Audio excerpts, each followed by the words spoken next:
the first book of Moses, called Genesis.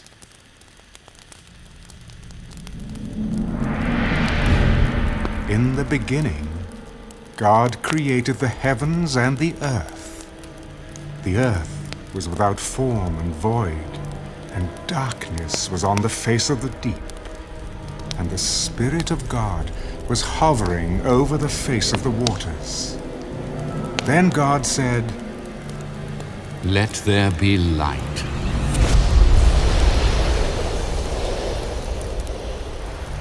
And there was light. And God saw the light, that it was good. And God divided the light from the darkness. God called the light day, and the darkness he called night. So the evening and the morning were the first day. Let there be a firmament in the midst of the waters, and let it divide the waters from the waters. Thus God made the firmament, and divided the waters which were under the firmament from the waters which were above the firmament. And it was so. And God called the firmament heaven. So the evening and the morning were the second day. Let the waters under the heavens be gathered together in one place, and let the dry land appear.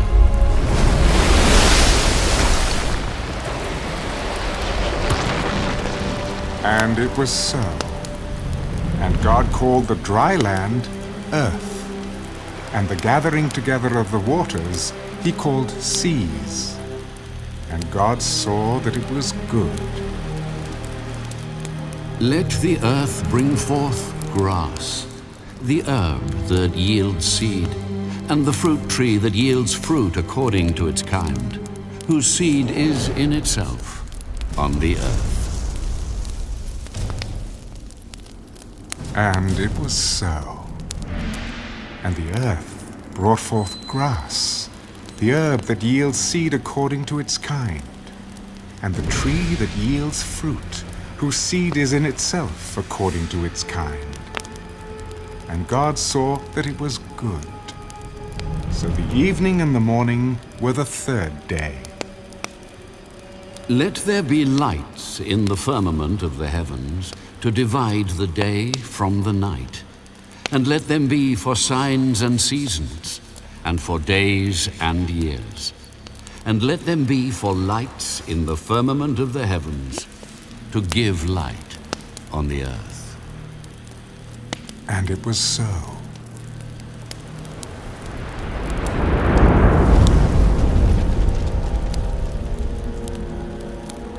Then God made two great lights, the greater light to rule the day, and the lesser light to rule the night. He made the stars also. God set them in the firmament of the heavens to give light on the earth, and to rule over the day and over the night, and to divide the light from the darkness. And God saw that it was good. So the evening and the morning were the fourth day. Let the waters abound with an abundance of living creatures, and let birds fly above the earth across the face of the firmament of the heavens. So God created great sea creatures and every living thing that moves, with which the waters abounded, according to their kind. And every winged bird according to its kind. And God saw that it was good, and God blessed them. Be fruitful and multiply, and fill the waters in the seas, and let birds multiply on the earth. So the evening and the morning were the fifth day. Let the earth bring forth the living creature according to its kind, cattle and creeping thing and beast of the earth, each according to its kind. And it was so. And God made the beast of the earth according to its kind, cattle according to its kind, and everything that creeps on the earth according to its kind. And God saw that it was good. Let us make man in our image, according to our likeness. Let them have dominion over the fish of the sea, over the birds of the air, and over the cattle, over all the earth, and over every creeping thing that creeps on the earth. So God created man in his own image. In the image of God, he created him. Male and female, he created them. Then God blessed them. Be fruitful and multiply. Fill the earth and subdue it. Have dominion over the fish of the sea, over the birds of the air, and over every living thing that moves on the earth. See, I have given you every herb that yields seed, which is on the face of all the earth, and every tree whose fruit yields seed. To you it shall be for food. Also, to every beast of the earth, to every bird of the air, and to everything that creeps on the earth in which there is life, I have given every green herb for food. And it was so. Then God saw everything that he had made, and indeed, it was very good. So the evening and the morning were the sixth day.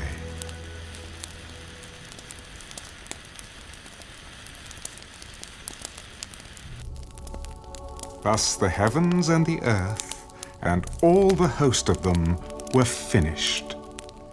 And on the seventh day, God ended his work which he had done, and he rested on the seventh day from all his work which he had done. Then God blessed the seventh day and sanctified it, because in it he rested from all his work which God had created and made. This is the history of the heavens and the earth when they were created, in the day that the Lord God made the earth and the heavens, before any plant of the field was in the earth, and before any herb of the field had grown. For the Lord God had not caused it to rain on the earth, and there was no man to till the ground. But a mist went up from the earth and watered the whole face of the ground.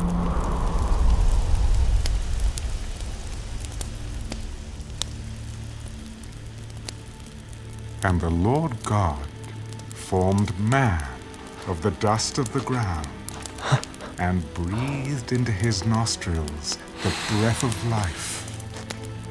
And man became a living being. The Lord God planted a garden eastward in Eden, and there he put the man whom he had formed. And out of the ground the Lord God made every tree grow that is pleasant to the sight and good for food. The tree of life was also in the midst of the garden, and the tree of knowledge of good and evil. Now a river went out of Eden to water the garden, and from there it parted and became 4 riverheads. The name of the first is Pishon. It is the one which skirts the whole land of Havilah, where there is gold. And the gold of that land is good. Bdellium and the onyx stone are there. The name of the second river is Gihon. It is the one which goes around the whole land of Cush. The name of the third river is Hiddekel. It is the one which goes toward the east of Assyria. The fourth river is the Euphrates. Then the Lord God took the man and put him in the Garden of Eden to tend and keep it. And the Lord God commanded the man, Of every tree of the garden you may freely eat, but of the tree of the knowledge of good and evil you shall not eat. for in the day that you eat of it, you shall surely die. It is not good that man should be alone. I will make him a helper, comparable to him. Out of the ground, the Lord God formed every beast of the field and every bird of the air, and brought them to Adam to see what he would call them. And whatever Adam called each living creature, that was its name. So Adam gave names to all cattle, to the birds of the air, and to every beast of the field. But for Adam, there was not found a helper comparable to him. And the Lord God caused a deep sleep to fall on Adam, and he slept. And he took one of his ribs and closed up the flesh in its place. Then the rib which the Lord God had taken from the man, he made into a woman, and he brought her to the man. This is now bone of my bones, and flesh of my flesh. She shall be called woman, because she was taken out of man. Therefore a man shall leave his father and mother, and be joined to his wife, and they shall become one flesh. And they were both naked, the man and his wife, and were not ashamed.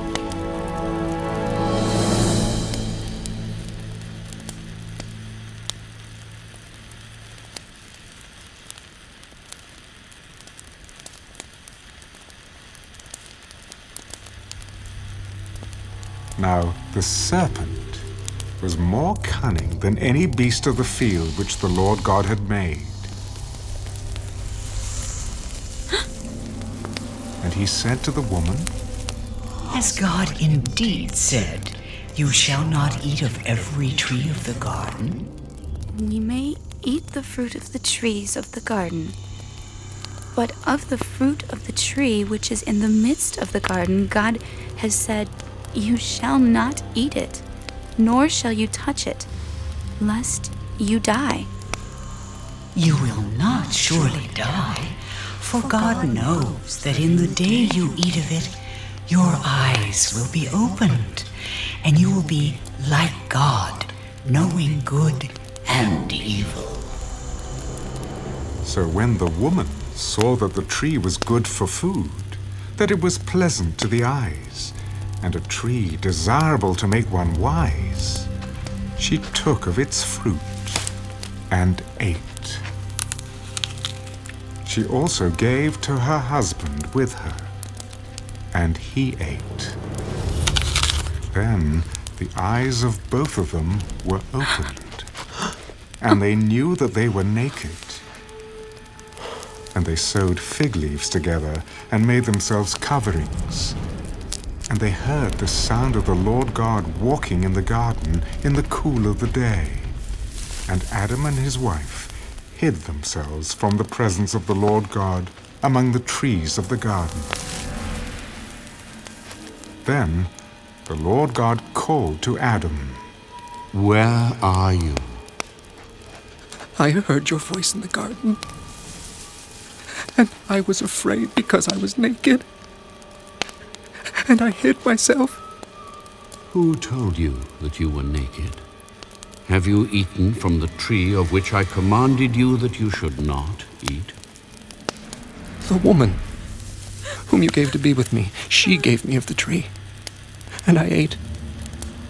And the Lord God said to the woman, What is this you have done? The serpent deceived me, and I ate. So the Lord God said to the serpent, Because you have done this, you are cursed more than all cattle, and more than every beast of the field. On your belly you shall go, and you shall eat dust all the days of your life. And I will put enmity between you and the woman, and between your seed and her seed. He shall bruise your head, and you shall bruise his heel. To the woman he said, I will greatly multiply your sorrow and your conception. In pain you shall bring forth children. Your desire shall be for your husband, and he shall rule over you. Then to Adam he said, Because you have heeded the voice of your wife, and have eaten from the tree of which I commanded you, saying, You shall not eat of it. Cursed is the ground for your sake. In toil you shall eat of it all the days of your life. Both thorns and thistles it shall bring forth for you. And you shall eat the herb of the field. In the sweat of your face you shall eat bread, till you return to the ground. For out of it you were taken. For dust you are, and to dust you shall return. And Adam called his wife's name Eve, because she was the mother of all living. Also for Adam and his wife, the Lord God made tunics of skin and clothed them. Then the Lord God said, Behold, the man has become like one of us, to know good and evil. And now, lest he put out his hand, and take also of the tree of life, and eat, and live forever. Therefore the Lord God sent him out of the Garden of Eden to till the ground from which he was taken. So he drove out the man, and he placed cherubim at the east of the Garden of Eden, and a flaming sword which turned every way, to guard the way to the tree of life.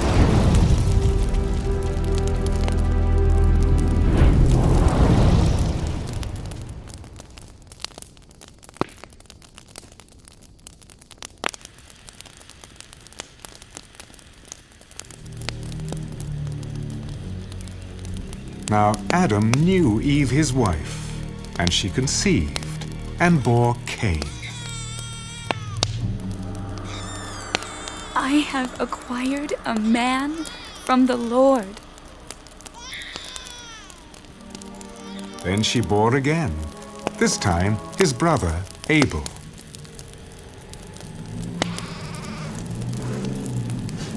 Now Abel was a keeper of sheep, but Cain was a tiller of the ground. And in the process of time, it came to pass that Cain brought an offering of the fruit of the ground to the Lord. Abel also brought of the firstborn of his flock and of their fat. And the Lord respected Abel and his offering, but he did not respect Cain and his offering. And Cain was very angry, and his countenance fell. So the Lord said to Cain, Why are you angry? And why has your countenance fallen? If you do well, will you not be accepted? And if you do not do well, sin lies at the door, and its desire is for you, but you should rule over it. Now Cain talked with Abel his brother. And it came to pass, when they were in the field, that Cain rose up against Abel his brother and killed him.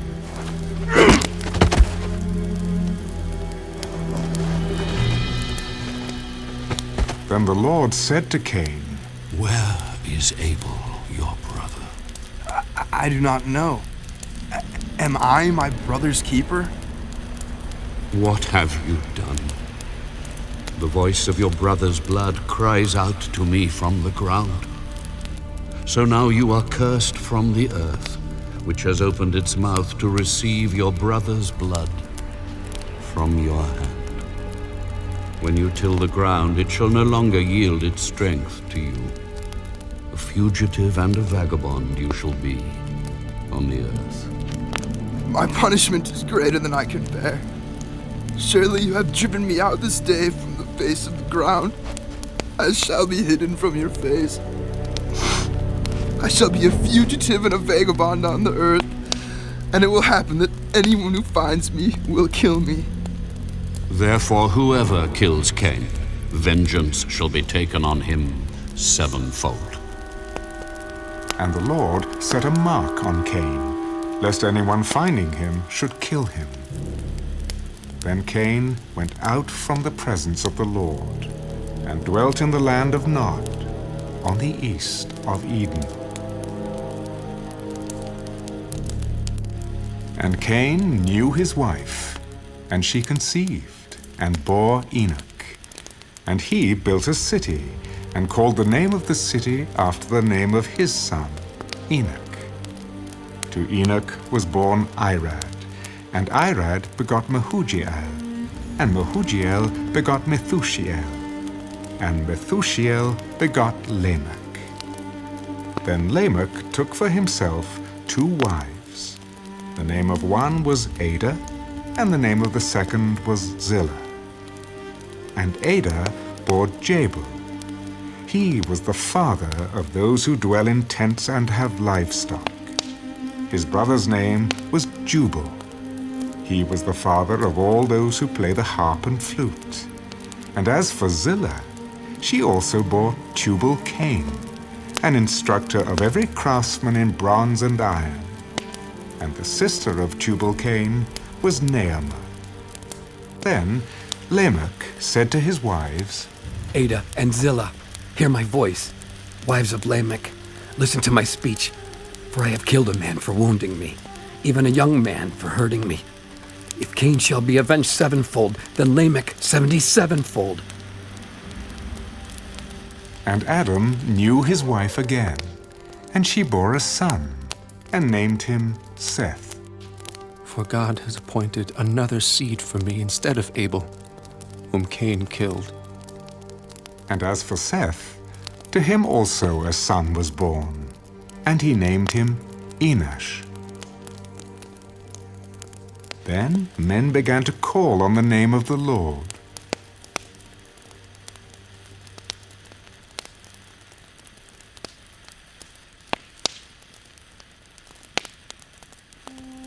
This is the book of the genealogy of Adam. In the day that God created man, he made him in the likeness of God. He created them male and female, and blessed them, and called them mankind in the day they were created. And Adam lived 130 years, and begot a son in his own likeness, after his image, and named him Seth. After he begot Seth, the days of Adam were 800 years, and he had sons and daughters. So all the days that Adam lived were 930 years, and he died. Seth lived 105 years, and begot Enosh. After he begot Enosh, Seth lived 807 years, and had sons and daughters. So all the days of Seth were 912 years, and he died. Enosh lived 90 years, and begot Canaan. After he begot Canaan, Enosh lived 815 years, and had sons and daughters. So all the days of Enosh were 905 years, and he died. Canaan lived 70 years, and begot Mahalalel. After he begot Mahalalel, Canaan lived 840 years, and had sons and daughters. So all the days of Canaan were 910 years, and he died. Mahalalel lived 65 years, and begot Jared. After he begot Jared, Mahalalel lived 830 years, and had sons and daughters. So all the days of Mahalalel were 895 years, and he died. Jared lived 162 years, and begot Enoch. After he begot Enoch, Jared lived 800 years, and had sons and daughters. So all the days of Jared were 962 years, and he died. Enoch lived 65 years, and begot Methuselah. After he begot Methuselah, Enoch walked with God 300 years and had sons and daughters. So all the days of Enoch were 365 years. And Enoch walked with God, and he was not, for God took him. Methuselah lived 187 years and begot Lamech. After he begot Lamech, Methuselah lived 782 years and had sons and daughters. So all the days of Methuselah were 969 years, and he died. Lamech lived 182 years and had a son, and he called his name Noah.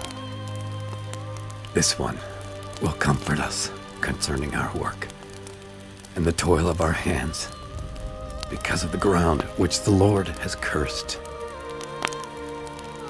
After he begot Noah, Lamech lived 595 years and had sons and daughters. So all the days of Lamech were 777 years, and he died. And Noah was 500 years old. And Noah begot Shem, Ham, and Japheth.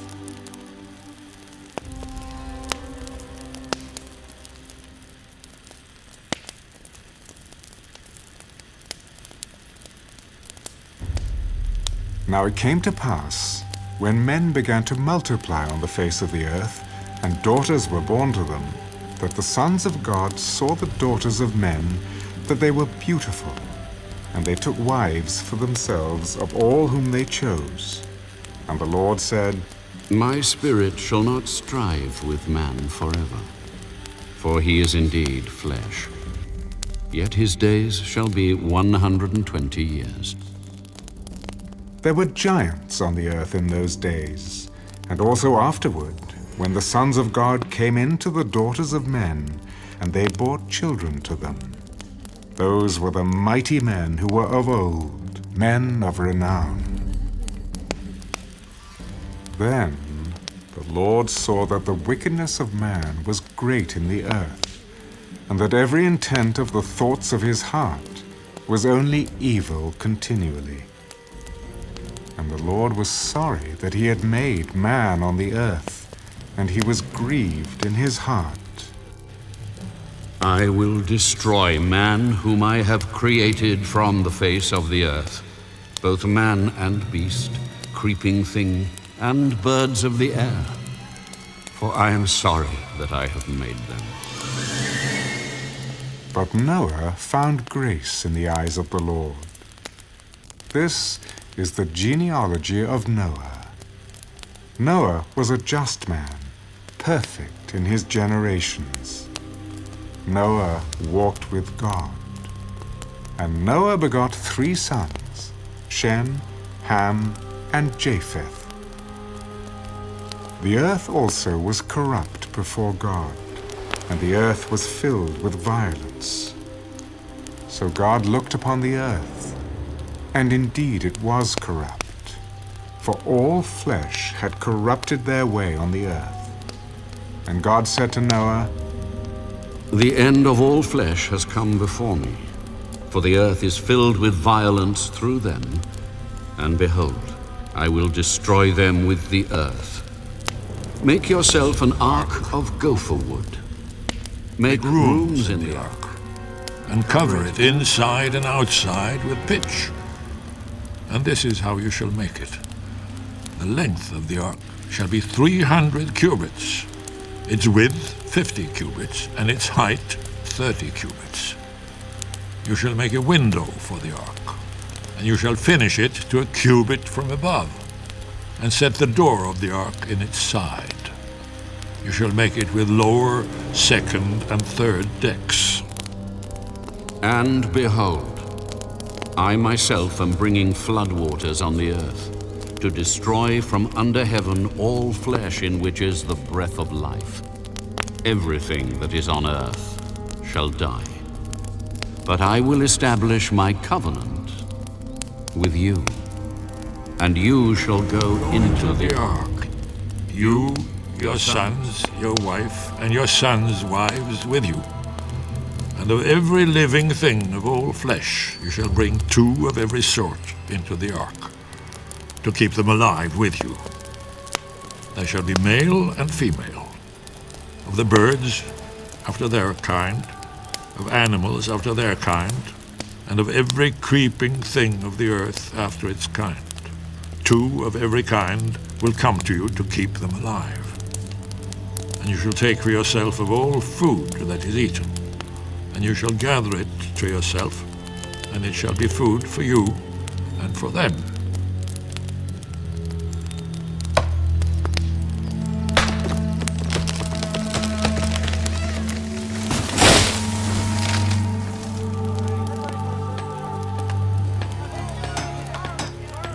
Thus Noah did, according to all that God commanded him, so he did.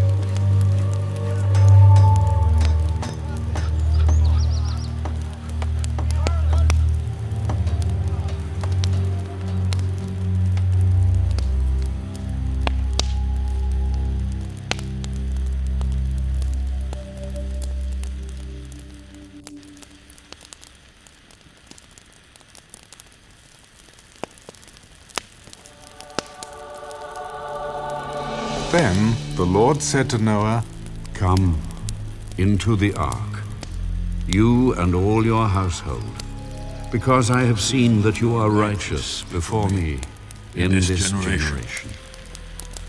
You shall take with you 7 each of every clean animal, a male and his female. 2 each of animals that are unclean, a male and his female. Also 7 each of birds of the air, male and female, to keep the species alive on the face of all the earth. For after 7 more days I will cause it to rain on the earth 40 days and 40 nights. And I will destroy from the face of the earth all living things that I have made. and Noah did, according to all that the Lord commanded him. Noah was 600 years old when the flood waters were on the earth. So Noah, with his sons, his wife, and his sons' wives, went into the ark because of the waters of the flood. Of clean animals, of animals that are unclean, of birds, and of everything that creeps on the earth. 2 by 2 they went into the ark to Noah, male and female, as God had commanded Noah.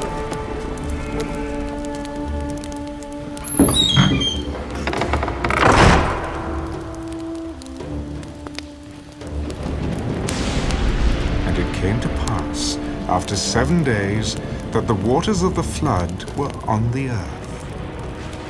In the 600th year of Noah's life, in the 2nd month, the 17th day of the month, on that day, all the fountains of the great deep were broken up, and the windows of heaven were opened.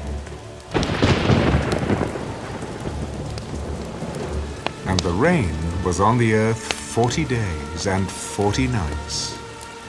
On the very same day, Noah and Noah's sons, Shem, Ham, and Japheth, and Noah's wife, and the 3 wives of his sons with them, entered the ark.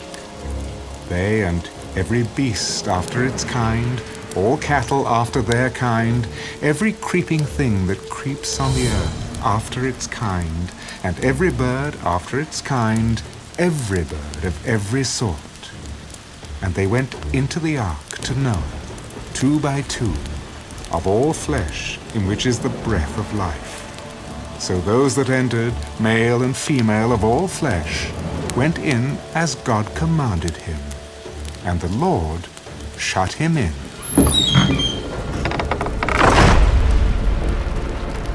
Now the flood was on the earth 40 days. The waters increased and lifted up the ark, and it rose high above the earth. The waters prevailed and greatly increased on the earth, and the ark moved about on the surface of the waters. And the waters prevailed exceedingly on the earth. and all the high hills under the whole heaven were covered. The waters prevailed 15 cubits upward, and the mountains were covered, and all flesh died that moved on the earth, birds and cattle and beasts, and every creeping thing that creeps on the earth, and every man. All in whose nostrils was the breath of the Spirit of life. All that was in the dry land died.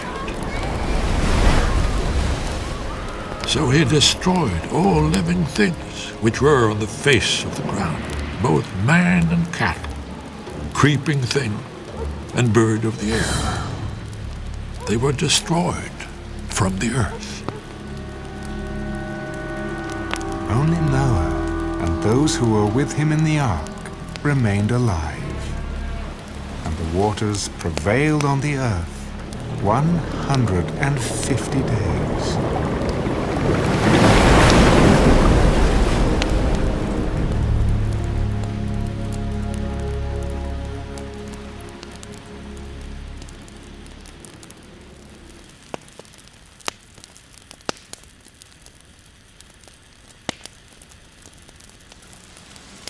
Then God remembered Noah and every living thing, and all the animals that were with him in the ark. And God made a wind to pass over the earth, and the waters subsided. The fountains of the deep and the windows of heaven were also stopped, and the rain from heaven was restrained. And the waters receded continually from the earth. At the end of the 150 days, the waters decreased. Then the ark rested in the 7th month, the 17th day of the month, on the mountains of Ararat. And the waters decreased continually until the 10th month. In the 10th month, on the 1st day of the month, the tops of the mountains were seen. So it came to pass, at the end of 40 days, that Noah opened the window of the ark which he had made. Then he sent out a raven, which kept going to and fro until the waters had dried up from the earth. He also sent out from himself a dove, to see if the waters had receded from the face of the ground.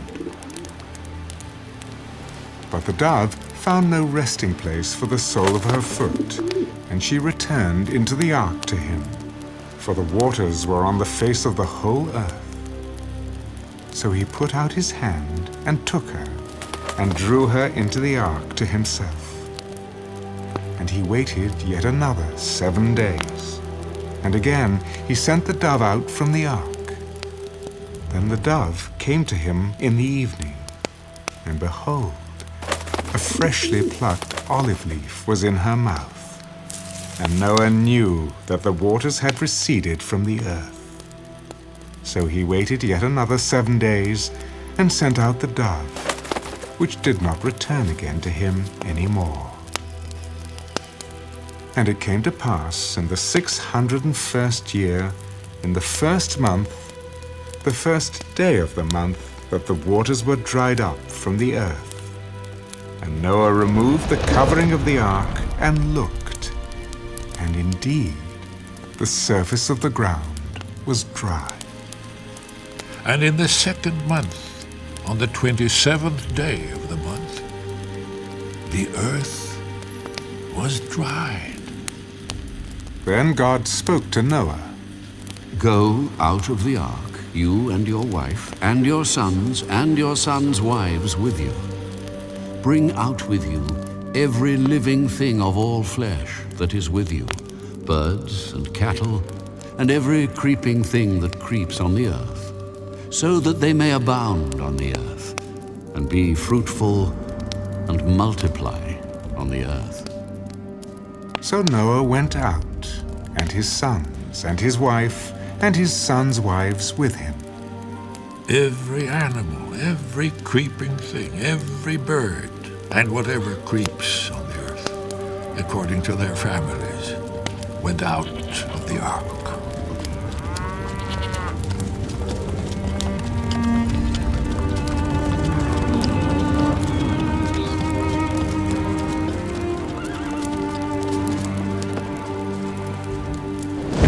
Then Noah built an altar to the Lord, and took of every clean animal and of every clean bird, and offered burnt offerings on the altar.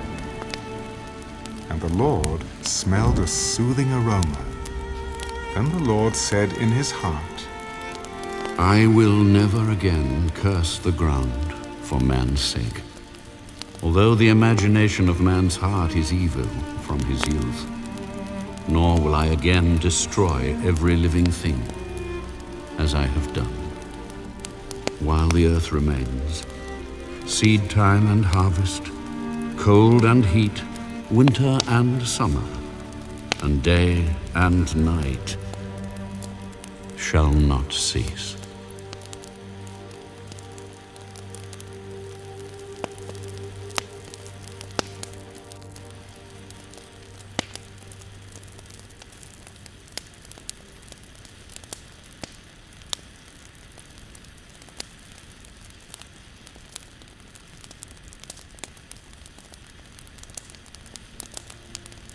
So God blessed Noah and his sons. Be fruitful and multiply, and fill the earth. And the fear of you and the dread of you shall be on every beast of the earth, on every bird of the air, on all that move on the earth, and on all the fish of the sea. They are given into your hand. Every moving thing that lives shall be food for you. I have given you all things, even as the green herbs. But you shall not eat flesh with its life, that is, its blood. Surely for your lifeblood I will demand a reckoning. From the hand of every beast I will require it, and from the hand of man. From the hand of every man's brother I will require the life of man. Whoever sheds man's blood, by man his blood shall be shed. For in the image of God he made man. And as for you, be fruitful and multiply. Bring forth abundantly in the earth, and multiply in it. And as for me, behold, I establish my covenant with you, and with your descendants after you, and with every living creature that is with you, the birds, the cattle, and every beast of the earth with you.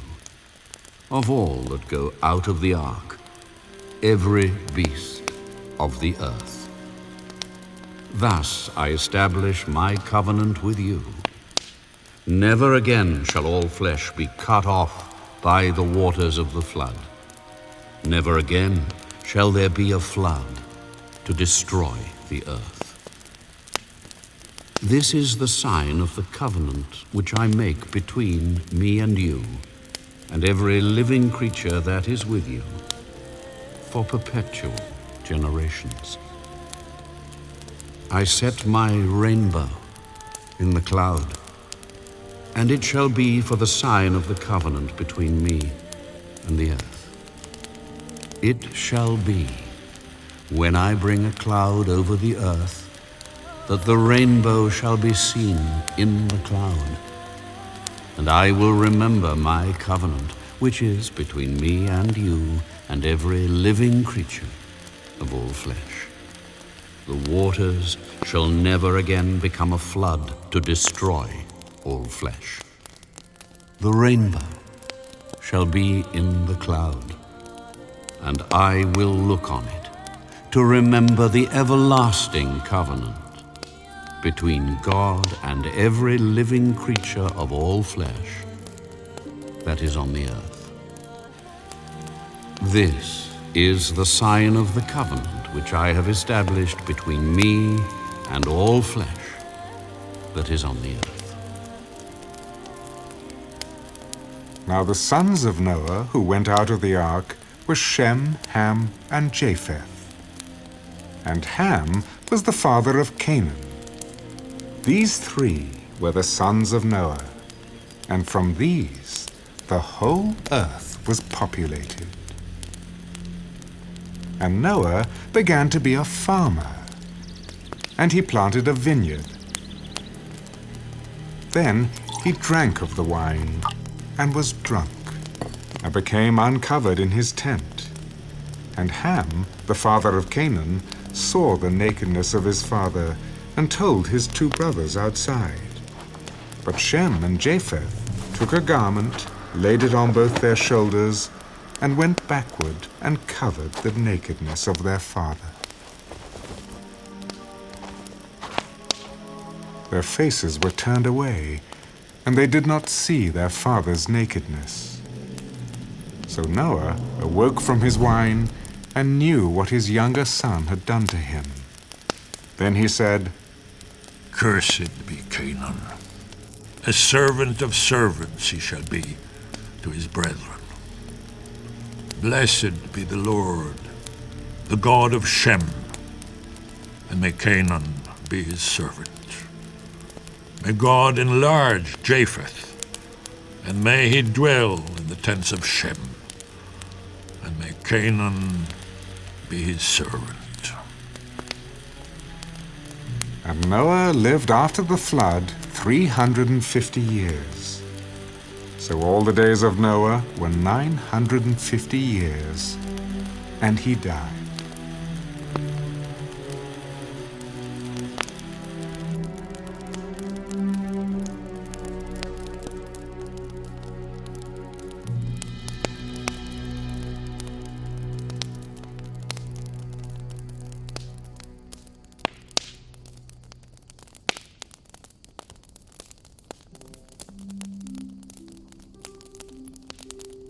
Now this is the genealogy of the sons of Noah, Shem, Ham, and Japheth. And sons were born to them after the flood. The sons of Japheth were Gomer, Magog, Madai, Javan, Tubal, Meshech, and Tyrus. The sons of Gomer were Ashkenaz, Riphath, and Togarmah. The sons of Javan were Elisha, Tarshish, Kittim, and Dodanim. From these, the coastland peoples of the Gentiles were separated into their lands, everyone according to his language, according to their families, into their nations. The sons of Ham were Cush, Mizraim, Put, and Canaan. The sons of Cush were Seba, Havilah, Sabta, Reumah, and Sabteka. And the sons of Reumah were Sheba and Dedan. Cush begot Nimrod. He began to be a mighty one on the earth. He was a mighty hunter before the Lord. Therefore it is said, like Nimrod, the mighty hunter before the Lord.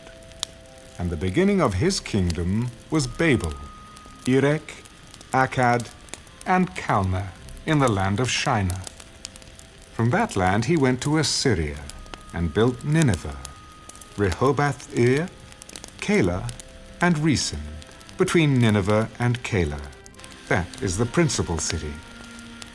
Mizraim begot Ludim, Anamim, Lehabim, Naphtunim, Pathrusim, and Casluhim, from whom came the Philistines, and Caphtorim. Canaan begot Sidon, his firstborn, and Heth, the Jebusite, the Amorite, and the Girgashite, the Hivite, the Arkite, and the Sinite, the Arvadite, the Zemarite, and the Hamathite.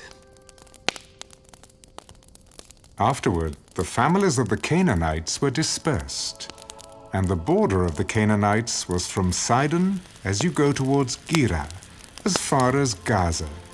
Then, as you go toward Sodom, Gomorrah, Admah, Zeboim, and as far as Lasha. These were the sons of Ham, according to their families, according to their languages, in their lands and in their nations. And the children were born also to Shem, the father of all the children of Eber, the brother of Japheth the elder. The sons of Shem were Elam, Asher, Arphaxad, Lud, and Aram. The sons of Aram were Uz, Hul, Gether, and Mash.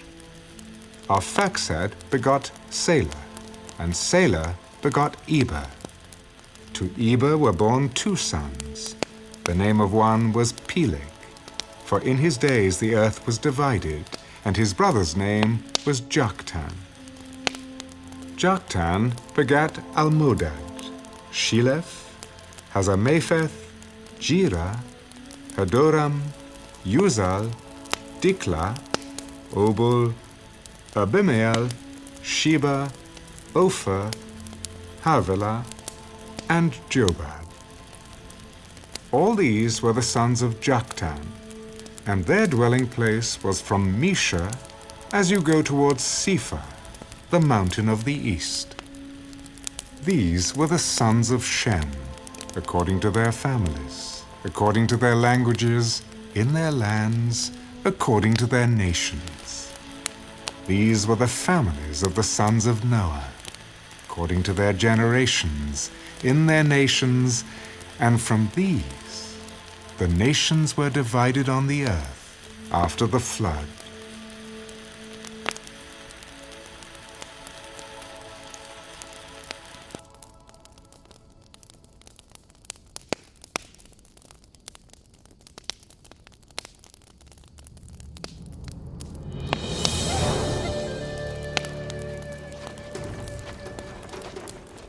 Now the whole earth had one language and one speech. And it came to pass, as they journeyed from the east, that they found a plain in the land of Shinar, and they dwelt there. Then they said to one another, Come, let us make bricks and bake them thoroughly. They had brick for stone, and they had asphalt for mortar. Come, let us build ourselves a city, and a tower whose top is in the heavens.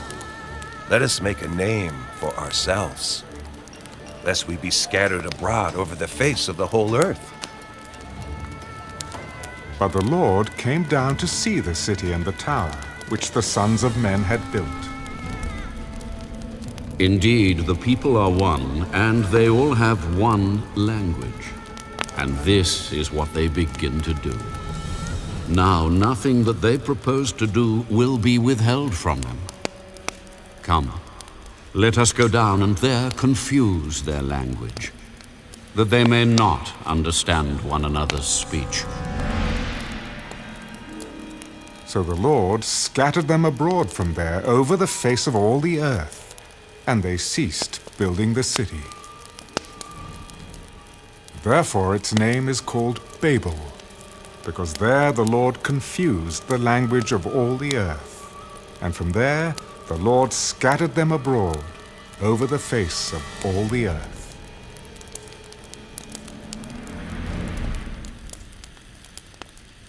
This is the genealogy of Shem. Shem was 100 years old and begot Arphaxad 2 years after the flood. After he begot Arphaxad, Shem lived 500 years and begot sons and daughters. Arphaxad lived 35 years and begot Salah. After he begot Salah, Arphaxad lived 403 years and begot sons and daughters. Salah lived 30 years and begot Eber. After he begot Eber, Salah lived 403 years and begot sons and daughters. Eber lived 34 years and begot Peleg. After he begot Peleg, Eber lived 430 years and begot sons and daughters. Peleg lived 30 years and begot Reu. After he begot Reu, Peleg lived 209 years, and begot sons and daughters. Reu lived 32 years, and begot Sirach. After he begot Sirach, Reu lived 207 years, and begot sons and daughters. Sirach lived 30 years, and begot Nahor. After he begot Nahor, Sirach lived 200 years, and begot sons and daughters. Nahor lived 29 years, and begot Terah. After he begot Terah, Nahor lived 119 years, and begot sons and daughters. Now Terah lived 70 years, and begot Abram, Nahor, and Haran. This is the genealogy of Terah. Terah begot Abram, Nahor, and Haran.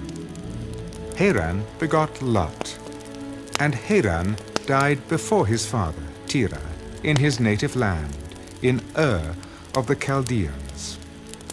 Then Abram and Nahor took wives.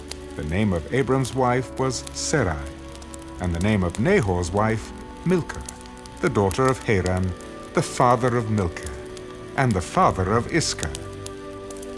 But Sarai was barren. She had no child. And Terah took his son Abram and his grandson Lot, the son of Haran, and his daughter-in-law, Sarah, his son Abram's wife, and they went out with them from Ur of the Chaldeans to go to the land of Canaan. And they came to Haran and dwelt there.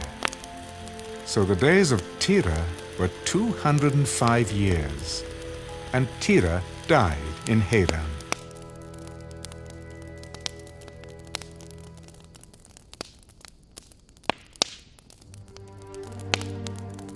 Now the Lord had said to Abram, Get out of your country, from your family, and from your father's house, to a land that I will show you. I will make you a great nation. I will bless you and make your name great, and you shall be a blessing. I will bless those who bless you, and I will curse him who curses you. And in you all the families of the earth shall be blessed. So Abram departed as the Lord had spoken to him, and Lot went with him. And Abram was 75 years old when he departed from Haran. Then Abram took Sarai his wife, and Lot his brother's son, and all their possessions that they had gathered, and the people whom they had acquired in Haran, and they departed to go to the land of Canaan. So they came to the land of Canaan. Abram passed through the land to the place of Shechem, as far as the terebinth tree of Moreh. And the Canaanites were then in the land. Then the Lord appeared to Abram. To your descendants I will give this land. And there he built an altar to the Lord, who had appeared to him. And he moved from there to the mountain east of Bethel, and he pitched his tent, with Bethel on the west and Ai on the east. There he built an altar to the Lord, and called on the name of the Lord. So Abram journeyed, going on still toward the south. Now there was a famine in the land, and Abram went down to Egypt to dwell there, for the famine was severe in the land. And it came to pass, when he was close to entering Egypt, that he said to Sarai his wife, Indeed, I know that you are a woman of beautiful countenance.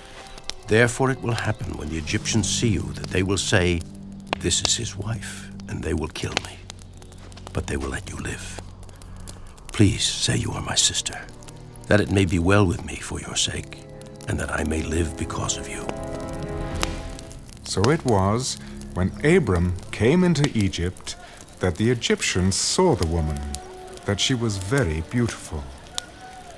The princes of Pharaoh also saw her and commended her to Pharaoh. And the woman was taken to Pharaoh's house. He treated Abram well for her sake. He had sheep, oxen, male donkeys, male and female servants, female donkeys, and camels. But the Lord plagued Pharaoh and his house with great plagues because of Sarai, Abram's wife. And Pharaoh called Abram and said, "What is this you have done to me? Why did you not tell me that she was your wife? Why did you say she is my sister? I might have taken her as my wife. Now, therefore, here is your wife. Take her and go your way." So Pharaoh commanded his men concerning him, and they sent him away with his wife and all that he had.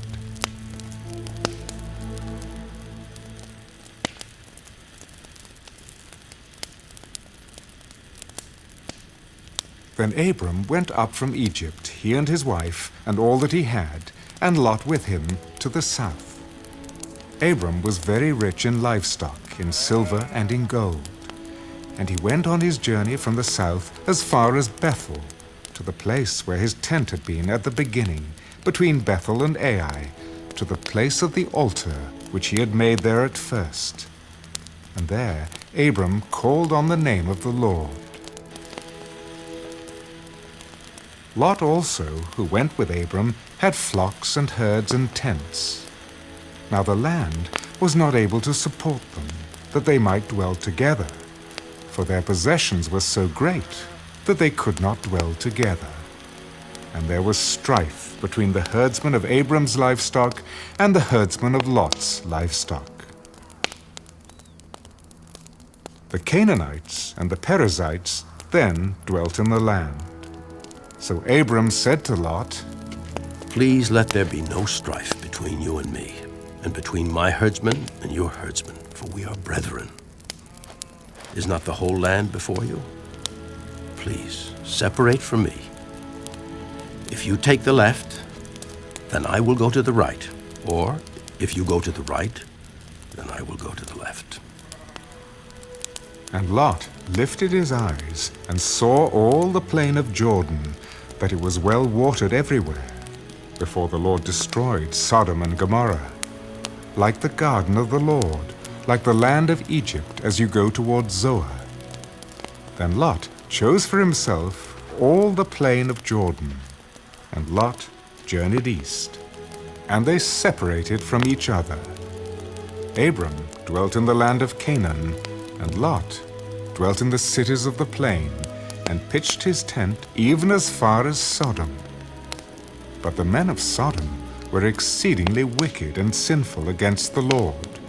And the Lord said to Abram, after Lot had separated from him, Lift your eyes now, and look from the place where you are, northward, southward, eastward, and westward. For all the land which you see, I give to you and your descendants forever. And I will make your descendants as the dust of the earth, so that if a man could number the dust of the earth, then your descendants also could be numbered. Arise, walk in the land, through its length and its width, for I give it to you. Then Abram moved his tent, and went and dwelt by the terebinth trees of Mamre, which are in Hebron, and built an altar there to the Lord.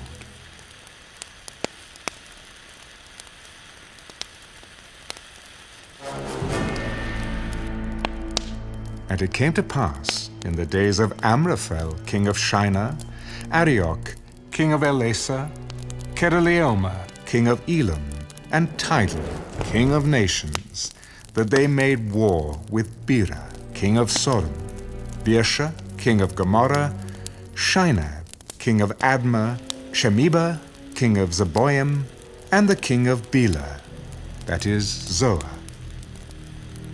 All these joined together in the valley of Siddim, that is, the Salt Sea. 12 years they served Kedorlaomer, and in the 13th year they rebelled. In the 14th year, Kedorlaomer and the kings that were with him came and attacked the Rephaim in Ashtaroth Karnaim, the Zuzim in Ham, the Emim in Sheva Kiriathaim, and the Horites in their mountain of Seir, as far as El Paran, which is by the wilderness.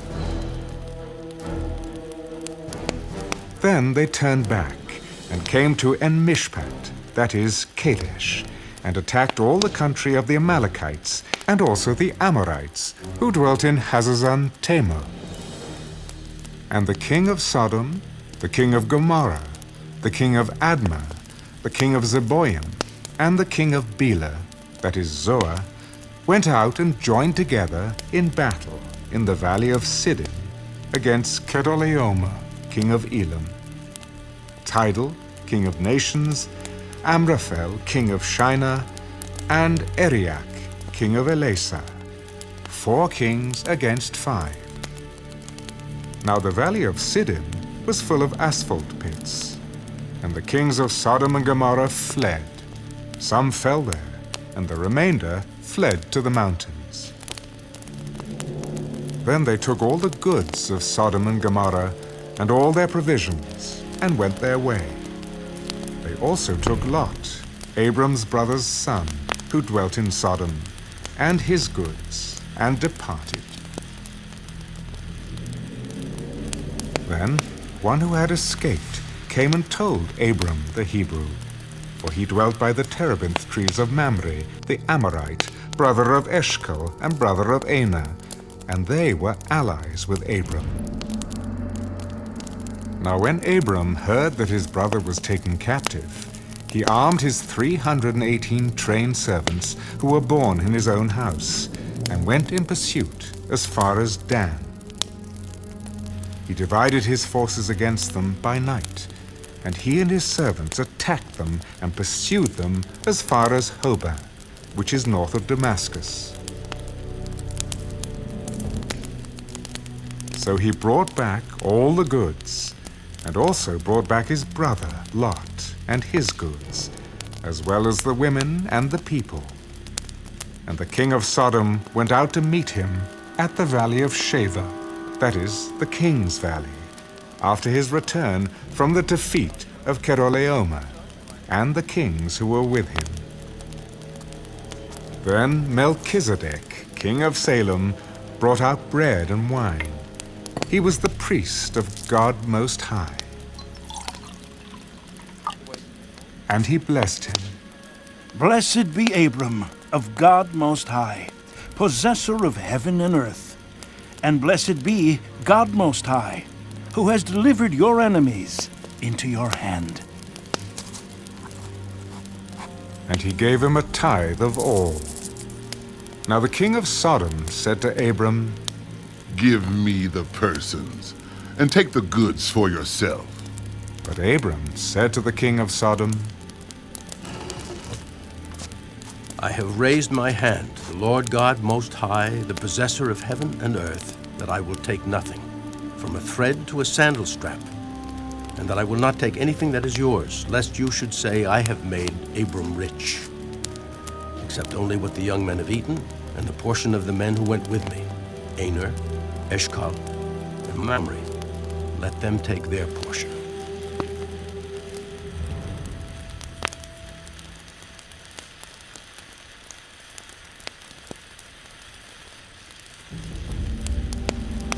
After these things, the word of the Lord came to Abram in a vision.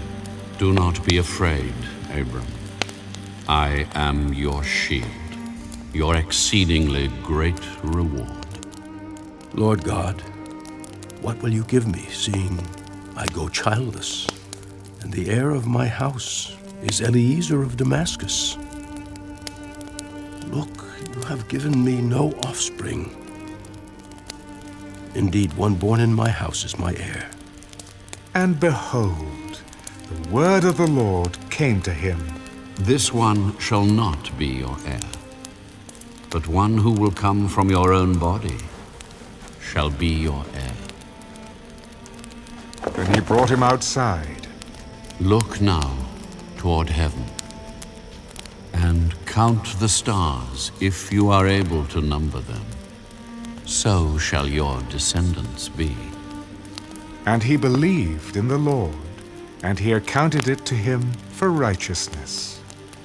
I am the Lord who brought you out of Ur of the Chaldeans to give you this land to inherit it. Lord God, how shall I know that I will inherit it? Bring me a 3-year-old heifer, a 3-year-old female goat, a 3-year-old ram, a turtle dove, and a young pigeon. Then he brought all these to him, and cut them in two, down the middle, and placed each piece opposite the other. But he did not cut the birds in two. And when the vultures came down on the carcasses, Abram drove them away. Now when the sun was going down, a deep sleep fell upon Abram. And behold, horror and great darkness fell upon him. Then he said to Abram, Know certainly that your descendants will be strangers in a land that is not theirs, and will serve them, and they will afflict them 400 years. And also the nation whom they serve I will judge. Afterward they shall come out with great possessions. Now as for you, you shall go to your fathers in peace. You shall be buried at a good old age. But in the 4th generation they shall return here, for the iniquity of the Amorites is not yet complete. And it came to pass, when the sun went down and it was dark, that behold, there appeared a smoking oven and a burning torch that passed between those pieces. On the same day, the Lord made a covenant with Abram. To your descendants I have given this land, from the river of Egypt to the great river, the river Euphrates, the Kenites, the Kenizzites, the Cadmonites, the Hittites, the Perizzites, the Rephaim, the Amorites, the Canaanites, the Girgashites, and the Jebusites.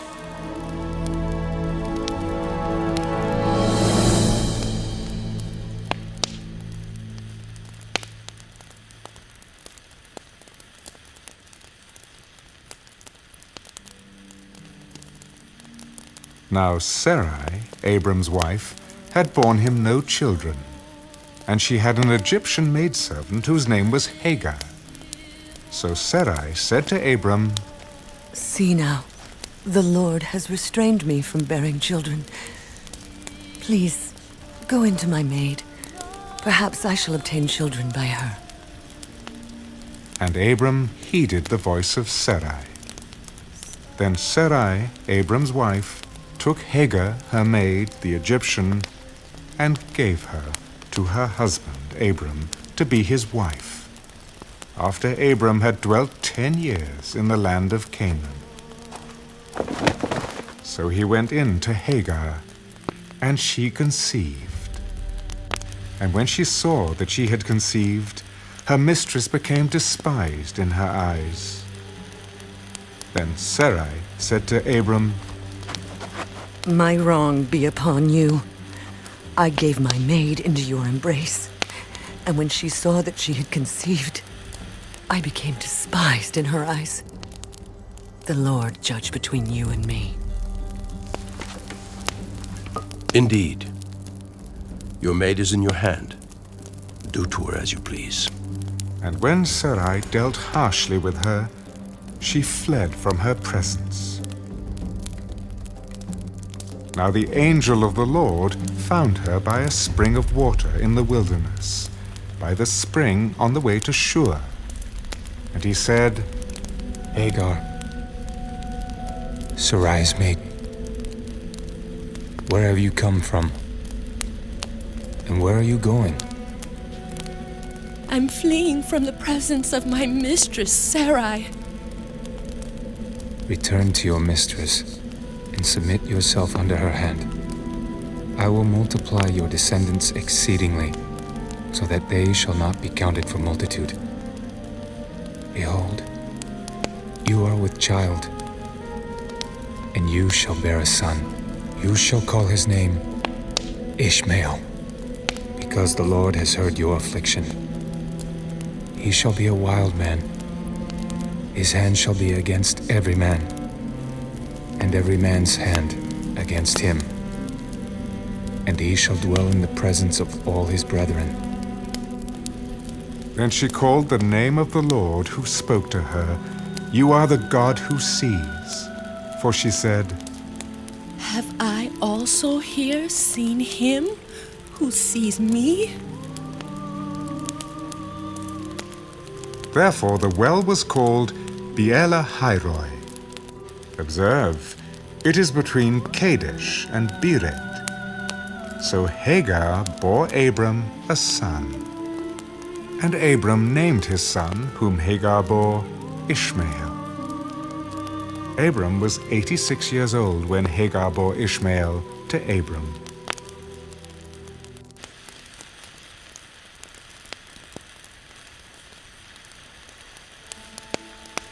When Abram was 99 years old, the Lord appeared to Abram. I am Almighty God. Walk before me and be blameless, and I will make my covenant between me and you, and will multiply you exceedingly. Then Abram fell on his face, and God talked with him. As for me, behold, my covenant is with you, and you shall be a father of many nations. No longer shall your name be called Abram, but your name shall be Abraham, for I have made you a father of many nations. I will make you exceedingly fruitful, and I will make nations of you, and kings shall come from you. And I will establish my covenant between me and you, and your descendants after you in their generations, for an everlasting covenant, to be God to you, and your descendants after you. Also I give to you and your descendants after you the land in which you are a stranger, all the land of Canaan as an everlasting possession, and I will be their God. As for you, you shall keep my covenant, you and your descendants after you throughout their generations. This is my covenant which you shall keep between me and you and your descendants after you.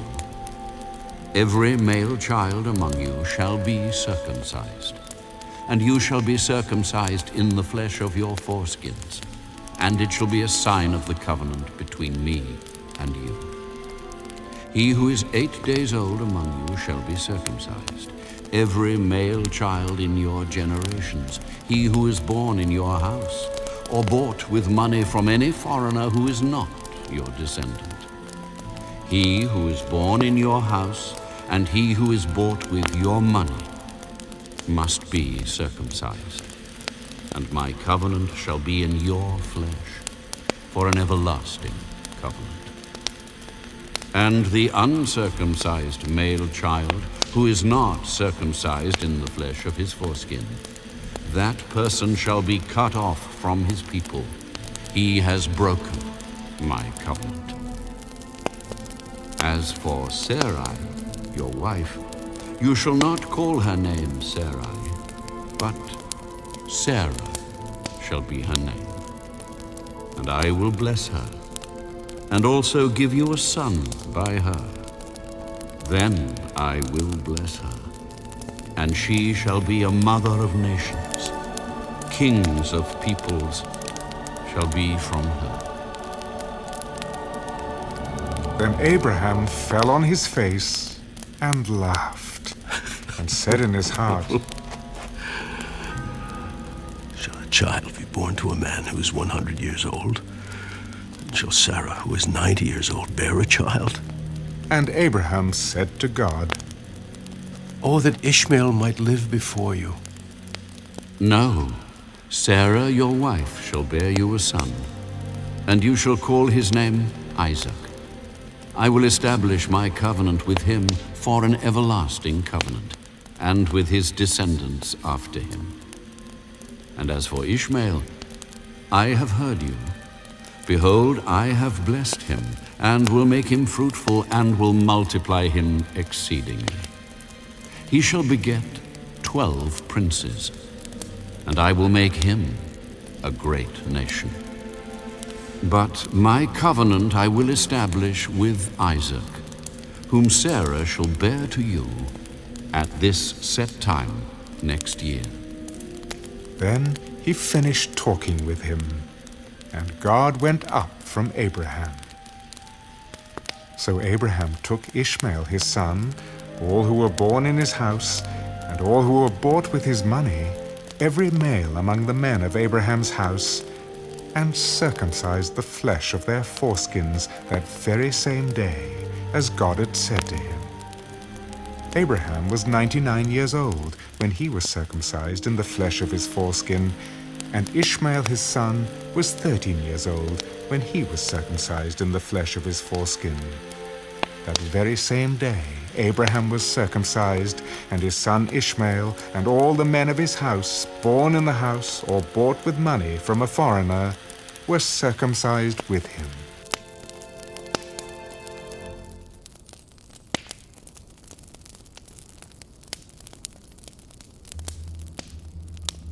Then the Lord appeared to him by the terebinth trees of Mamre, as he was sitting in the tent door in the heat of the day. So he lifted his eyes and looked, and behold, 3 men were standing by him. And when he saw them, he ran from the tent door to meet them, and bowed himself to the ground. My lord, if I have now found favor in your sight, do not pass on by your servant. Please, let a little water be brought, and wash your feet, and rest yourselves under the tree, and I will bring a morsel of bread that you may refresh your hearts. After that, you may pass by, inasmuch as you have come to your servant. Do as you have said.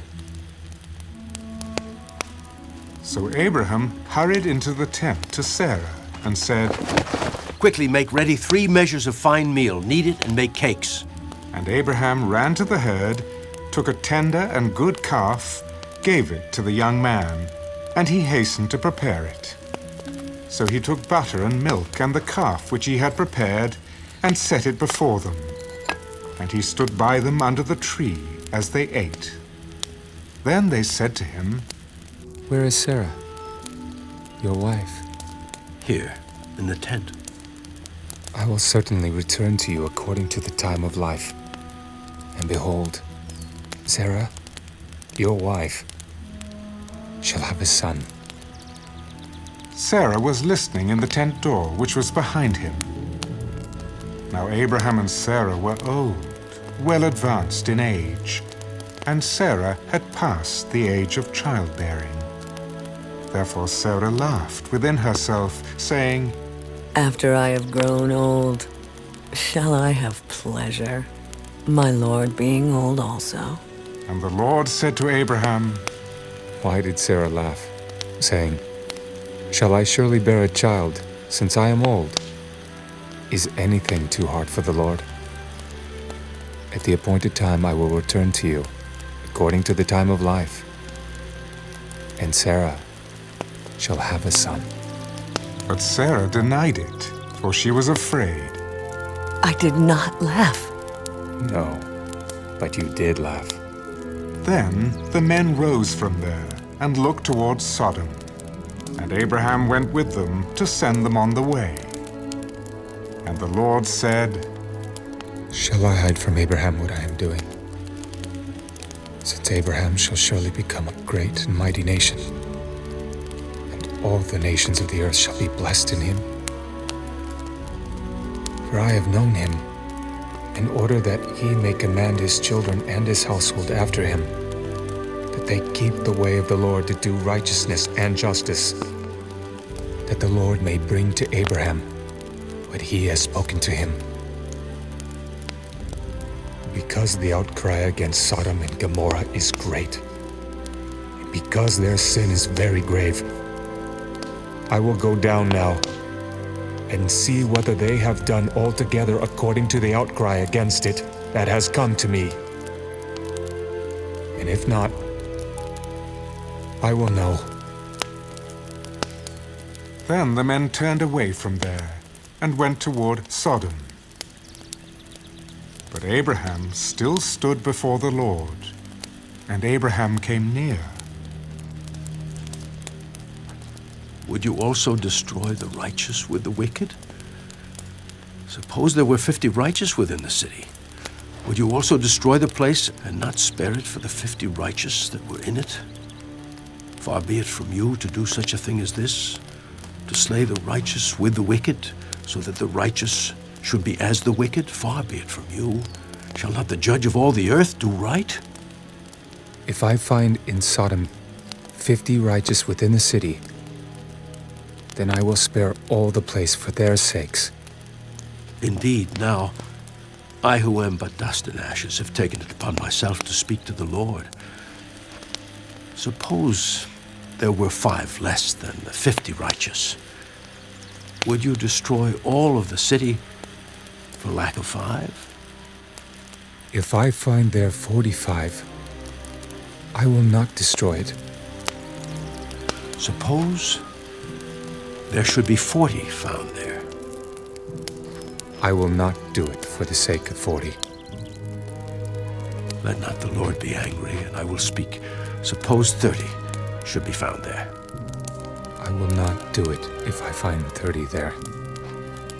Indeed. Now, I have taken it upon myself to speak to the Lord. Suppose 20 should be found there. I will not destroy it for the sake of 20. Let not the Lord be angry, and I will speak but once more. Suppose 10 should be found there. I will not destroy it for the sake of 10.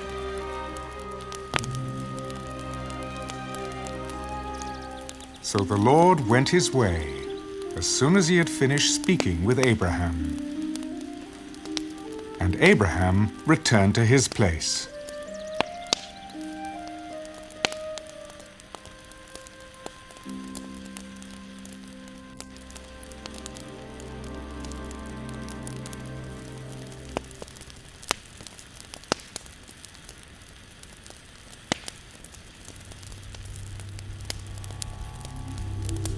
Now the 2 angels came to Sodom in the evening, and Lot was sitting in the gate of Sodom. When Lot saw them, he rose to meet them, and he bowed himself with his face toward the ground. Hear now, my lords. Please, turn into your servant's house and spend the night, and wash your feet. Then you may rise early and go on your way.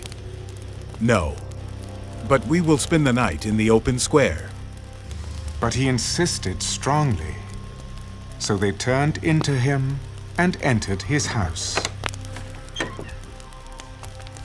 Then he made them a feast and baked unleavened bread, and they ate.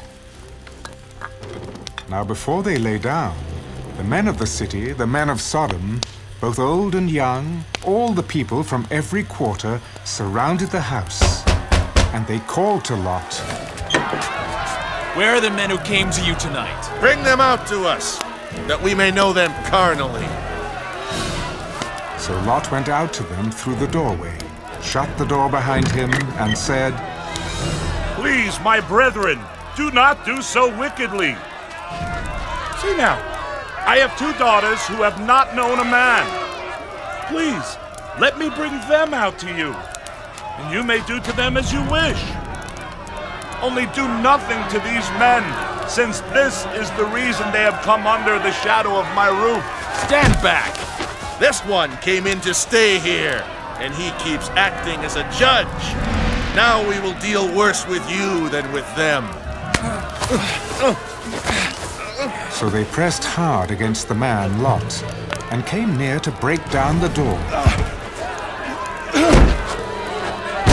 But the men reached out their hands and pulled Lot into the house with them, and shut the door. And they struck the men who were at the doorway of the house with blindness, both small and great, so that they became weary trying to find the door. Then the men said to Lot, "Have you anyone else here? Son-in-law, your sons, your daughters, and whomever you have in the city. Take them out of this place, for we will destroy this place, because the outcry against them has grown great before the face of the Lord, and the Lord has sent us to destroy it." So Lot went out and spoke to his sons-in-law, who had married his daughters. Get up! Get out of this place! For the Lord will destroy this city! But to his sons-in-law he seemed to be joking. When the morning dawned, the angels urged Lot to hurry. Arise, take your wife and your 2 daughters who are here, lest you be consumed in the punishment of the city. And while he lingered, the men took hold of his hand, his wife's hand, and the hands of his 2 daughters, the Lord being merciful to him. And they brought him out and set him outside the city. So it came to pass, when they had brought them outside, that he said, "Escape for your life. Do not look behind you, nor stay anywhere in the plain. Escape to the mountains, lest you be destroyed." Please, no, my lords. Indeed now, your servant has found favor in your sight, and you have increased your mercy which you have shown me by saving my life. But I cannot escape to the mountains, lest some evil overtake me and I die. See now, this city is near enough to flee to, and it is a little one. Please, let me escape there. Is it not a little one? And my soul shall live. See, I have favored you concerning this thing also, in that I will not overthrow this city for which you have spoken.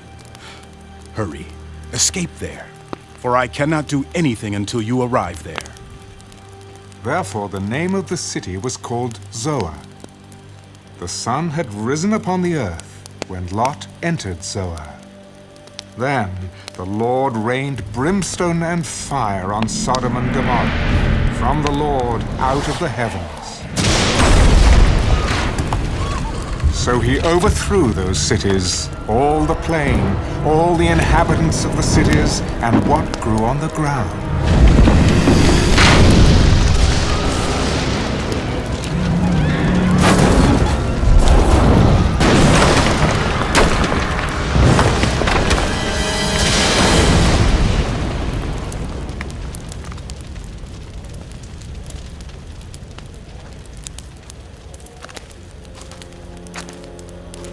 But his wife looked back behind him.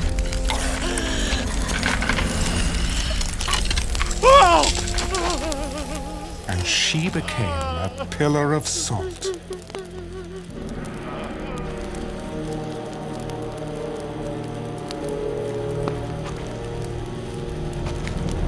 And Abraham went early in the morning to the place where he had stood before the Lord. Then he looked towards Sodom and Gomorrah, and toward all the land of the plain, and he saw, and behold, the smoke of the land, which went up like the smoke of a furnace. And it came to pass, when God destroyed the cities of the plain, that God remembered Abraham, and sent Lot out of the midst of the overthrow, when he overthrew the cities in which Lot had dwelt. Then Lot went up out of Zoar and dwelt in the mountains, and his 2 daughters were with him, for he was afraid to dwell in Zoar. And he and his 2 daughters dwelt in a cave.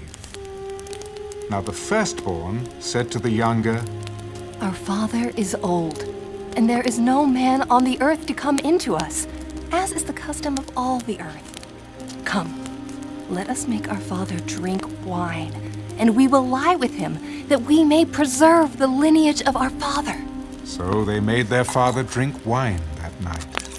And the firstborn went in and lay with her father. And he did not know when she lay down or when she arose. It happened on the next day that the firstborn said to the younger, Indeed, I lay with my father last night. Let us make him drink wine tonight also, and you go in and lie with him, that we may preserve the lineage of our father. Then they made their father drink wine that night also. And the younger arose and lay with him. And he did not know when she lay down or when she arose. Thus both the daughters of Lot were with child by their father. The firstborn bore a son and called his name Moab. He is the father of the Moabites to this day. And the younger, she also bore a son and called his name Ben-Ammi. He is the father of the people of Ammon to this day.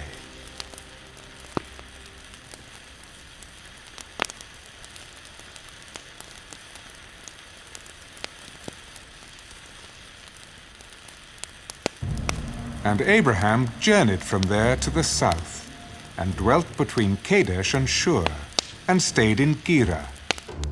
Now Abraham said of Sarah his wife, She is my sister. And Abimelech, king of Gerar, sent and took Sarah. But God came to Abimelech in a dream by night, and said to him, Indeed, you are a dead man because of the woman whom you have taken, for she is a man's wife. But Abimelech had not come near her, and he said, Lord, will you slay a righteous nation also? Did he not say to me, She is my sister? And she, even she herself said, He is my brother. In the integrity of my heart and innocence of my hands, I have done this. And God said to him in a dream, Yes, I know that you did this in the integrity of your heart, for I also withheld you from sinning against me. Therefore I did not let you touch her. Now, therefore, restore the man's wife, for he is a prophet, and he will pray for you, and you shall live. But if you do not restore her, know that you shall surely die, you and all who are yours. So Abimelech rose early in the morning, called all his servants, and told all these things in their hearing. And the men were very much afraid. And Abimelech called Abraham and said to him, What have you done to us? How have I offended you that you have brought on me and on my kingdom a great sin? You have done deeds to me that ought not to be done. What did you have in view that you have done this thing? Because I thought, surely the fear of God is not in this place, and they will kill me on account of my wife.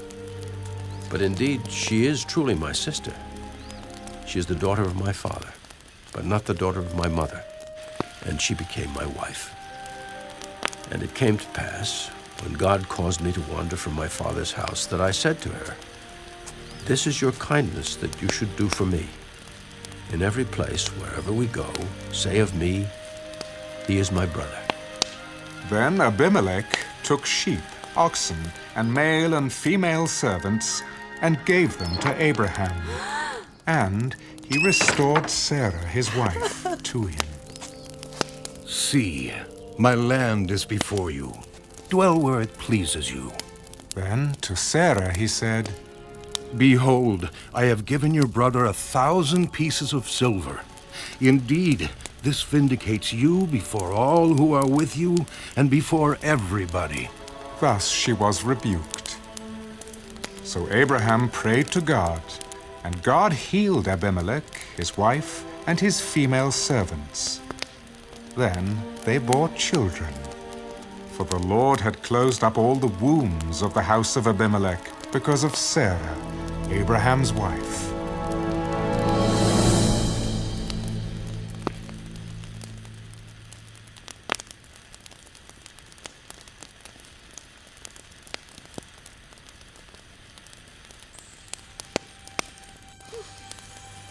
Lord visited Sarah as he had said, and the Lord did for Sarah as he had spoken. For Sarah conceived and bore Abraham a son in his old age, at the set time of which God had spoken to him. And Abraham called the name of his son who was born to him, whom Sarah bore to him, Isaac. Then Abraham circumcised his son Isaac when he was 8 days old, as God had commanded him. Now Abraham was 100 years old when his son Isaac was born to him. God has made me laugh, and all who hear will laugh with me. Who would have said to Abraham that Sarah would nurse children? For I have borne him a son in his old age. So the child grew and was weaned, and Abraham made a great feast on the same day that Isaac was weaned. And Sarah saw the son of Hagar, the Egyptian, whom she had borne to Abraham, scoffing. Therefore she said to Abraham, Cast out this bondwoman and her son, for the son of this bondwoman shall not be heir with my son, namely with Isaac. And the matter was very displeasing in Abraham's sight because of his son. But God said to Abraham, Do not let it be displeasing in your sight because of the lad or because of your bondwoman. Whatever Sarah has said to you, listen to her voice. For in Isaac your seed shall be called. Yet I will also make a nation of the son of the bondwoman, because he is your seed. So Abraham rose early in the morning and took bread and a skin of water, and putting it on her shoulder, he gave it and the boy to Hagar, and sent her away. Then she departed and wandered in the wilderness of Beersheba, and the water in the skin was used up, and she placed the boy under one of the shrubs. Then she went and sat down across from him, at a distance of about a bowshot, for she said to herself, Let me not see the death of the boy. So she sat opposite him and lifted her voice and wept. And God heard the voice of the lad. Then the angel of God called to Hagar out of heaven and said to her, What ails you, Hagar? Fear not, for God has heard the voice of the lad where he is. Arise, lift up the lad, and hold him with your hand, for I will make him a great nation. Then God opened her eyes, and she saw a well of water. And she went and filled the skin with water, and gave the lad a drink. So God was with the lad, and he grew and dwelt in the wilderness, and became an archer. He dwelt in the wilderness of Paran, and his mother took a wife for him from the land of Egypt.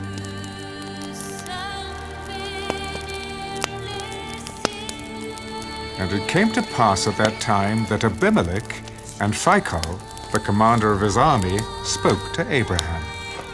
God is with you in all that you do. Now therefore, swear to me, by God, that you will not deal falsely with me, with my offspring, or with my posterity, but that according to the kindness that I have done to you, you will do to me and to the land in which you have dwelt. I will swear. Then Abraham rebuked Abimelech because of a well of water which Abimelech's servants had seized.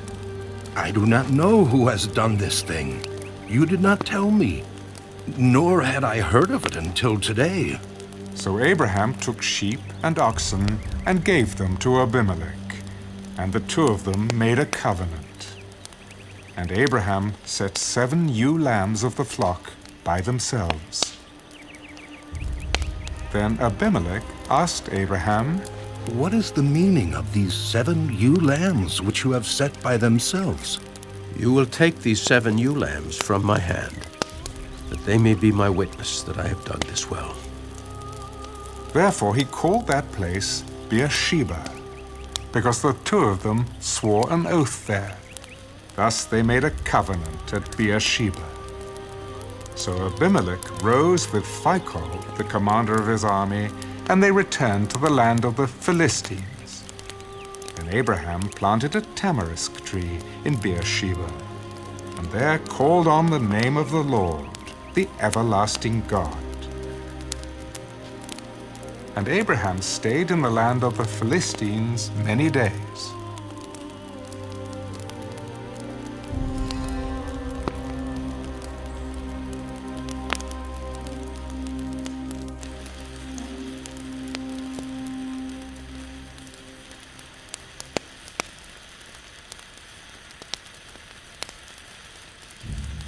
Now it came to pass after these things that God tested Abraham. Abraham, here I am. Take now your son, your only son Isaac, whom you love, and go to the land of Moriah, and offer him there as a burnt offering on one of the mountains of which I shall tell you. So Abraham rose early in the morning and saddled his donkey, and took 2 of his young men with him, and Isaac his son.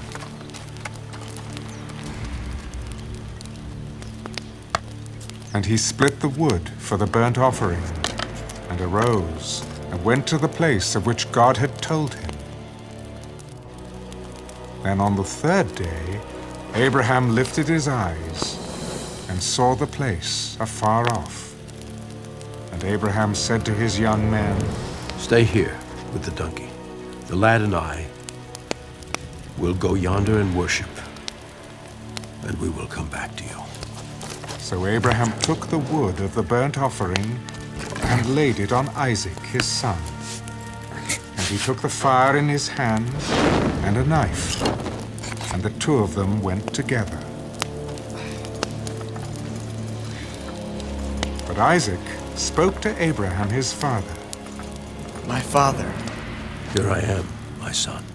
Look, the fire and the wood. But where is the lamb for a burnt offering? My son, God will provide for himself the lamb for a burnt offering. So the 2 of them went together. Then they came to the place of which God had told him. And Abraham built an altar there, and placed the wood in order. And he bound Isaac his son, and laid him on the altar, upon the wood. And Abraham stretched out his hand, and took the knife to slay his son. But the angel of the Lord called to him from heaven, Abraham! Abraham! Here I am. Do not lay your hand on the lad, or do anything to him. For now I know that you fear God, since you have not withheld your son, your only son, from me.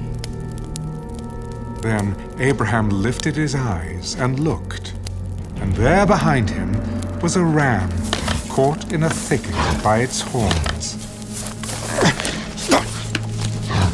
So Abraham went and took the ram and offered it up for a burnt offering instead of his son. And Abraham called the name of the place, "The Lord will provide." As it is said to this day, "In the mount of the Lord it shall be provided." Then the angel of the Lord called to Abraham a 2nd time out of heaven.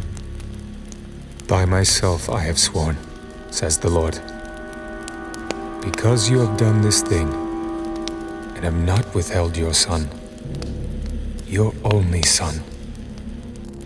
Blessing, I will bless you, and multiplying I will multiply your descendants as the stars of the heaven, and as the sand which is on the seashore. And your descendants shall possess the gate of their enemies. In your seed, all the nations of the earth shall be blessed, because you have obeyed my voice. So Abraham returned to his young men, and they rose and went together to Beersheba. And Abraham dwelt at Beersheba. Now it came to pass after these things that it was told Abraham, saying, Indeed, Milcah also has borne children to your brother Nahor, Uz his firstborn, Buz his brother, Kemuel the father of Aram, Kesed, Hazo, Pildash, Jidlaph, and Bethuel. And Bethuel begot Rebekah.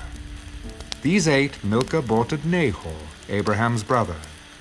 His concubine, whose name was Reumah, also bore Teber, Gaham, Phahash, and Maacah.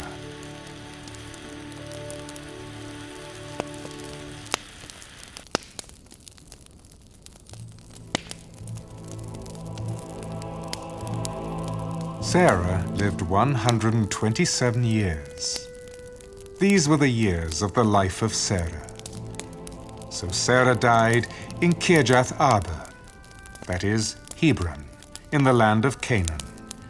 And Abraham came to mourn for Sarah and to weep for her.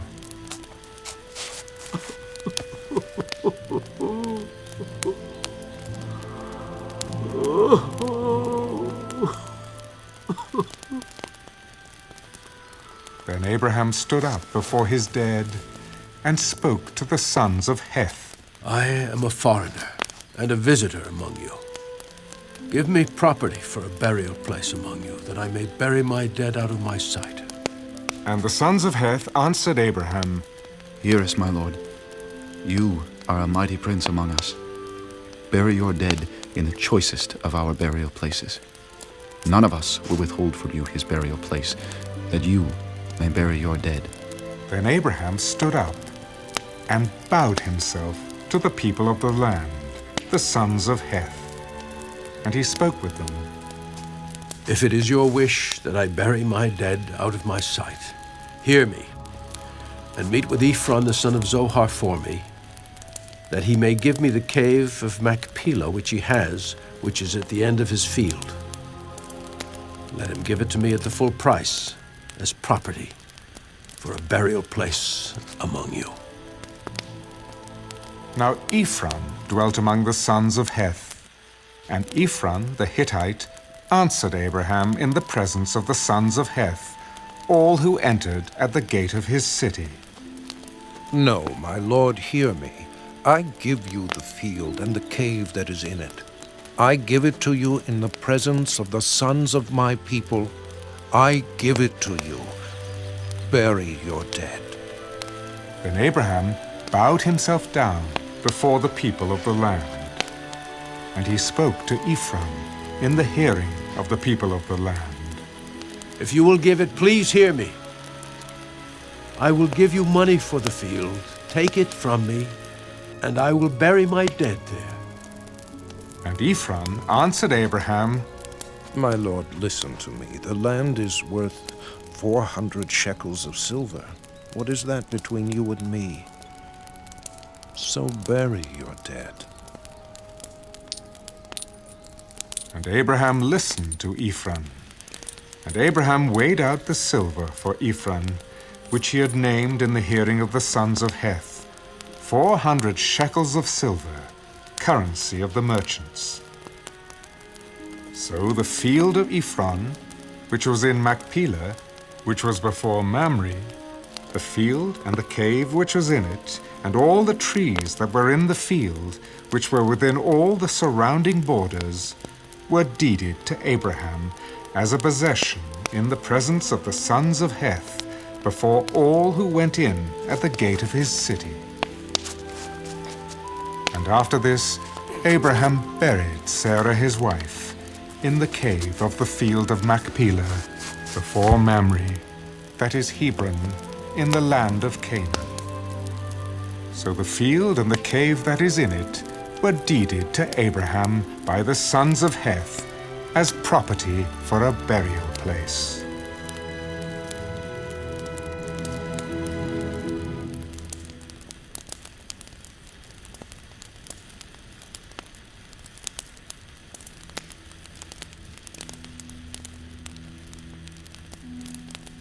Now Abraham was old, well advanced in age, and the Lord had blessed Abraham in all things.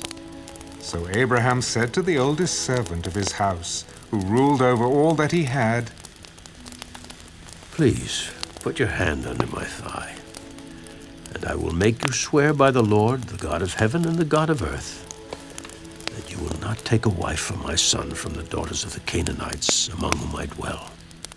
But you shall go to my country and to my family and take a wife for my son Isaac. And the servant said to him, Perhaps the woman will not be willing to follow me to this land. Must I take your son back to the land from which you came? But Abraham said to him, Beware that you do not take my son back there. The Lord God of heaven, who took me from my father's house and from the land of my family, and who spoke to me and swore to me, saying, To your descendants I give this land. He will send his angel before you, and you shall take a wife for my son from there. And if the woman is not willing to follow you, then you will be released from this oath. Only do not take my son back there. So the servant put his hand under the thigh of Abraham his master, and swore to him concerning this matter. Then the servant took 10 of his master's camels and departed, for all his master's goods were in his hand. And he arose and went to Mesopotamia, to the city of Nahor. And he made his camels kneel down outside the city by a well of water at evening time, the time when women go out to draw water. O Lord God of my master Abraham, please give me success this day and show kindness to my master Abraham. Behold, here I stand by the well of water, and the daughters of the men of the city are coming out to draw water. Now, let it be that the young woman to whom I say, Please let down your pitcher that I may drink, and she says, Drink, and I will also give your camels a drink. Let her be the one you have appointed for your servant Isaac, and by this I will know that you have shown kindness to my master. And it happened, before he had finished speaking, that behold, Rebekah, who was born to Bethuel, son of Milcah, the wife of Nahor, Abraham's brother, came out with her pitcher on her shoulder. Now the young woman was very beautiful to behold, a virgin. No man had known her. And she went down to the well, filled her pitcher, and came up. And the servant ran to meet her and said, Please, let me drink a little water from your pitcher. Drink, my lord. Then she quickly let her pitcher down to her hand and gave him a drink. And when she had finished giving him a drink, she said, I will draw water for your camels also, until they have finished drinking.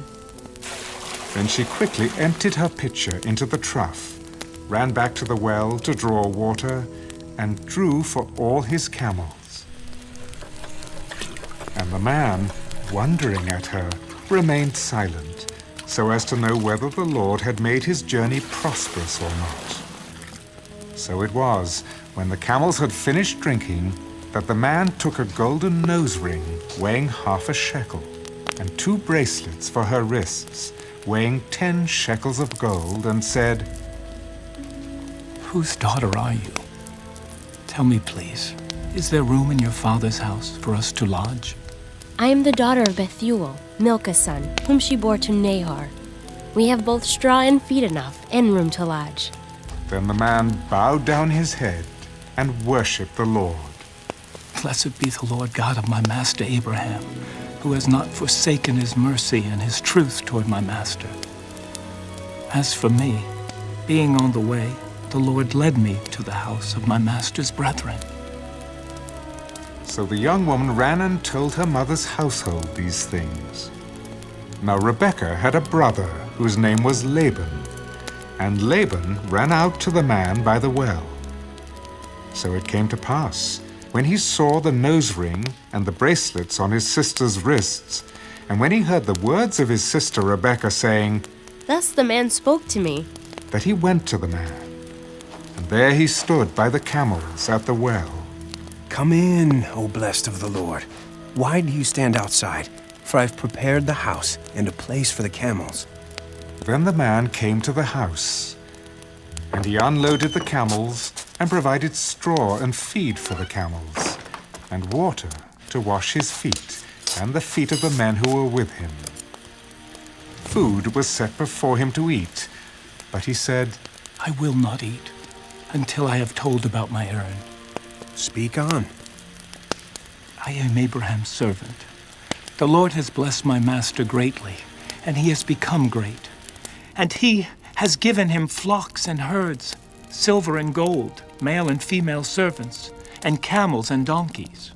And Sarah, my master's wife, bore a son to my master when she was old. And to him he has given all that he has. Now my master made me swear, saying, You shall not take a wife for my son from the daughters of the Canaanites in whose land I dwell, but you shall go to my father's house and to my family and take a wife for my son. And I said to my master, Perhaps the woman will not follow me.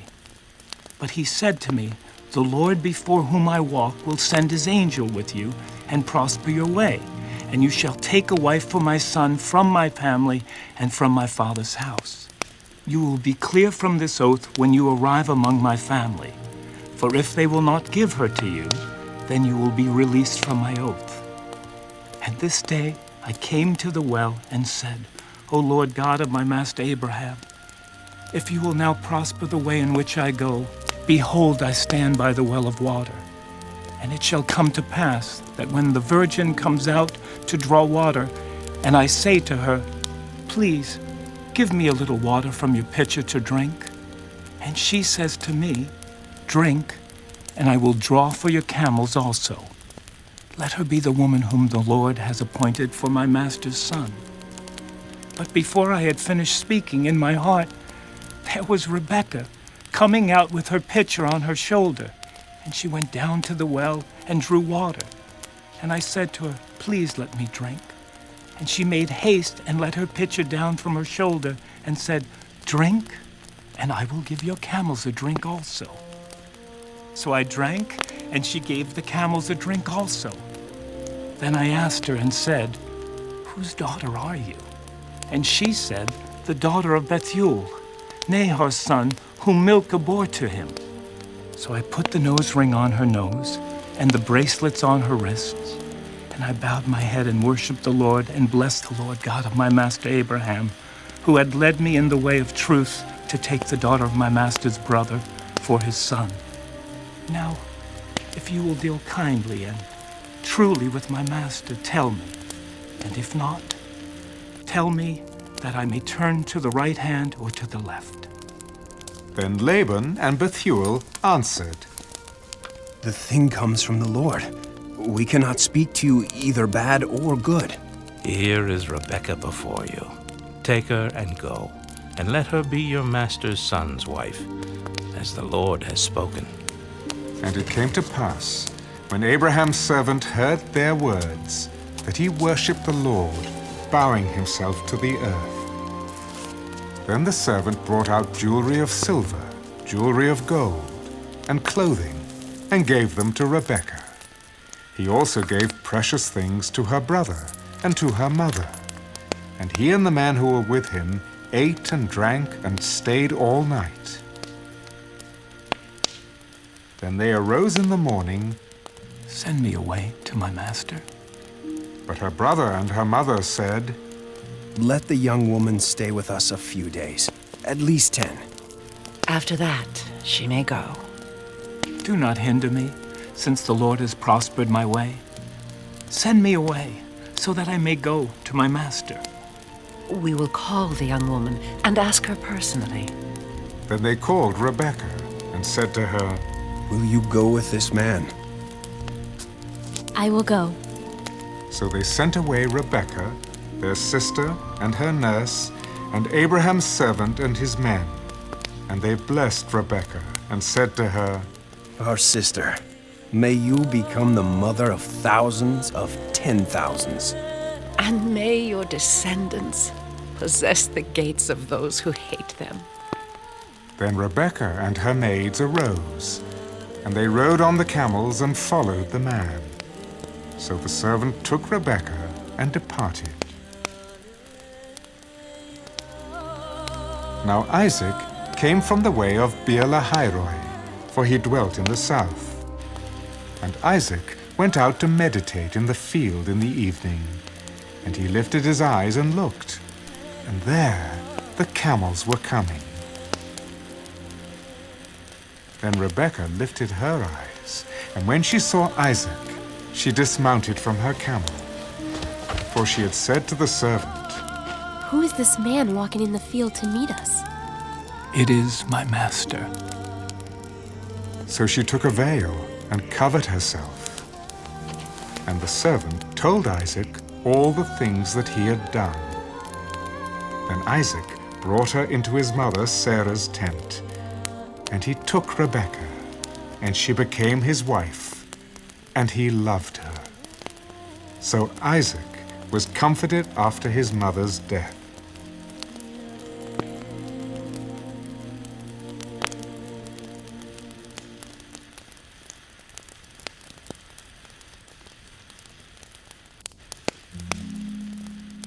Abraham again took a wife, and her name was Keturah. And she bore him Zimran, Jokshan, Medan, Midian, Ishbak, and Shua. Jokshan begot Sheba and Dedan, and the sons of Dedan were Asherim, Letushim, and Leamin. And the sons of Midian were Ephah, Ephur, Hanak, Abida, and Eldaah. All these were the children of Keturah. And Abraham gave all that he had to Isaac. But Abraham gave gifts to the sons of the concubines which Abraham had. And while he was still living, he sent them eastward, away from Isaac his son, to the country of the east. This is the sum of the years of Abraham's life which he lived, 175 years. Then Abraham breathed his last, and died in a good old age, an old man and full of years, and was gathered to his people. And his sons Isaac and Ishmael buried him in the cave of Machpelah, which is before Mamre, in the field of Ephron, the son of Zohar the Hittite, the field which Abraham purchased from the sons of Heth. There Abraham was buried, and Sarah his wife. And it came to pass, after the death of Abraham, that God blessed his son Isaac. And Isaac dwelt at Beer-lahai-roi. Now this is the genealogy of Ishmael, Abraham's son, whom Hagar the Egyptian, Sarah's maidservant, bore to Abraham. And these were the names of the sons of Ishmael, by their names, according to their generations. The firstborn of Ishmael, Nebajoth, then Kedar, Adbeel, Mibsam, Mishma, Duma, Massa, Hadar, Tema, Jetur, Nephish, and Kedemah. These were the sons of Ishmael, and these were their names, by their towns and their settlements, 12 princes, according to their nations. These were the years of the life of Ishmael, 137 years, and he breathed his last and died, and was gathered to his people. They dwelt from Havilah as far as Shur, which is east of Egypt, as you go toward Assyria. He died in the presence of all his brethren. This is the genealogy of Isaac, Abraham's son. Abraham begot Isaac.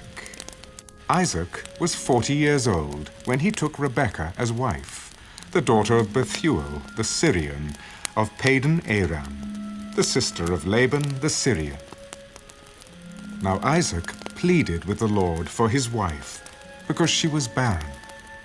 And the Lord granted his plea, and Rebekah his wife conceived. But the children struggled together within her, and she said, If all is well, why am I like this? So she went to inquire of the Lord. And the Lord said to her, 2 nations are in your womb. 2 peoples shall be separated from your body. 1 people shall be stronger than the other, and the older shall serve the younger. So when her days were fulfilled for her to give birth, indeed there were twins in her womb. And the first came out red. He was like a hairy garment all over. So they called his name Esau. Afterward his brother came out, and his hand took hold of Esau's heel. So his name was called Jacob. Isaac was 60 years old when she bore them. So the boys grew, and Esau was a skillful hunter, a man of the field. But Jacob was a mild man, dwelling in tents. And Isaac loved Esau because he ate of his game. But Rebekah loved Jacob. Now Jacob cooked a stew, and Esau came in from the field, and he was weary. And Esau said to Jacob, Please feed me with that same red stew, for I am weary. Therefore his name was called Edom. But Jacob said, Sell me your birthright as of this day. Look, I am about to die. So what is this birthright to me? Swear to me, as of this day. So he swore to him, and sold his birthright to Jacob. And Jacob gave Esau bread and stew of lentils. Then he ate and drank, arose, and went his way. Thus Esau despised his birthright.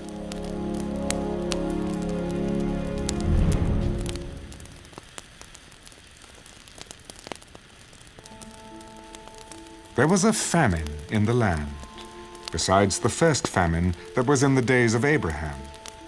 And Isaac went to Abimelech, king of the Philistines, in Gerar. Then the Lord appeared to him. Do not go down to Egypt. Live in the land of which I shall tell you.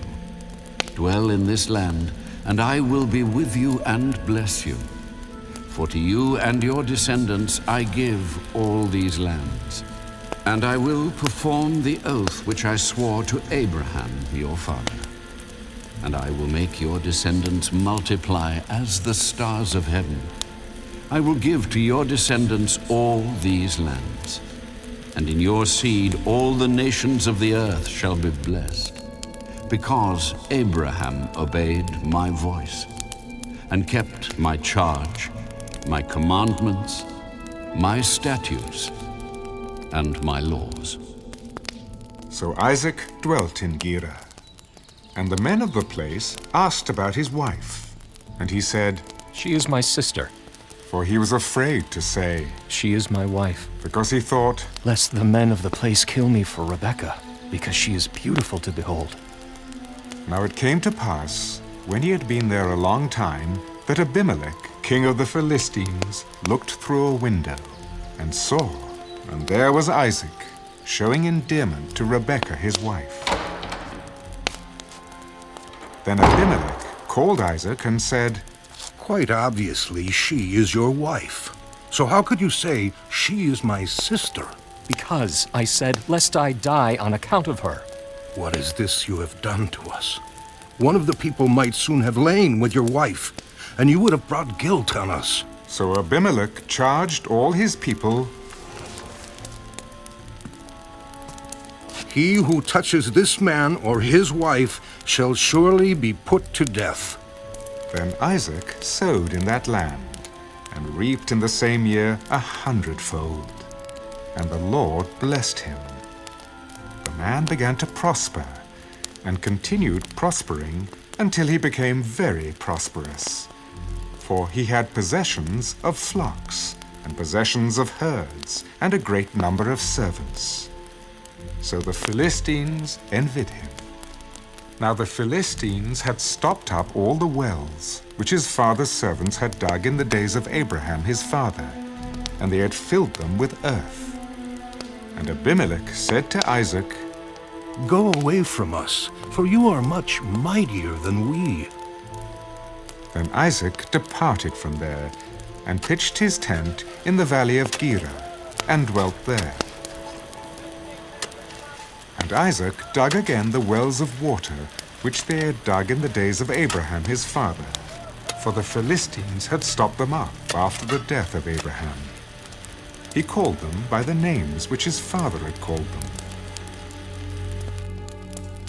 Also Isaac's servants dug in the valley, and found a well of running water there. But the herdsmen of Gerar quarreled with Isaac's herdsmen. "The water is ours." So he called the name of the well Esek, because they quarreled with him. Then they dug another well, and they quarreled over that one also. So he called its name Sitnah. And he moved from there and dug another well, and they did not quarrel over it. So he called its name Rehoboth, because he said, "For now the Lord has made room for us, and we shall be fruitful in the land." Then he went up from there to Beersheba, and the Lord appeared to him the same night and said, I am the God of your father Abraham. Do not fear, for I am with you. I will bless you and multiply your descendants for my servant Abraham's sake. So he built an altar there and called on the name of the Lord. And he pitched his tent there, and there Isaac's servants dug a well. Then Abimelech came up from Gerar with Ahuzzath, one of his friends, and Phicol, the commander of his army. And Isaac said to them, "Why have you come to me, since you hate me and have sent me away from you?" "We have certainly seen that the Lord is with you." So we said, "Let there now be an oath between us, between you and us, and let us make a covenant with you, that you will do us no harm, since we have not touched you, and since we have done nothing to you but good, and have sent you away in peace. You are now the blessed of the Lord."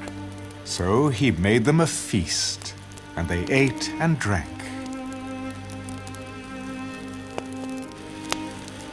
Then they arose early in the morning and swore an oath with one another. And Isaac sent them away, and they departed from him in peace.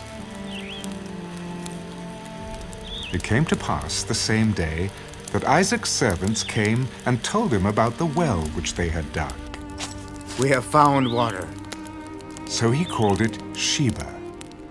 Therefore the name of the city is Beersheba to this day. When Esau was 40 years old, he took as wives Judith, the daughter of Beeri the Hittite, and Basemath, the daughter of Elam the Hittite. And they were a grief of mind to Isaac and Rebekah.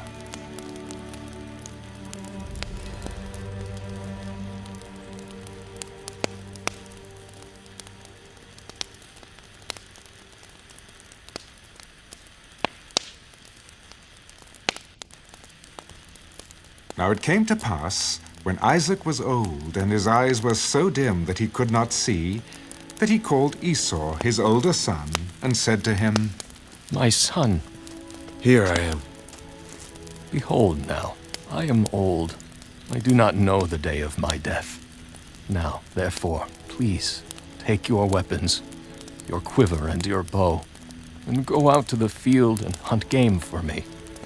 and make me savory food such as I love, and bring it to me that I may eat, that my soul may bless you before I die." Now Rebekah was listening when Isaac spoke to Esau his son. And Esau went to the field to hunt game and to bring it. So Rebekah spoke to Jacob her son. Indeed, I heard your father speak to Esau your brother, saying, "Bring me game and make savory food for me, that I may eat it and bless you in the presence of the Lord before my death. Now therefore, my son, obey my voice according to what I command you. Go now to the flock, and bring me from there 2 choice kids of the goats, and I will make savory food from them for your father, such as he loves. Then you shall take it to your father, that he may eat it, and that he may bless you before his death." Look, Esau, my brother, is a hairy man, and I am a smooth-skinned man. Perhaps my father will feel me, and I shall seem to be a deceiver to him, and I shall bring a curse on myself and not a blessing. Let your curse be on me, my son. Only obey my voice, and go, get them for me. And he went and got them, and brought them to his mother. And his mother made savory food, such as his father loved. Then Rebekah took the choice clothes of her elder son Esau, which were with her in the house, and put them on Jacob, her younger son. And she put the skins of the kids of the goats on his hands and on the smooth part of his neck. Then she gave the savory food and the bread which she had prepared into the hand of her son Jacob. So he went to his father and said, "My father." "Here I am. Who are you, my son?" Jacob said to his father, "I am Esau, your firstborn. I have done just as you told me. Please arise. Sit and eat of my game, that your soul may bless me." "How is it that you have found it so quickly, my son?" "Because the Lord your God brought it to me." "Please come near, that I may feel you, my son, whether you are really my son Esau or not." So Jacob went near to Isaac his father, and he felt him and said, "The voice is Jacob's voice, but the hands are the hands of Esau." And he did not recognize him, because his hands were hairy, like his brother Esau's hands. So he blessed him. Then he said, "Are you really my son Esau?" "I am." "Bring it near to me, and I will eat of my son's game, so that my soul may bless you." So he brought it near to him, and he ate, and he brought him wine, and he drank. Then his father Isaac said to him, "Come near now, and kiss me, my son." And he came near and kissed him, and he smelled the smell of his clothing, and blessed him.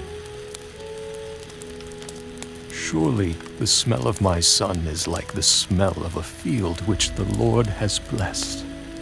Therefore, may God give you of the dew of heaven, of the fatness of the earth, and plenty of grain and wine.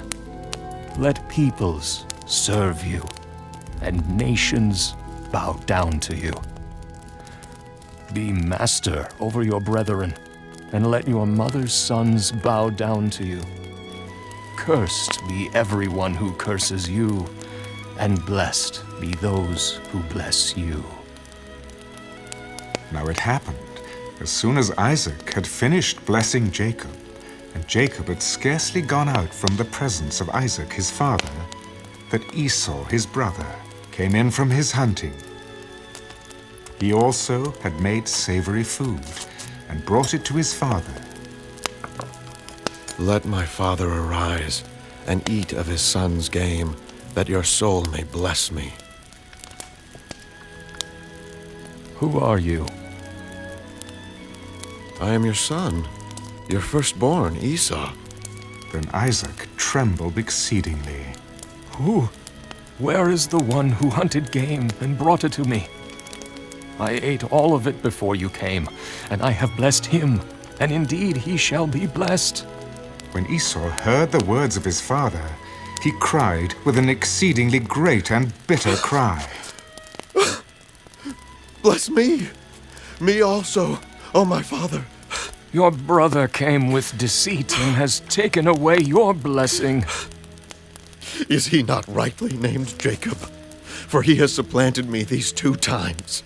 He took away my birthright, and now look, he has taken away my blessing. Have you not reserved a blessing for me? Indeed, I have made him your master, and all his brethren I have given to him as servants. With grain and wine I have sustained him. What shall I do now for you, my son? Have you only one blessing, my father? Bless me. Me also, O my father. And Esau lifted up his voice and wept. Then Isaac, his father, answered and said to him, Behold, your dwelling shall be of the fatness of the earth, and of the dew of heaven from above. By your sword you shall live, and you shall serve your brother. And it shall come to pass, when you become restless, that you shall break his yoke from your neck. So Esau hated Jacob, because of the blessing with which his father blessed him. And Esau said in his heart, The days of mourning for my father are at hand. Then I will kill my brother Jacob. And the words of Esau, her older son, were told to Rebekah. So she sent and called Jacob, her younger son. Surely your brother Esau comforts himself concerning you by intending to kill you. Now therefore, my son, obey my voice. Arise, flee to my brother Laban in Haran, and stay with him a few days until your brother's fury turns away, until your brother's anger turns away from you, and he forgets what you have done to him. Then I will send and bring you from there. Why should I be bereaved also of you both in one day? And Rebekah said to Isaac,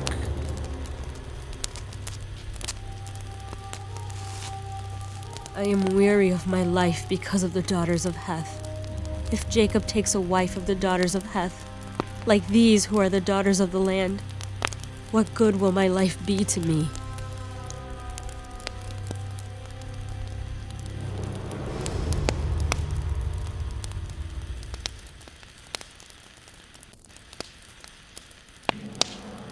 Then Isaac called Jacob and blessed him, and charged him, You shall not take a wife from the daughters of Canaan. Arise, go to Padan Aram, to the house of Bethuel, your mother's father, and take yourself a wife from there of the daughters of Laban, your mother's brother. May God Almighty bless you, and make you fruitful and multiply you, that you may be an assembly of peoples, and give you the blessing of Abraham, to you and your descendants with you, that you may inherit the land in which you are a stranger, which God gave to Abraham. So Isaac sent Jacob away, and he went to Padan Aram, to Laban, the son of Bethuel, the Syrian, the brother of Rebekah, the mother of Jacob and Esau. Esau saw that Isaac had blessed Jacob, and sent him away to Padan Aram, to take himself a wife from there, and that as he blessed him, he gave him a charge, saying, You shall not take a wife from the daughters of Canaan. And that Jacob had obeyed his father and his mother, and had gone to Padan Aram. Also Esau saw that the daughters of Canaan did not please his father Isaac. So Esau went to Ishmael, and took Mahalath, the daughter of Ishmael, Abraham's son, the sister of Nebajoth, to be his wife, in addition to the wives he had. Now Jacob went out from Beersheba, and went toward Haran. So he came to a certain place, and stayed there all night, because the sun had set. he took one of the stones of that place and put it at his head, and he lay down in that place to sleep. Then he dreamed, and behold, a ladder was set up on the earth, and its top reached to heaven, and there the angels of God were ascending and descending on it. And behold, the Lord stood above it. I am the Lord God of Abraham, your father, and the God of Isaac. The land on which you lie I will give to you and your descendants. Also your descendants shall be as the dust of the earth. You shall spread abroad to the west and the east, to the north and the south. And in you and in your seed all the families of the earth shall be blessed. Behold, I am with you, and will keep you wherever you go, and will bring you back to this land. For I will not leave you until I have done what I have spoken to you. Then Jacob awoke from his sleep. Surely the Lord is in this place, and I did not know it. And he was afraid. How awesome is this place! This is none other than the house of God, and this is the gate of heaven.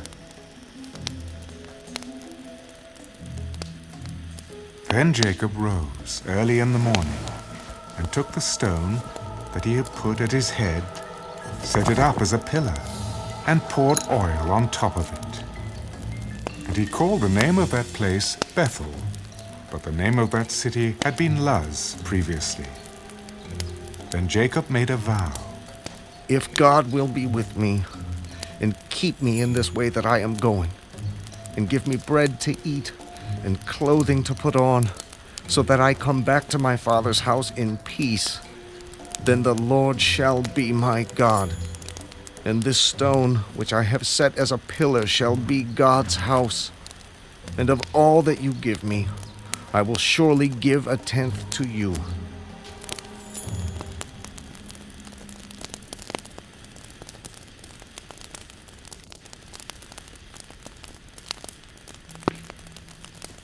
So Jacob went on his journey, and came to the land of the people of the east. And he looked, and saw a well in the field, and behold, there were 3 flocks of sheep lying by it. For out of that well they watered the flocks. A large stone was on the well's mouth. Now all the flocks would be gathered there, and they would roll the stone from the well's mouth, water the sheep, and put the stone back in its place on the well's mouth. And Jacob said to them, My brethren, where are you from? We are from Haran. Do you know Laban, the son of Nahor? We know him. Is he well? He is well. And look, his daughter Rachel is coming with the sheep. Look, it is still high day. It is not time for the cattle to be gathered together. Water the sheep and go and feed them. We cannot until all the flocks are gathered together, and they have rolled the stone from the well's mouth. Then we water the sheep. Now while he was still speaking with them, Rachel came with her father's sheep, for she was a shepherdess. And it came to pass, when Jacob saw Rachel, the daughter of Laban, his mother's brother, and the sheep of Laban, his mother's brother, that Jacob went near and rolled the stone from the well's mouth, and watered the flock of Laban, his mother's brother.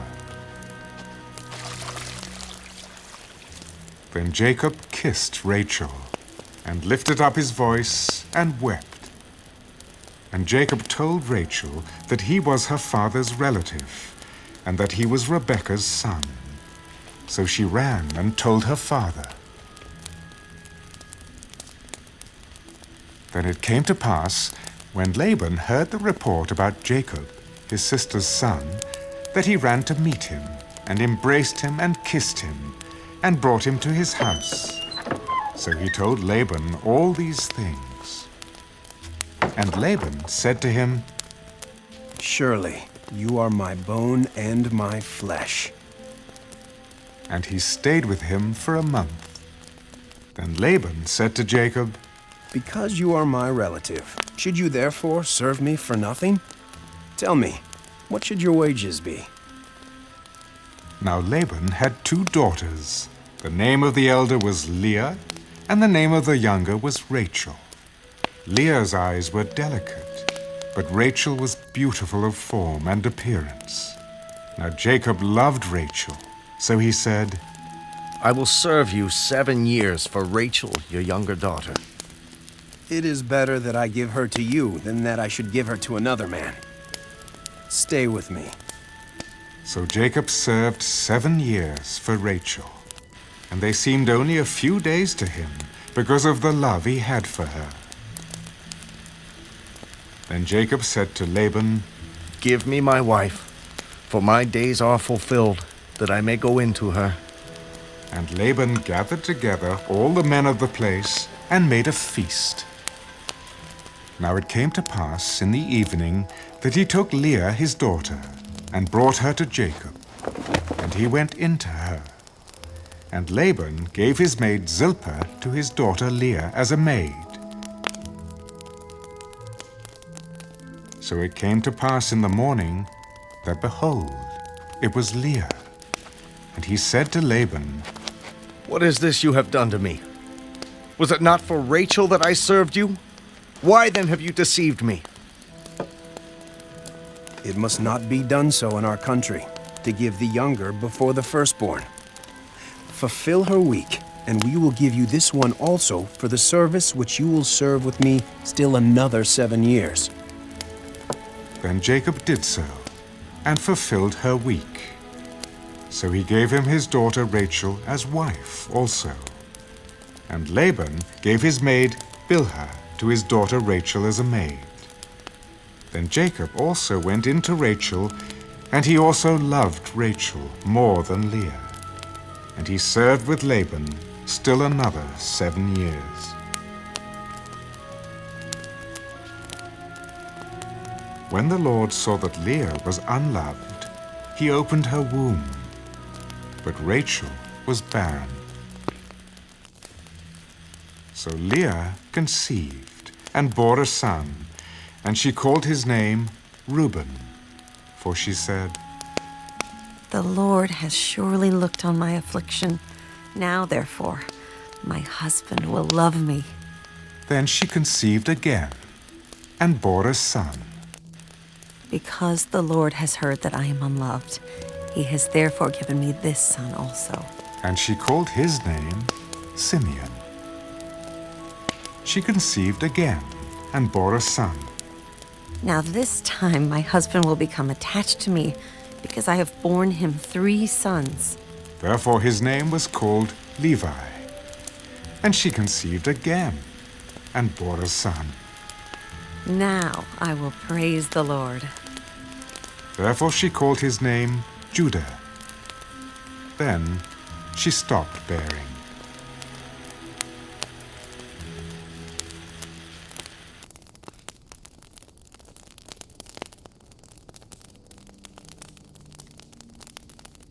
Now, when Rachel saw that she bore Jacob no children, Rachel envied her sister and said to Jacob, Give me children, or else I die. And Jacob's anger was aroused against Rachel. Am I in the place of God, who has withheld from you the fruit of the womb? Here's my maid, Bilhah. Go into her, and she will bear a child on my knees, that I also may have children by her. Then she gave him Bilhah, her maid, as wife, and Jacob went into her. And Bilhah conceived, and bore Jacob a son. Then Rachel said, God has judged my case, and he has also heard my voice and given me a son. Therefore she called his name Dan.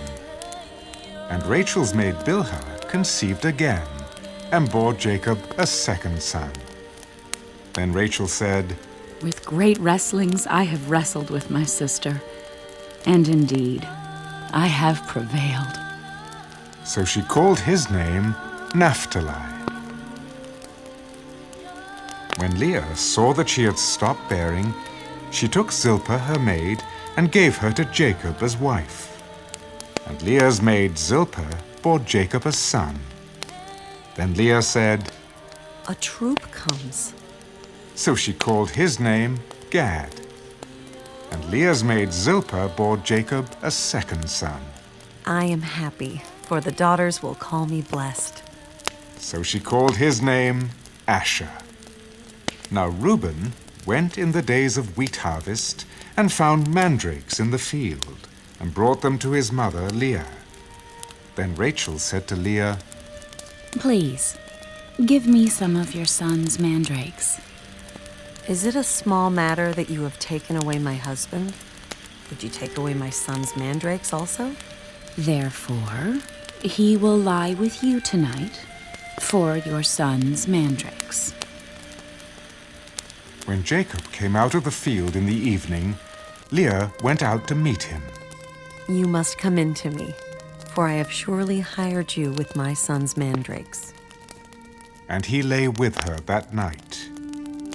And God listened to Leah, and she conceived and bore Jacob a fifth son. God has given me my wages, because I have given my maid to my husband. So she called his name Issachar. Then Leah conceived again and bore Jacob a sixth son. God has endowed me with a good endowment. Now my husband will dwell with me, because I have borne him 6 sons. So she called his name Zebulun. Afterward, she bore a daughter and called her name Dinah. Then God remembered Rachel, and God listened to her and opened her womb. And she conceived and bore a son. God has taken away my reproach. So she called his name Joseph. The Lord shall add to me another son. And it came to pass, when Rachel had borne Joseph, that Jacob said to Laban, Send me away, that I may go to my own place and to my country. Give me my wives and my children for whom I have served you, and let me go. For you know my service, which I have done for you. Please, stay, if I have found favor in your eyes. For I have learned by experience that the Lord has blessed me for your sake. Name me your wages, and I will give it. You know how I have served you, and how your livestock has been with me. For what you had before I came was little, and it has increased to a great amount. The Lord has blessed you since my coming. And now, when shall I also provide for my own house? What shall I give you? You shall not give me anything. If you will do this thing for me, I will again feed and keep your flocks. Let me pass through all your flock today, removing from there all the speckled and spotted sheep, and all the brown ones among the lambs, and the spotted and speckled among the goats, and these shall be my wages. So my righteousness will answer for me in time to come, when the subject of my wages comes before you. Every one that is not speckled and spotted among the goats, and brown among the lambs, will be considered stolen if it is with me. Oh, that it were according to your word. So he removed that day the male goats that were speckled and spotted, all the female goats that were speckled and spotted, every one that had some white in it, and all the brown ones among the lambs, and gave them into the hand of his sons. Then he put 3 days' journey between himself and Jacob fed the rest of Laban's flocks. Now Jacob took for himself rods of green poplar, and of the almond and chestnut trees, peeled white strips in them, and exposed the white which was in the rods. And the rods which he had peeled he set before the flocks in the gutters, in the watering troughs where the flocks came to drink, so that they should conceive when they came to drink. So the flocks conceived before the rods, and the flocks brought forth streaked, speckled, and spotted. Then Jacob separated the lambs, and made the flocks face toward the streaked, and all the brown in the flock of Laban. But he put his own flocks by themselves, and did not put them with Laban's flock. And it came to pass, whenever the stronger livestock conceived, that Jacob placed the rods before the eyes of the livestock in the gutters, that they might conceive among the rods. But when the flocks were feeble, he did not put them in. So the feebler were Laban's, and the stronger Jacob's. Thus the man became exceedingly prosperous, and had large flocks, female and male servants, and camels and donkeys.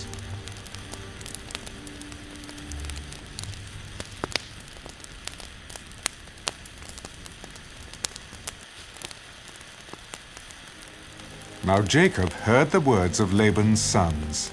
Jacob has taken away all that was our father's, and from what was our father's he has acquired all this wealth.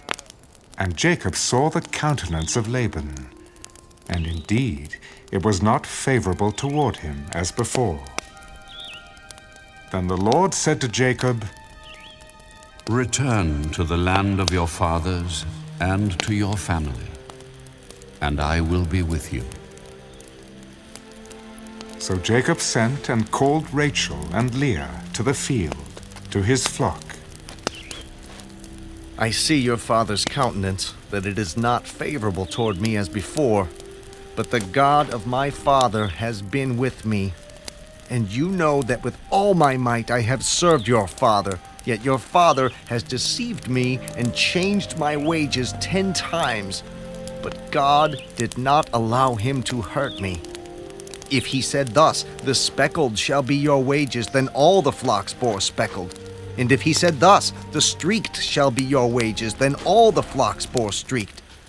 So God has taken away the livestock of your father and given them to me. And it happened at the time when the flocks conceived that I lifted my eyes and saw in a dream, and behold, the rams which leaped upon the flocks were streaked, speckled, and gray-spotted. Then the angel of God spoke to me in a dream, saying, "Jacob." And I said, "Here I am." And he said, "Lift your eyes now and see, all the rams which leap on the flocks are streaked, speckled, and gray-spotted, for I have seen all that Laban is doing to you. I am the God of Bethel, where you anointed the pillar and where you made a vow to me. Now arise, get out of this land, and return to the land of your family." Then Rachel and Leah answered, Is there still any portion or inheritance for us in our father's house? Are we not considered strangers by him? For he has sold us and also completely consumed our money. For all these riches which God has taken from our father are really ours and our children's. Now then, whatever God has said to you, do it. Then Jacob rose and set his sons and his wives on camels.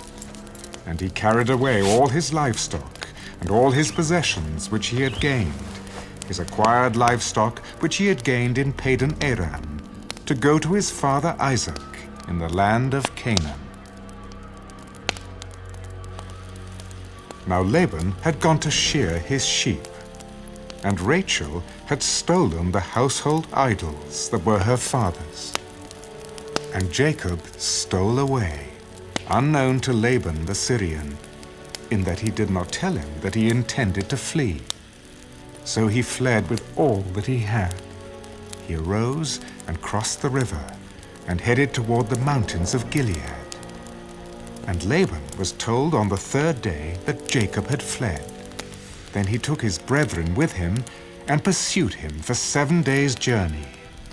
And he overtook him in the mountains of Gilead. But God had come to Laban the Syrian in a dream by night, and said to him, "Be careful that you speak to Jacob neither good nor bad." So Laban overtook Jacob. Now Jacob had pitched his tent in the mountains, and Laban with his brethren pitched in the mountains of Gilead. And Laban said to Jacob, What have you done, that you have stolen away unknown to me, and carried away my daughters like captives taken with the sword? Why did you flee away secretly, and steal away from me and not tell me? For I might have sent you away with joy and songs, with timbrel and harp, and you did not allow me to kiss my sons and my daughters. Now you have done foolishly in so doing. It is in my power to do you harm. But the God of your father spoke to me last night, saying, Be careful that you speak to Jacob neither good nor bad. And now you have surely gone because you greatly long for your father's house. But why did you steal my gods? Because I was afraid, for I said, Perhaps you would take your daughters from me by force. With whomever you find your gods, do not let him live. In the presence of our brethren, identify what I have of yours and take it with you. For Jacob did not know that Rachel had stolen them. And Laban went into Jacob's tent, into Leah's tent, and into the two maids' tents. But he did not find them. Then he went out of Leah's tent and entered Rachel's tent. Now Rachel had taken the household idols, put them in the camel's saddle, and sat on them. And Laban searched all about the tent, but did not find them. And she said to her father, Let it not displease my lord, that I cannot rise before you, for the manner of women is with me. And he searched, but did not find the household idols. Then Jacob was angry and rebuked Laban. What is my trespass? What is my sin that you have so hotly pursued me? Although you have searched all my things, what part of your household things have you found? Set it here before my brethren and your brethren, that they may judge between us both. These 20 years I have been with you. Your ewes and your female goats have not miscarried their young, and I have not eaten the rams of your flock. That which was torn by beasts I did not bring to you, I bore the loss of it. You required it from my hand, whether stolen by day or stolen by night. There I was. In the day the drought consumed me, and the frost by night, and my sleep departed from my eyes. Thus I have been in your house 20 years. I served you 14 years for your 2 daughters, and 6 years for your flock, and you have changed my wages 10 times. Unless the God of my father, the God of Abraham, and the fear of Isaac had been with me, surely now you would have sent me away empty-handed. God has seen my affliction and the labor of my hands, and rebuked you last night. These daughters are my daughters, and these children are my children, and this flock is my flock. All that you see is mine.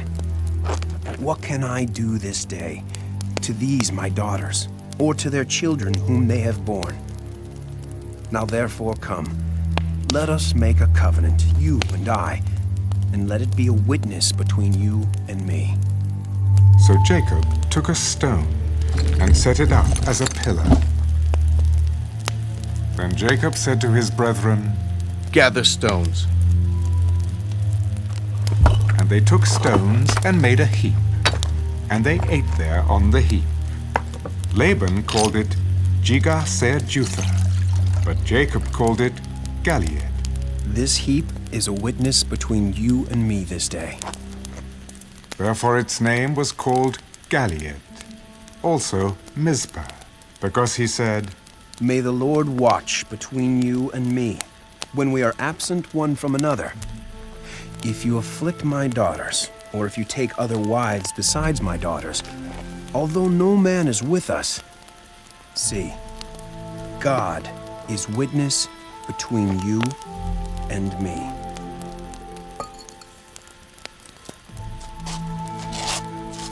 here is this heap, and here is this pillar, which I have placed between you and me. This heap is a witness, and this pillar is a witness, that I will not pass beyond this heap to you, and you will not pass beyond this heap and this pillar to me for harm. The God of Abraham, the God of Nahor, and the God of their father judge between us." And Jacob swore by the fear of his father Isaac. Then Jacob offered a sacrifice on the mountain, and called his brethren to eat bread. And they ate bread and stayed all night on the mountain. And early in the morning Laban arose, and kissed his sons and daughters, and blessed them. Then Laban departed, and returned to his place.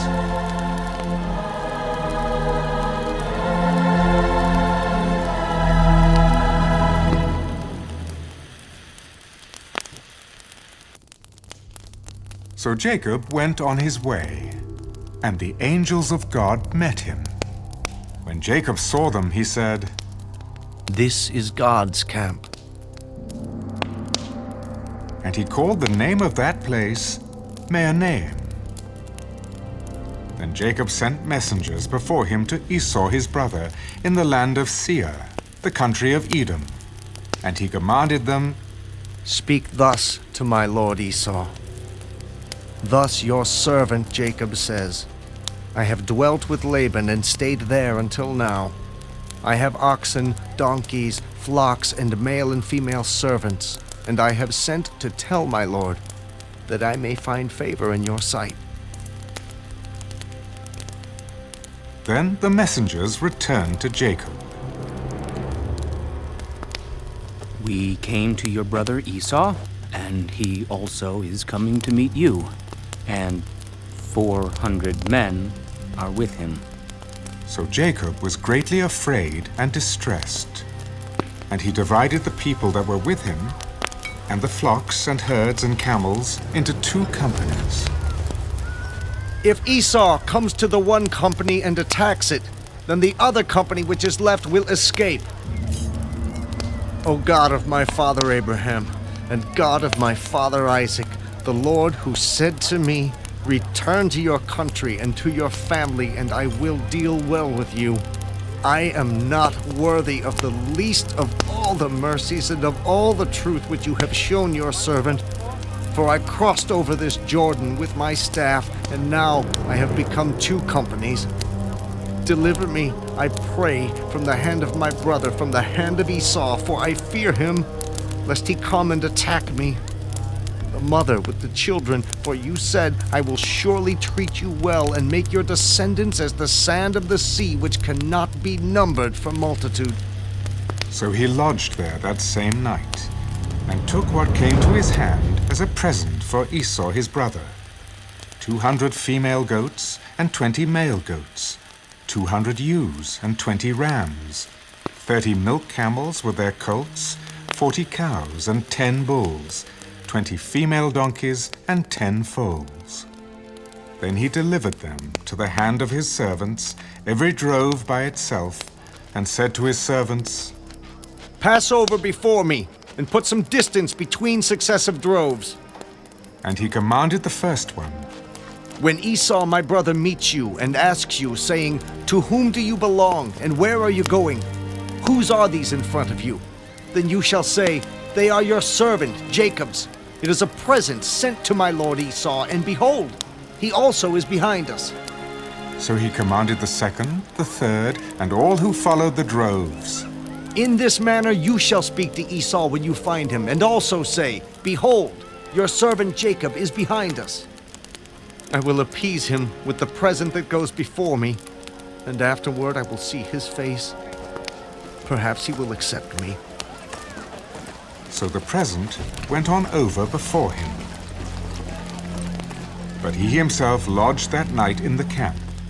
And he arose that night, and took his 2 wives, his 2 female servants, and his 11 sons, and crossed over the ford of Jabbok. He took them, sent them over the brook, and sent over what he had.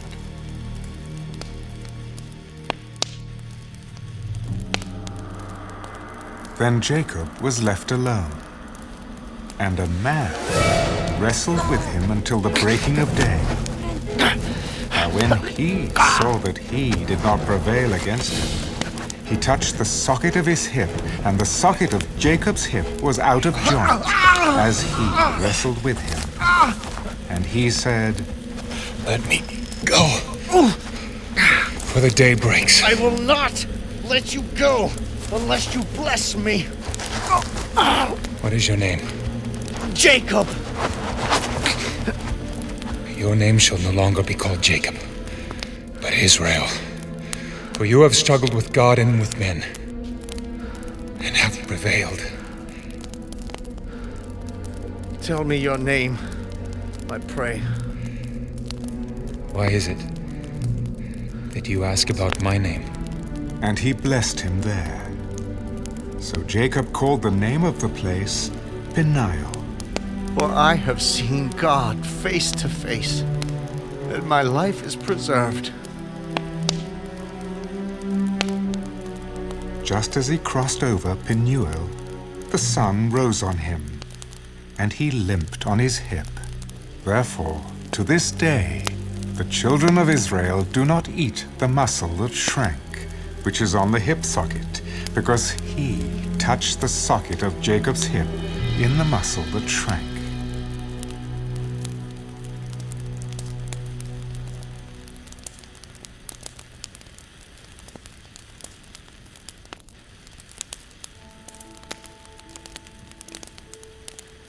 Now Jacob lifted his eyes and looked, and there Esau was coming, and with him were 400 men.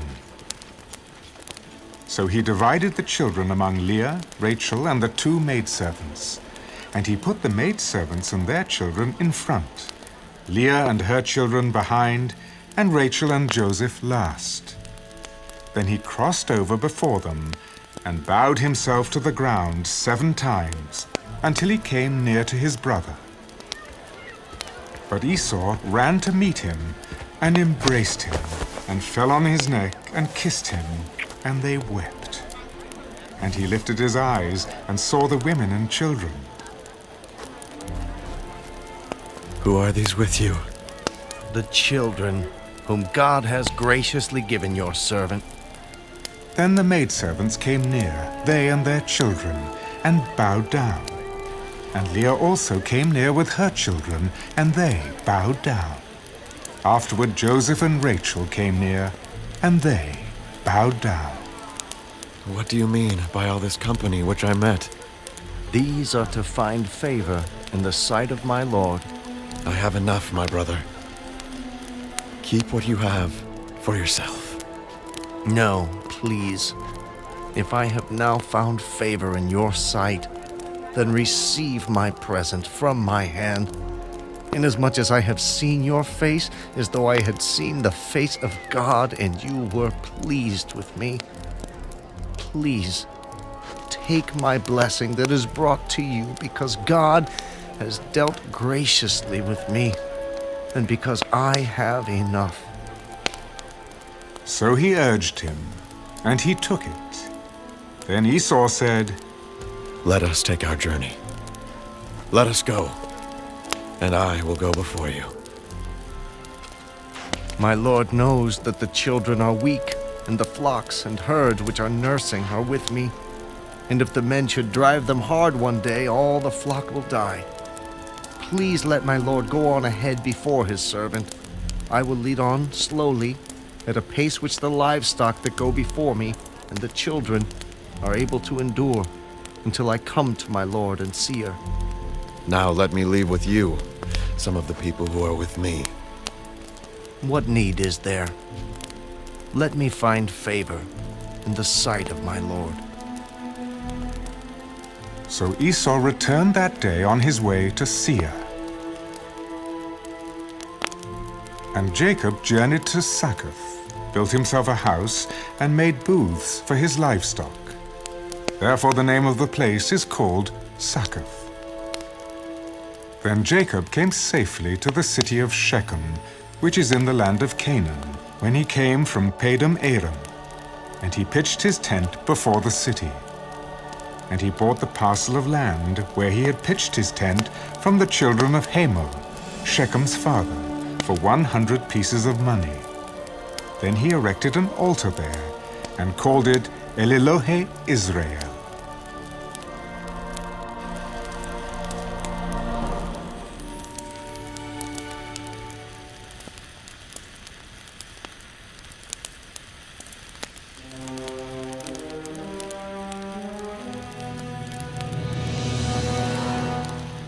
Now Dinah, the daughter of Leah, whom she had borne to Jacob, went out to see the daughters of the land.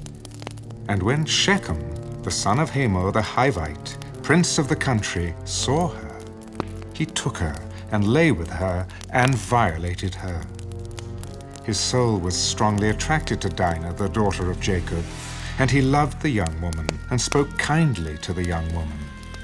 So Shechem spoke to his father Hamor, "Get me this young woman as a wife." And Jacob heard that he had defiled Dinah his daughter. Now his sons were with his livestock in the field, so Jacob held his peace until they came. Then Hamor, the father of Shechem, went out to Jacob to speak with him. And the sons of Jacob came in from the field when they heard it. And the men were grieved and very angry, because he had done a disgraceful thing in Israel by lying with Jacob's daughter, a thing which ought not to be done. But Hamor spoke with them. The soul of my son Shechem longs for your daughter. Please give her to him as a wife, and make marriages with us. Give your daughters to us, and take our daughters to yourselves, so you shall dwell with us, and the land shall be before you. Dwell and trade in it, and acquire possessions for yourselves in it. Then Shechem said to her father and her brothers, "Let me find favor in your eyes, and whatever you say to me I will give. Ask me ever so much dowry and gift, and I will give according to what you say to me. But give me the young woman as a wife." But the sons of Jacob answered Shechem and Hamor his father, and spoke deceitfully, because he had defiled Dinah their sister. "We cannot do this thing, to give our sister to one who is uncircumcised, for that would be a reproach to us. But on this condition we will consent to you. If you will become as we are, if every male of you is circumcised, then we will give our daughters to you, and we will take your daughters to us, and we will dwell with you, and we will become one people. But if you will not heed us and be circumcised, then we will take our daughter and be gone." And their words pleased Hamor and Shechem, Hamor's son. So the young man did not delay to do the thing, because he delighted in Jacob's daughter. He was more honorable than all the household of his father.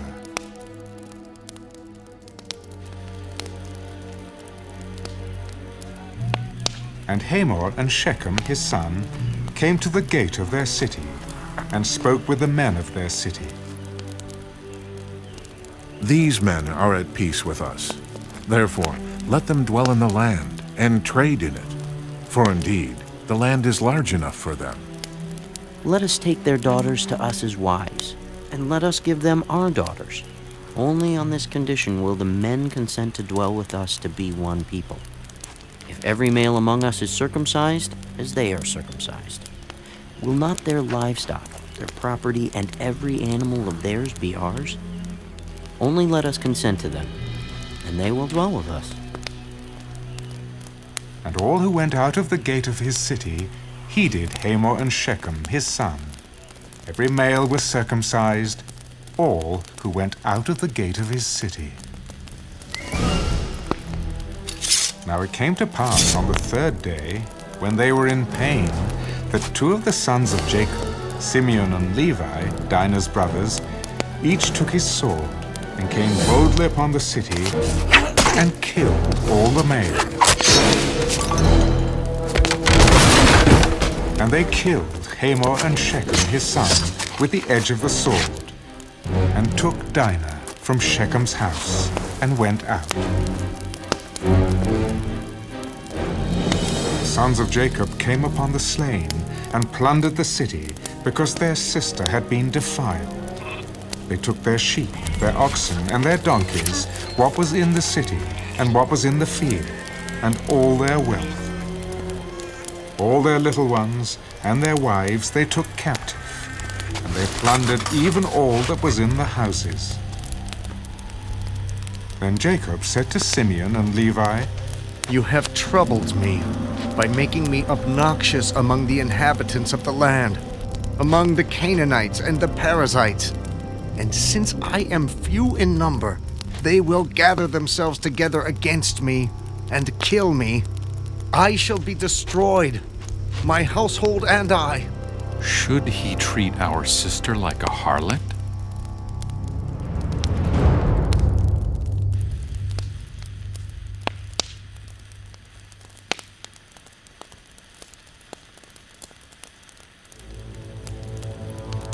Then God said to Jacob, "Arise, go up to Bethel and dwell there, and make an altar there to God, who appeared to you when you fled from the face of Esau, your brother." And Jacob said to his household and to all who were with him, "Put away the foreign gods that are among you. Purify yourselves and change your garments. Then let us arise and go up to Bethel, and I will make an altar there to God, who answered me in the day of my distress, and has been with me in the way which I have gone." So they gave Jacob all the foreign gods which were in their hands, and the earrings which were in their ears. And Jacob hid them under the terebinth tree, which was by Shechem. And they journeyed, and the terror of God was upon the cities that were all around them, and they did not pursue the sons of Jacob. So Jacob came to Luz, that is, Bethel, which is in the land of Canaan, he and all the people who were with him. And he built an altar there, and called the place El Bethel, because there God appeared to him when he fled from the face of his brother. Now Deborah, Rebekah's nurse, died, and she was buried below Bethel under the terebinth tree. So the name of it was called Allon Bacuth. Then God appeared to Jacob again, when he came from Padan Aram, and blessed him. "Your name is Jacob. Your name shall not be called Jacob anymore, but Israel shall be your name." So he called his name Israel. "I am God Almighty. Be fruitful and multiply. A nation and a company of nations shall proceed from you, and kings shall come from your body. The land which I gave Abraham and Isaac, I give to you, and to your descendants after you, I give this land." Then God went up from him in the place where he talked with him. So Jacob set up a pillar in the place where he talked with him, a pillar of stone. And he poured a drink offering on it, and he poured oil on it. And Jacob called the name of the place where God spoke with him, Bethel. Then they journeyed from Bethel.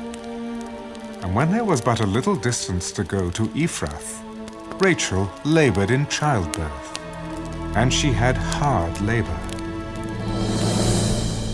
Now it came to pass, when she was in hard labor, that the midwife said to her, "Do not fear.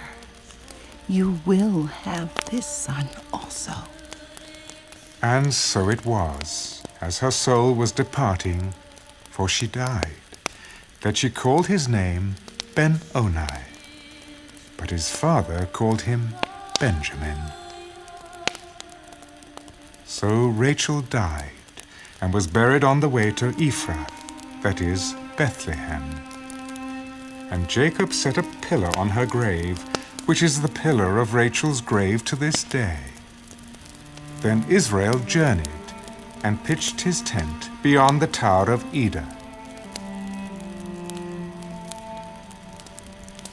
And it happened, when Israel dwelt in that land, that Reuben went and lay with Bilhah, his father's concubine, and Israel heard about it. Now the sons of Jacob were 12. The sons of Leah were Reuben, Jacob's firstborn, and Simeon, Levi, Judah, Issachar, and Zebulun. The sons of Rachel were Joseph and Benjamin. The sons of Bilhah, Rachel's maidservant, were Dan and Naphtali. And the sons of Zilpah, Leah's maidservant, were Gad and Asher. These were the sons of Jacob, who were born to him in Padan Aram. Then Jacob came to his father Isaac at Mamre, or Kirjath Arba, that is, Hebron, where Abraham and Isaac had dwelt. Now the days of Isaac were 180 years. So Isaac breathed his last and died, and was gathered to his people, being old and full of days. And his sons Esau and Jacob buried him.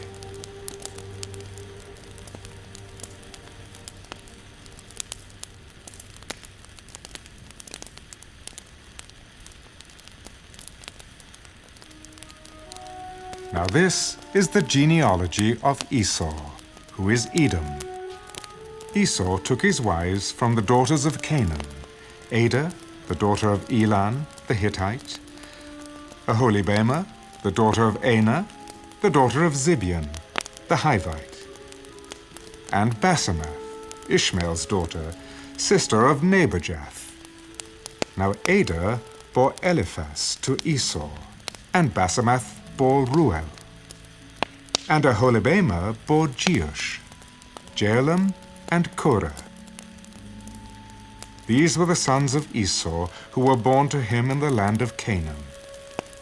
Then Esau took his wives, his sons, his daughters, and all the persons of his household, his cattle, and all his animals, and all his goods which he had gained in the land of Canaan, and went to a country away from the presence of his brother Jacob.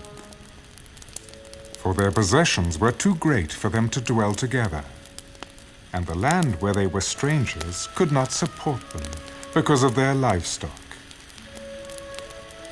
So Esau dwelt in Mount Seir. Esau is Edom, and this is the genealogy of Esau, the father of the Edomites, in Mount Seir. These were the names of Esau's sons: Eliphaz, the son of Adah, the wife of Esau, and Ruel, the son of Basemath, the wife of Esau. And the sons of Eliphaz were Teman, Omar, Zepho, Gatam, and Kenaz. Now Timnah was the concubine of Eliphaz, Esau's son, and she bore Amalek to Eliphaz. These were the sons of Adah, Esau's wife. These were the sons of Ruel: Nahath, Zerah, Shammah, and Mizah. These were the sons of Basemath, Esau's wife.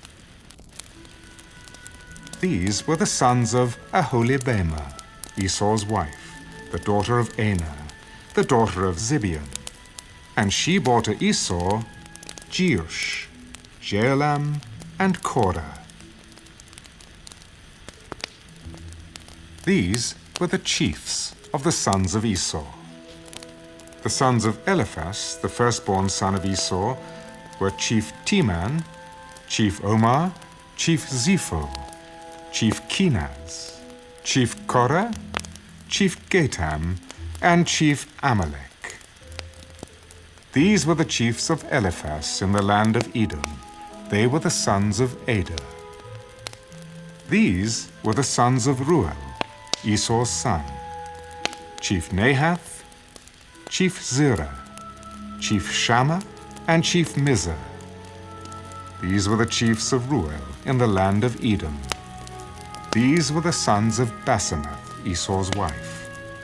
And these were the sons of Aholibamah, Esau's wife: Chief Jeush, chief Jealam, and chief Korah. These were the chiefs who descended from Aholibamah, Esau's wife, the daughter of Anah. These were the sons of Esau, who is Edom, and these were their chiefs. These were the sons of Seir, the Horite, who inhabited the land: Lotan, Shobal, Zibeon, Anah, Dishan, Ezer, and Dishan. These were the chiefs of the Horites, the sons of Seir, in the land of Edom. And the sons of Lotan were Horai and Heman. Lotan's sister was Timnah. These were the sons of Shobal: Alvan, Manahath, Ebal, Shepho, and Onan. These were the sons of Zibeon, both Ajer and Anah. This was the Anah who found the water in the wilderness, as he pastured the donkeys of his father Zibeon. These were the children of Anah: Dishon and Aholibamah, the daughter of Anah. These were the sons of Dishan: Hemdan, Eshban, Ithran, and Kiran. These were the sons of Ezur: Bilhan, Zeavan, and Achan. These were the sons of Dishan: Uz and Aram. These were the chiefs of the Horites: Chief Lotan, Chief Shobal, Chief Zibeon, Chief Anah, Chief Dishan, Chief Ezer, and Chief Dishan. These were the chiefs of the Horites, according to their chiefs in the land of Seir. Now these were the kings who reigned in the land of Edom, before any king reigned over the children of Israel. Bela, the son of Beor, reigned in Edom, and the name of his city was Dinhabah. And when Bela died, Jobab, the son of Zerah of Basra, reigned in his place. When Jobab died, Husham of the land of the Temanites reigned in his place. And when Husham died, Hadad, the son of Bedad, who attacked Midian in the field of Moab, reigned in his place. And the name of his city was Avith. When Hadad died, Samlah of Masrekah reigned in his place. And when Samlah died, Saul of Rehoboth by the river reigned in his place. When Saul died, Baal-Hanan, the son of Achbor, reigned in his place. And when Baal-Hanan, the son of Achbor, died, Hadar reigned in his place, and the name of his city was Peu. His wife's name was Mehetabel, the daughter of Matred, the daughter of Mezahab. And these were the names of the chiefs of Esau, according to their families and their places, by their names: Chief Timnah, Chief Alva, Chief Jetheth, Chief Aholibamah, Chief Elah, Chief Pinan, Chief Kenaz, Chief Teman, Chief Mibzar, Chief Magdiel, and Chief Iram. These were the chiefs of Edom, according to their dwelling places in the land of their possession. Esau was the father of the Edomites.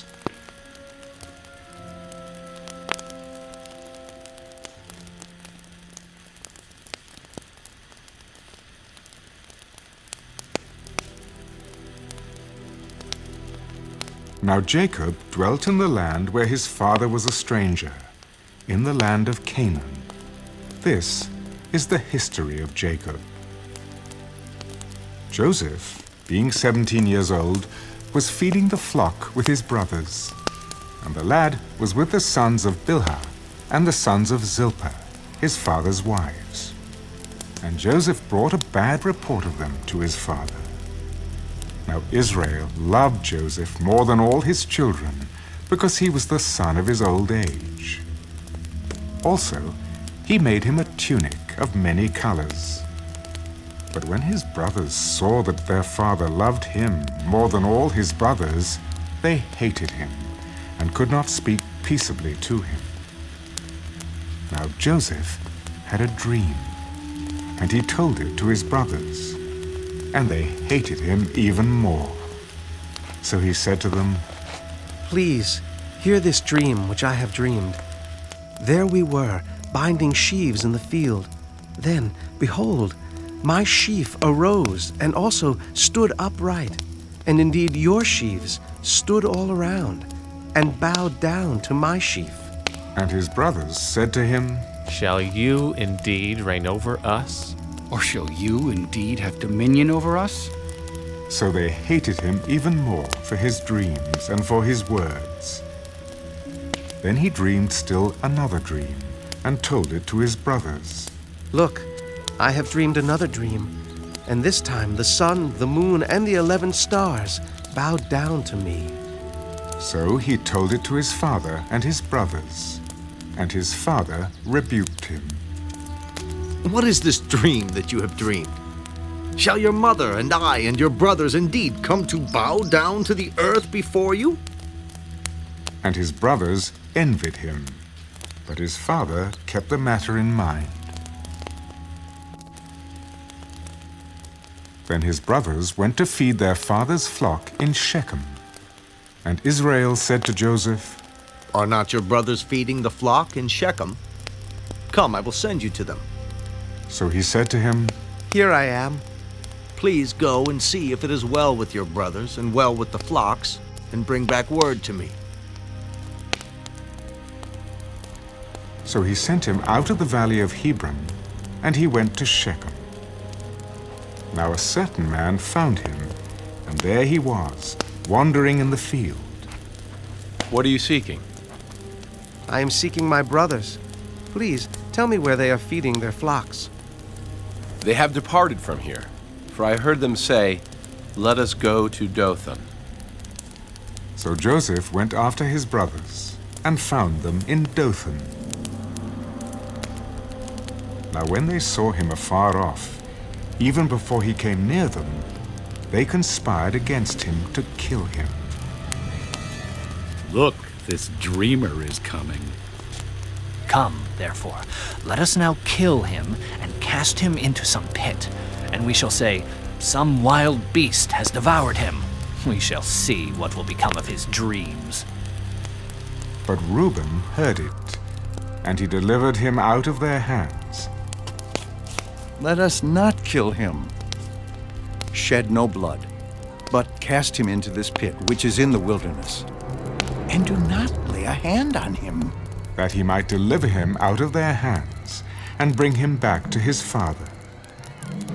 So it came to pass, when Joseph had come to his brothers, that they stripped Joseph of his tunic, the tunic of many colors that was on him. Then they took him and cast him into a pit. And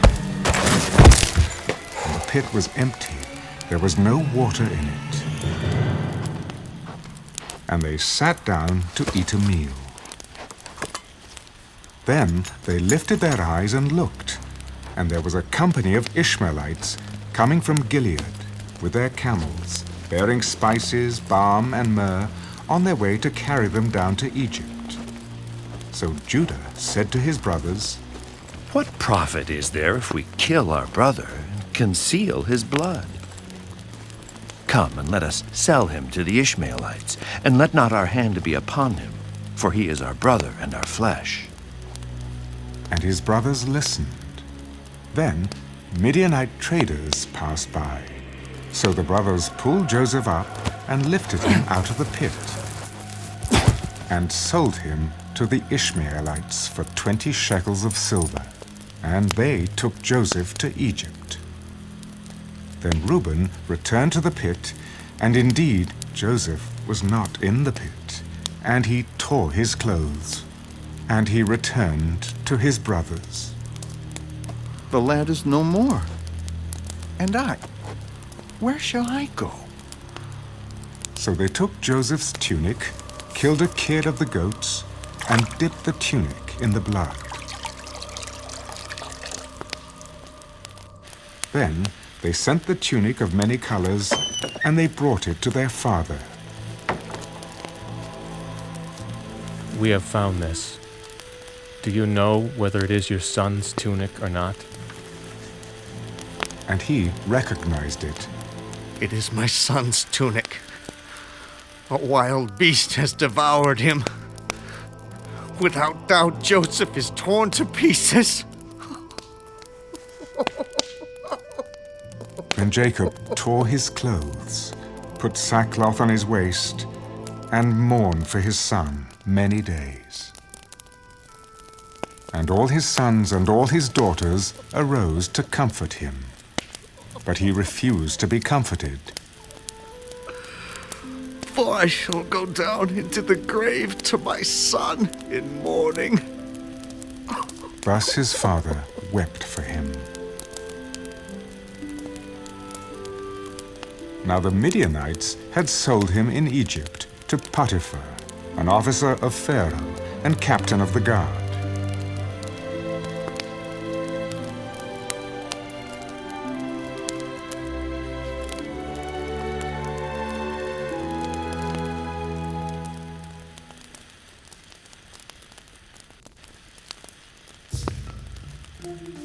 It came to pass at that time that Judah departed from his brothers and visited a certain Adullamite whose name was Hira.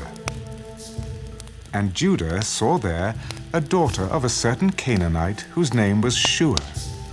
And he married her and went into her. So she conceived and bore a son. And he called his name She conceived again and bore a son. And she called his name Onan. And she conceived yet again, and bore a son, and called his name Shelah. He was at Chezib when she bore him. Then Judah took a wife for his firstborn, and her name was Tamar. But Judah's firstborn, was wicked in the sight of the Lord, and the Lord killed him. And Judah said to Onan, Go in to your brother's wife and marry her, and raise up an heir to your brother. But Onan knew that the heir would not be his. And it came to pass, when he went in to his brother's wife, that he omitted on the ground, lest he should give an heir to his brother. And the thing which he did displeased the Lord. Therefore he killed him also. Then Judah said to Tamar, his daughter-in-law, Remain a widow in your father's house till my son Shelah is grown, lest he also die like his brothers. And Tamar went and dwelt in her father's house. Now in the process of time, the daughter of Shua, Judah's wife, died. And Judah was comforted, and went up to his sheep shearers at Timnah, he and his friend Hira the Adullamite. And it was told Tamar, Look, your father-in-law is going up to Timnah to shear his sheep. So she took off her widow's garments, covered herself with a veil, and wrapped herself, and sat in an open place which was on the way to Timnah. For she saw that Shelah was grown, and she was not given to him as a wife. When Judah saw her, he thought she was a harlot, because she had covered her face. Then he turned to her by the way. Please let me come in to you. For he did not know that she was his daughter-in-law. What will you give me, that you may come into me? I will send a young goat from the flock. Will you give me a pledge till you send it? What pledge shall I give you? Your signet and cord and your staff that is in your hand. Then he gave them to her, and went into her, and she conceived by him. So she arose and went away, and laid aside her veil, and put on the garments of her widowhood. And Judah sent the young goat by the hand of his friend, the Adullamite, to receive his pledge from the woman's hand. But he did not find her. Then he asked the men of that place, "Where is the harlot who was openly by the roadside?" There was no harlot in this place. So he returned to Judah. "I cannot find her." Also, the men of the place said there was no harlot in this place. Let her take them for herself, lest we be shamed. For I sent this young goat, and you have not found her. And it came to pass, about 3 months after, that Judah was told, "Tamar, your daughter-in-law, has played the harlot. Furthermore, she is with child by harlotry." Bring her out, and let her be burned. When she was brought out, she sent to her father-in-law. By the man to whom these belong, I am with child. Please determine whose these are, the signet and cord and staff. So Judah acknowledged them. She has been more righteous than I, because I did not give her to Shelah, my son. And he never knew her again.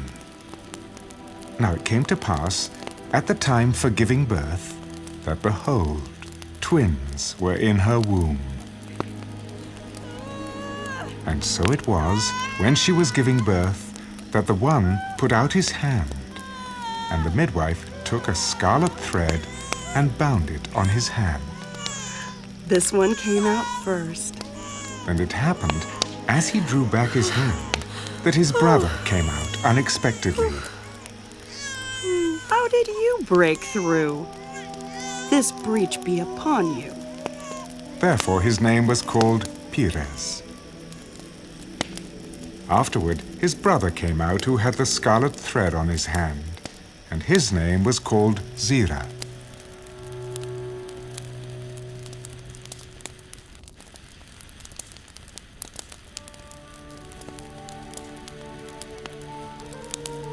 Now Joseph had been taken down to Egypt, and Potiphar, an officer of Pharaoh, captain of the guard, an Egyptian, bought him from the Ishmaelites who had taken him down there. The Lord was with Joseph, and he was a successful man, and he was in the house of his master, the Egyptian. And his master saw that the Lord was with him, and that the Lord made all he did to prosper in his hand. So Joseph found favor in his sight and served him. Then he made him overseer of his house, and all that he had he put under his authority. So it was, from the time that he made him an overseer of his house and all that he had, that the Lord blessed the Egyptian's house for Joseph's sake. And the blessing of the Lord was on all that he had in the house and in the field. Thus he left all that he had in Joseph's hand, and he did not know what he had except for the bread which he ate. Now Joseph was handsome in form and appearance. And it came to pass, after these things, that his master's wife cast longing eyes on Joseph. Lie with me. But he refused. Look, my master does not know what is with me in the house, and he has committed all that he has to my hand. There is no one greater in this house than I, nor has he kept back anything from me. But you, because you are his wife. How then can I do this great wickedness and sin against God? So it was, as she spoke to Joseph day by day, that he did not heed her, to lie with her or to be with her. But it happened about this time, when Joseph went into the house to do his work, and none of the men of the house was inside, that she caught him by his garment. Lie with me. But he left his garment in her hand, and fled and ran outside. And so it was, when she saw that he had left his garment in her hand and fled outside, that she called to the men of her house and spoke to them. See, he has brought into us a Hebrew to mock us. He came in to me to lie with me, and I cried out with a loud voice. And it happened when he heard that I lifted my voice and cried out that he left his garment with me and fled and went outside. So she kept his garment with her until his master came home. Then she spoke to him with words like these. The Hebrew servant whom you brought to us came in to me to mock me. So it happened as I lifted my voice and cried out that he left his garment with me and fled outside. So it was, when his master heard the words which his wife spoke to him, Your servant did to me after this manner, that his anger was aroused. Then Joseph's master took him and put him into the prison, a place where the king's prisoners were confined. And he was there in the prison.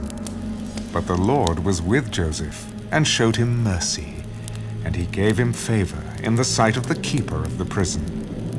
And the keeper of the prison committed to Joseph's hand all the prisoners who were in the prison. Whatever they did there, it was his doing. The keeper of the prison did not look into anything that was under Joseph's authority, because the Lord was with him. And whatever he did, the Lord made it prosper.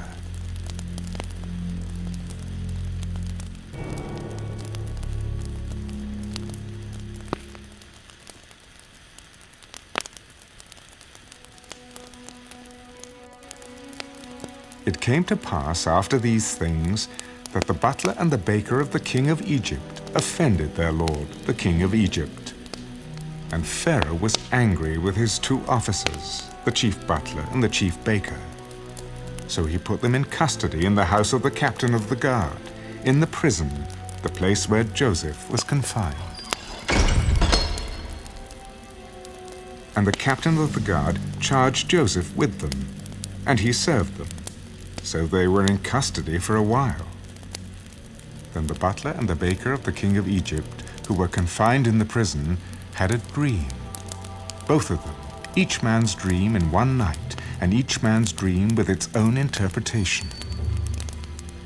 And Joseph came into them in the morning and looked at them, and saw that they were sad. So he asked Pharaoh's officers, who were with him in the custody of his lord's house, Why do you look so sad today? We each have had a dream, and there is no interpreter of it. Do not interpretations belong to God? Tell them to me, please. Then the chief butler told his dream to Joseph. Behold, in my dream a vine was before me, and in the vine were 3 branches. It was as though it budded, its blossoms shot forth, and its clusters brought forth ripe grapes.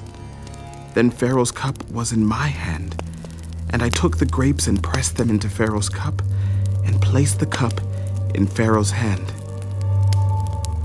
This is the interpretation of it. The 3 branches are 3 days. Now within 3 days, Pharaoh will lift up your head and restore you to your place, and you will put Pharaoh's cup in his hand according to the former manner when you were his butler. But remember me when it is well with you, and please show kindness to me. Make mention of me to Pharaoh, and get me out of this house. For indeed I was stolen away from the land of the Hebrews, and also I have done nothing here that they should put me into the dungeon. When the chief baker saw that the interpretation was good, he said to Joseph, I also was in my dream, and there were 3 white baskets on my head. In the uppermost basket were all kinds of baked goods for Pharaoh, and the birds ate them out of the basket on my head. This is the interpretation of it. The 3 baskets are 3 days. Within 3 days, Pharaoh will lift off your head from you and hang you on a tree, and the birds will eat your flesh from you. Now it came to pass on the 3rd day, which was Pharaoh's birthday, that he made a feast for all his servants. And he lifted up the head of the chief butler and of the chief baker among his servants. Then he restored the chief butler to his butlership again, and he placed the cup in Pharaoh's hand. But he hanged the chief baker, as Joseph had interpreted to them. Yet the chief butler did not remember Joseph, but forgot him.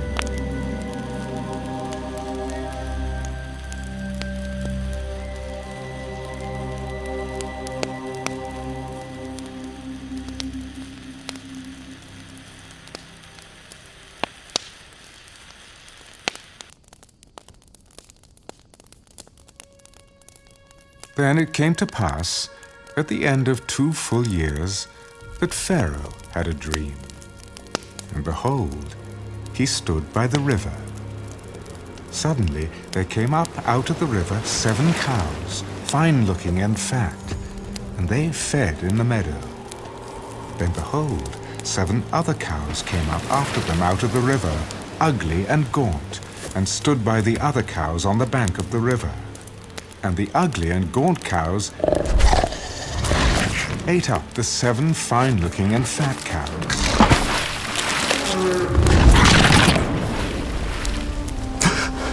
So Pharaoh awoke. He slept and dreamed a second time, and suddenly 7 heads of grain came up on one stalk, plump and good. Then behold, 7 thin heads, blighted by the east wind, sprang up after them. And the 7 thin heads devoured the 7 plump and full heads. So Pharaoh awoke, and indeed, it was a dream. Now it came to pass in the morning that his spirit was troubled, and he sent and called for all the magicians of Egypt and all its wise men. And Pharaoh told them his dreams, but there was no one who could interpret them for Pharaoh. Then the chief butler spoke to Pharaoh. I remember my faults this day. When Pharaoh was angry with his servants and put me in custody in the house of the captain of the guard, both me and the chief baker, we each had a dream in one night, he and I. Each of us dreamed according to the interpretation of his own dream. Now there was a young Hebrew man with us there, a servant of the captain of the guard. And we told him, and he interpreted our dreams for us. To each man he interpreted according to his own dream. And it came to pass, just as he interpreted for us, so it happened. He restored me to my office, and he hanged him. Then Pharaoh sent and called Joseph, and they brought him quickly out of the dungeon. And he shaved, changed his clothing, and came to Pharaoh. And Pharaoh said to Joseph, I have had a dream, and there is no one who can interpret it. But I have heard it said of you that you can understand a dream, to interpret it. So Joseph answered Pharaoh, saying, It is not in me. God will give Pharaoh an answer of peace. Behold, in my dream I stood on the bank of the river. Suddenly 7 cows came up out of the river, fine-looking and fat, and they fed in the meadow. Then behold, 7 other cows came up after them, poor and very ugly and gaunt, such ugliness as I have never seen in all the land of Egypt. And the gaunt and ugly cows ate up the first 7, the fat cows. When they had eaten them up, no one would have known that they had eaten them, for they were just as ugly as at the beginning. So I awoke. Also I saw in my dream, and suddenly 7 heads came up on one stalk, full and good. Then, behold, 7 heads, withered, thin, and blighted by the east wind, sprang up after them. And the thin heads devoured the 7 good heads. So I told this to the magicians, but there was no one who could explain it to me. The dreams of Pharaoh are one. God has shown Pharaoh what he is about to do. The 7 good cows are 7 years, And the 7 good heads are 7 years. The dreams are 1. And the 7 thin and ugly cows which came up after them are 7 years. And the 7 empty heads blighted by the east wind are 7 years of famine. This is the thing which I have spoken to Pharaoh. God has shown Pharaoh what he is about to do. Indeed, 7 years of great plenty will come throughout all the land of Egypt. But after them, 7 years of famine will arise, and all the plenty will be forgotten in the land of Egypt, and the famine will deplete the land. So the plenty will not be known in the land because of the famine following, for it will be very severe. And the dream was repeated to Pharaoh twice, because the thing is established by God, and God will shortly bring it to pass. Now, therefore, let Pharaoh select a discerning and wise man, and set him over the land of Egypt. Let Pharaoh do this, and let him appoint officers over the land to collect 1/5 of the produce of the land of Egypt in the 7 plentiful years. And let them gather all the food of those good years that are coming, and store up grain under the authority of Pharaoh, and let them keep food in the cities. Then that food shall be as a reserve for the land for the 7 years of famine, which shall be in the land of Egypt, that the land may not perish during the famine. So the advice was good in the eyes of Pharaoh and in the eyes of all his servants. And Pharaoh said to his servants, Can we find such a one as this, a man in whom is the Spirit of God? Then Pharaoh said to Joseph, Inasmuch as God has shown you all this, there is no one as discerning and wise as you. You shall be over my house, and all my people shall be ruled according to your word.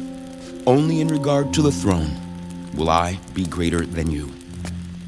See, I have set you over all the land of Egypt. Then Pharaoh took his signet ring off his hand and put it on Joseph's hand. And he clothed him in garments of fine linen and put a gold chain around his neck. And he had him ride in the 2nd chariot which he had. And they cried out before him, Bow the knee! So he set him over all the land of Egypt. Pharaoh also said to Joseph, I am Pharaoh, and without your consent no man may lift his hand or foot in all the land of Egypt. And Pharaoh called Joseph's name Zaphnath-Paaneah, and he gave him as a wife Asenath, the daughter of Potiphera, priest of On. So Joseph went out over all the land of Egypt. Joseph was 30 years old when he stood before Pharaoh, king of Egypt. And Joseph went out from the presence of Pharaoh and went throughout all the land of Egypt. Now, in the 7 plentiful years, the ground brought forth abundantly. So he gathered up all the food of the 7 years which were in the land of Egypt, and laid up the food in the cities. He laid up in every city the food of the fields which surrounded them. Joseph gathered very much grain, as the sand of the sea, until he stopped counting, for it was immeasurable.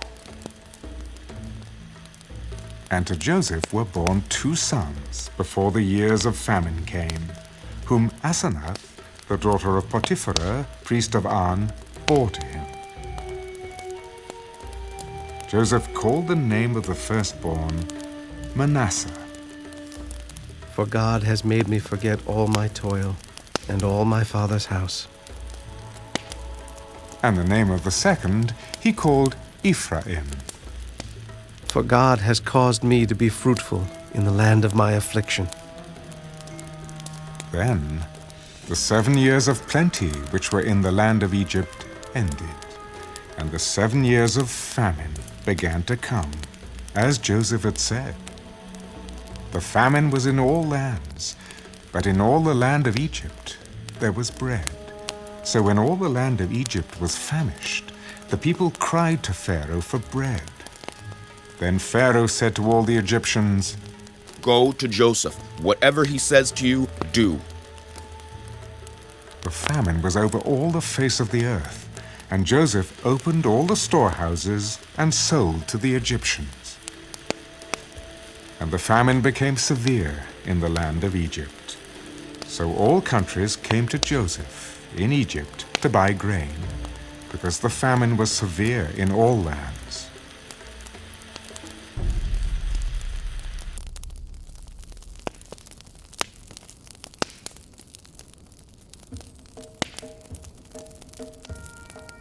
When Jacob saw that there was grain in Egypt, Jacob said to his sons, Why do you look at one another? Indeed, I have heard that there is grain in Egypt. Go down to that place and buy for us there, that we may live and not die. So Joseph's 10 brothers went down to buy grain in Egypt. But Jacob did not send Joseph's brother, Benjamin, with his brothers, lest some calamity befall him. And the sons of Israel went to buy grain among those who journeyed, for the famine was in the land of Canaan. Now Joseph was governor over the land, and it was he who sold to all the people of the land. And Joseph's brothers came and bowed down before him, with their faces to the earth. Joseph saw his brothers and recognized them, but he acted as a stranger to them and spoke roughly to them. Where do you come from? From the land of Canaan to buy food. So Joseph recognized his brothers, but they did not recognize him. Then Joseph remembered the dreams which he had dreamed about them. You are spies. You have come to see the nakedness of the land. No, my lord, but your servants have come to buy food. We are all one man's sons. We are honest men. Your servants are not spies. No, but you have come to see the nakedness of the land. Your servants are 12 brothers, the sons of one man in the land of Canaan. And in fact, the youngest is with our father today, and one is no more. It is as I spoke to you, saying you are spies. In this manner you shall be tested. By the life of Pharaoh, you shall not leave this place unless your youngest brother comes here. Send one of you, and let him bring your brother, and you shall be kept in prison, that your words may be tested to see whether there is any truth in you. Or else, by the life of Pharaoh, surely you are spies. So he put them all together in prison 3 days. Then Joseph said to them the 3rd day,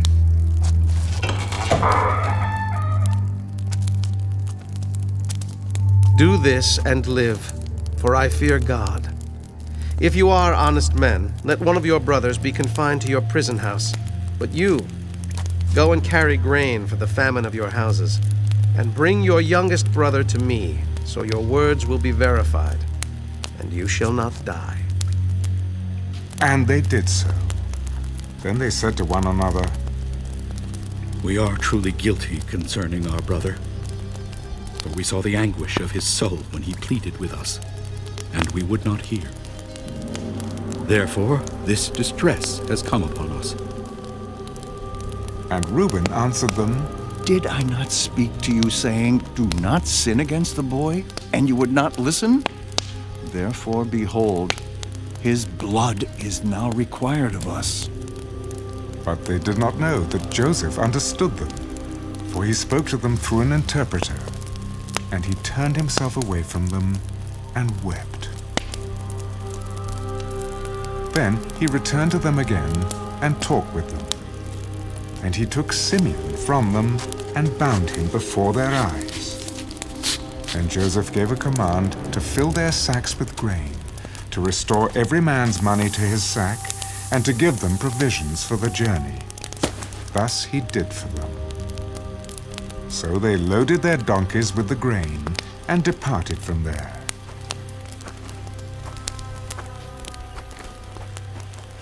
But as one of them opened his sack to give his donkey feed at the encampment, he saw his money and there it was, in the mouth of his sack. My money has been restored, and there it is, in my sack. Then their hearts failed them, and they were afraid, saying to one another, "What is this that God has done to us?"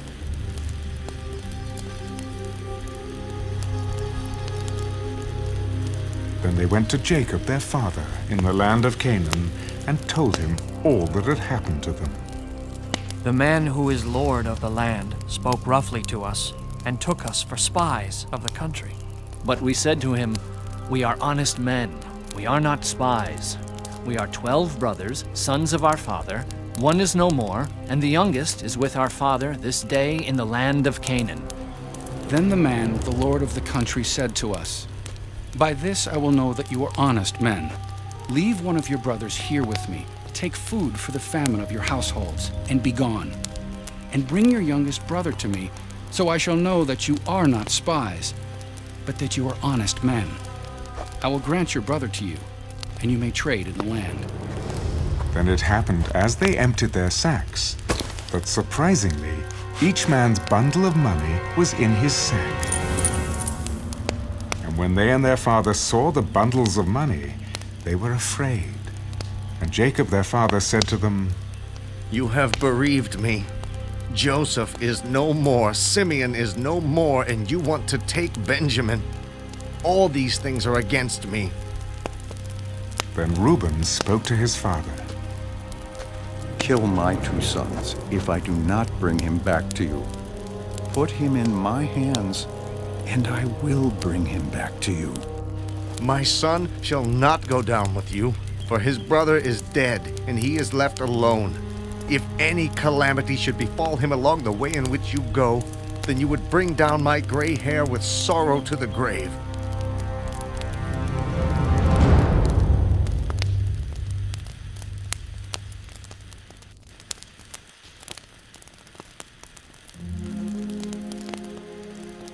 Now the famine was severe in the land.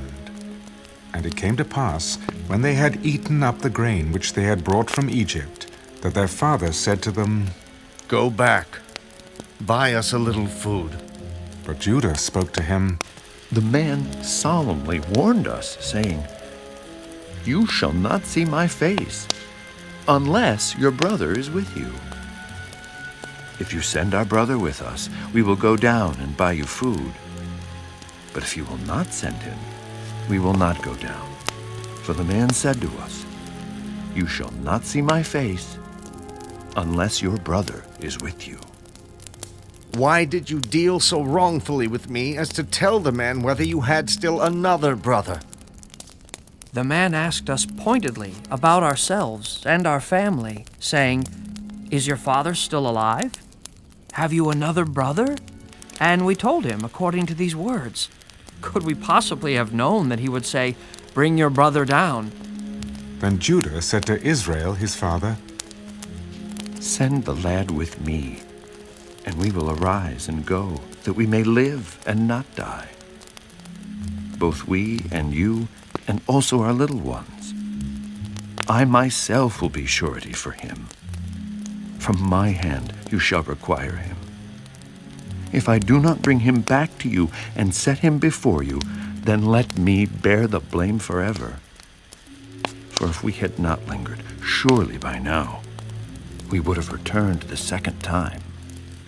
If it must be so, then do this. Take some of the best fruits of the land in your vessels and carry down a present for the man. A little balm and a little honey, spices and myrrh, pistachio nuts and almonds. Take double money in your hand, and take back in your hand the money that was returned in the mouth of your sacks. Perhaps it was an oversight. Take your brother also, and arise, go back to the man. And may God Almighty give you mercy before the man, that he may release your other brother and Benjamin. If I am bereaved, I am bereaved." So the men took that present and Benjamin, and they took double money in their hand, and arose and went down to Egypt, and they stood before Joseph. When Joseph saw Benjamin with them, he he said to the steward of his house, "Take these men to my home, and slaughter an animal and make ready, for these men will dine with me at noon." Then the man did as Joseph ordered, and the man brought the men into Joseph's house. Now the men were afraid, because they were brought into Joseph's house. It is because of the money, which was returned in our sacks the first time, that we are brought in, so that he may make a case against us and seize us, to take us as slaves with our donkeys. When they drew near to the steward of Joseph's house, they talked with him at the door of the house. "Oh, sir, we indeed came down the first time to buy food, but it happened when we came to the encampment that we opened our sacks, and there, each man's money was in the mouth of his sack, our money in full weight. So we have brought it back in our hand." And we have brought down other money in our hands to buy food. We do not know who put our money in our sacks. Peace be with you. Do not be afraid. Your God and the God of your father has given you treasure in your sacks. I had your money. Then he brought Simeon out to them. So the man brought the men into Joseph's house and gave them water, and they washed their feet, and he gave their donkeys feed. Then they made the present ready for Joseph's coming at noon, for they heard that they would eat bread there. And when Joseph came home, they brought him the present, which was in their hand, into the house, and bowed down before him to the earth.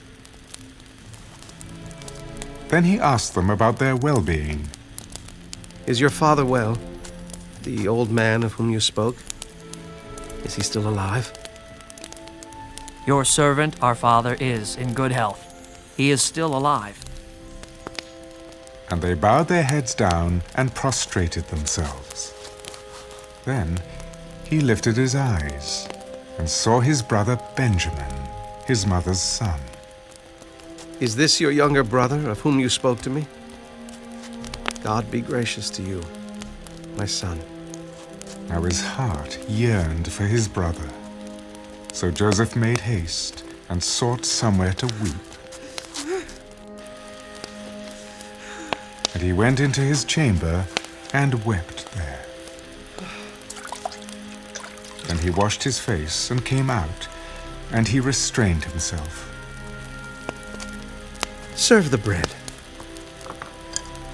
So they set him a place by himself, and them by themselves, and the Egyptians who ate with him by themselves, because the Egyptians could not eat food with the Hebrews, for that is an abomination to the Egyptians. And they sat before him, the firstborn according to his birthright, and the youngest according to his youth. And the men looked in astonishment at one another. Then he took servings to them from before him. But Benjamin's serving was 5 times as much as any of theirs. So they drank and were merry with him.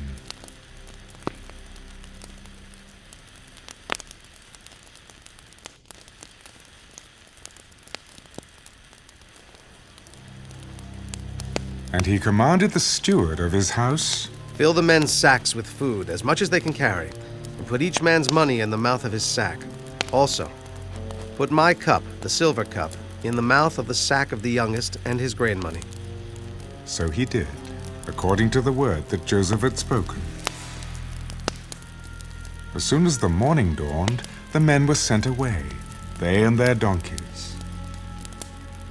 When they had gone out of the city and were not yet far off, Joseph said to his steward, "Get up, follow the men, and when you overtake them, say to them, 'Why have you repaid evil for good? Is not this the one from which my lord drinks, and with which he indeed practices divination?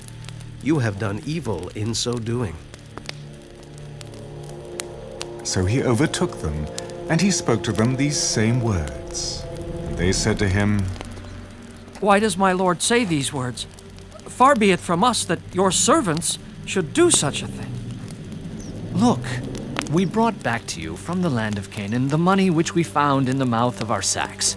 How then could we steal silver or gold from your lord's house? With whomever of your servants it is found, let him die. And we also will be my lord's slaves. No, also let it be according to your words. He with whom it is found shall be my slave, and you shall be blameless. Then each man speedily let down his sack to the ground, and each opened his sack. So he searched.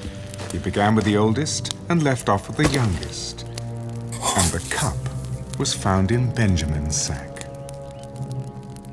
Then they tore their clothes, and each man loaded his donkey and returned to the city. So Judah and his brothers came to Joseph's house, and he was still there, and they fell before him on the ground. And Joseph said to them, What deed is this you have done? Did you not know that such a man as I can certainly practice divination? Then Judah said, What shall we say to my lord? What shall we speak? Or how shall we clear ourselves? God has found out the iniquity of your servants. Here we are, my lord's slaves, both we and he also with whom the cup was found. Far be it from me that I should do so. The man in whose hand the cup was found, he shall be my slave. And as for you, go up in peace to your father. Then Judah came near to him. Oh, my lord, please let your servant speak a word in my lord's hearing, and do not let your anger burn against your servant, for you are even like Pharaoh. My lord asked his servants, saying, Have you a father or a brother? And we said to my lord, We have a father, an old man, and a child of his old age who is young. His brother is dead, and he alone is left of his mother's children, and his father loves him. Then you said to your servants, Bring him down to me, that I may set my eyes on him.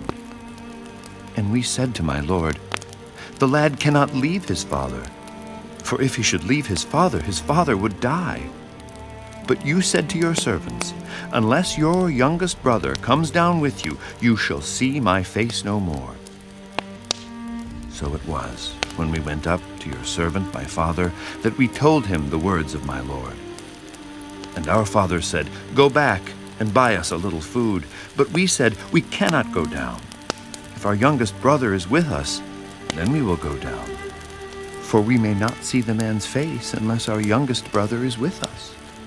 Then your servant my father said to us, You know that my wife bore me 2 sons. And the one went out from me, and I said, Surely he is torn to pieces, and I have not seen him since. But if you take this one also from me, and calamity befalls him, you shall bring down my gray hair with sorrow to the grave. Now, therefore, when I come to your servant my father, and the lad is not with us, since his life is bound up in the lad's life, it will happen, when he sees that the lad is not with us, that he will die. So your servants will bring down the gray hair of your servant our father with sorrow to the grave. For your servant became surety for the lad to my father, saying, If I do not bring him back to you, then I shall bear the blame before my father forever. Now, therefore, please, let your servant remain instead of the lad as a slave to my lord, and let the lad go up with his brothers. For how shall I go up to my father if the lad is not with me, lest perhaps I see the evil that would come upon my father?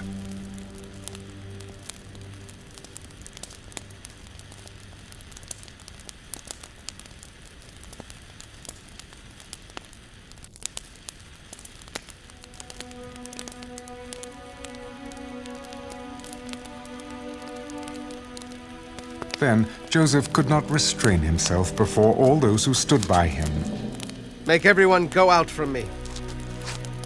So no one stood with him while Joseph made himself known to his brothers. And he wept aloud, and the Egyptians and the house of Pharaoh heard it. Then Joseph said to his brothers, I am Joseph. Does my father still live? But his brothers could not answer him, for they were dismayed in his presence. Please, come near to me. So they came near. I am Joseph, your brother, whom you sold into Egypt. But now do not therefore be grieved or angry with yourselves because you sold me here. For God sent me before you to preserve life. For these 2 years the famine has been in the land, and there are still 5 years in which there will be neither plowing nor harvesting. And God sent me before you to preserve a posterity for you in the earth, and to save your lives by a great deliverance. So now, it was not you who sent me here, but God. And he has made me a father to Pharaoh, and lord of all his house, and a ruler throughout all the land of Egypt. Hurry, and go up to my father and say to him, Thus says your son Joseph, God has made me lord of all Egypt. Come down to me, do not tarry. You shall dwell in the land of Goshen, and you shall be near to me, you and your children, your children's children, your flocks and your herds, and all that you have. There I will provide for you, lest you and your household and all that you have come to poverty, for there are still 5 years of famine. And behold, your eyes and the eyes of my brother Benjamin see that it is my mouth that speaks to you. So you shall tell my father of all my glory in Egypt, and of all that you have seen. And you shall hurry and bring my father down here. Then he fell on his brother Benjamin's neck and wept, and Benjamin wept on his neck. Moreover, he kissed all his brothers and wept over them. And after that, his brothers talked with him. Now, the report of it was heard in Pharaoh's house. Joseph's brothers have come. So it pleased Pharaoh and his servants well. And Pharaoh said to Joseph, Say to your brothers, do this. Load your animals and depart. Go to the land of Canaan. Bring your father and your households and come to me. I will give you the best of the land of Egypt, and you will eat the fat of the land. Now you are commanded, do this. Take carts out of the land of Egypt for your little ones and your wives. Bring your father and come. Also, do not be concerned about your goods, for the best of all the land of Egypt is yours. Then the sons of Israel did so. And Joseph gave them carts according to the command of Pharaoh, and he gave them provisions for the journey. He gave to all of them, to each man, changes of garments. But to Benjamin he gave 300 pieces of silver and 5 changes of garments. And he sent to his father these things: 10 donkeys loaded with the good things of Egypt, and 10 female donkeys loaded with grain, bread, and food for his father for the journey. So he sent his brothers away, and they departed. And he said to them, See that you do not become troubled along the way. Then they went up out of Egypt and came to the land of Canaan, to Jacob their father. Joseph is still alive, and he is governor over all the land of Egypt. And Jacob's heart stood still, because he did not believe them. But when they told him all the words which Joseph had said to them, and when he saw the carts which Joseph had sent to carry him, the spirit of Jacob their father revived. It is enough. Joseph, my son, is still alive. I will go and see him before I die.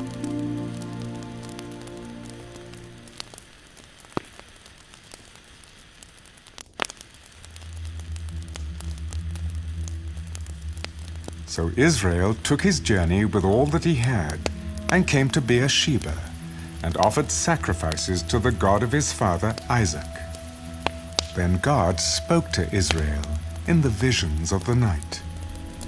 Jacob, Jacob. Here I am. I am God, the God of your father. Do not fear to go down to Egypt, for I will make of you a great nation there. I will go down with you to Egypt, and I will also surely bring you up again. And Joseph will put his hand on your eyes.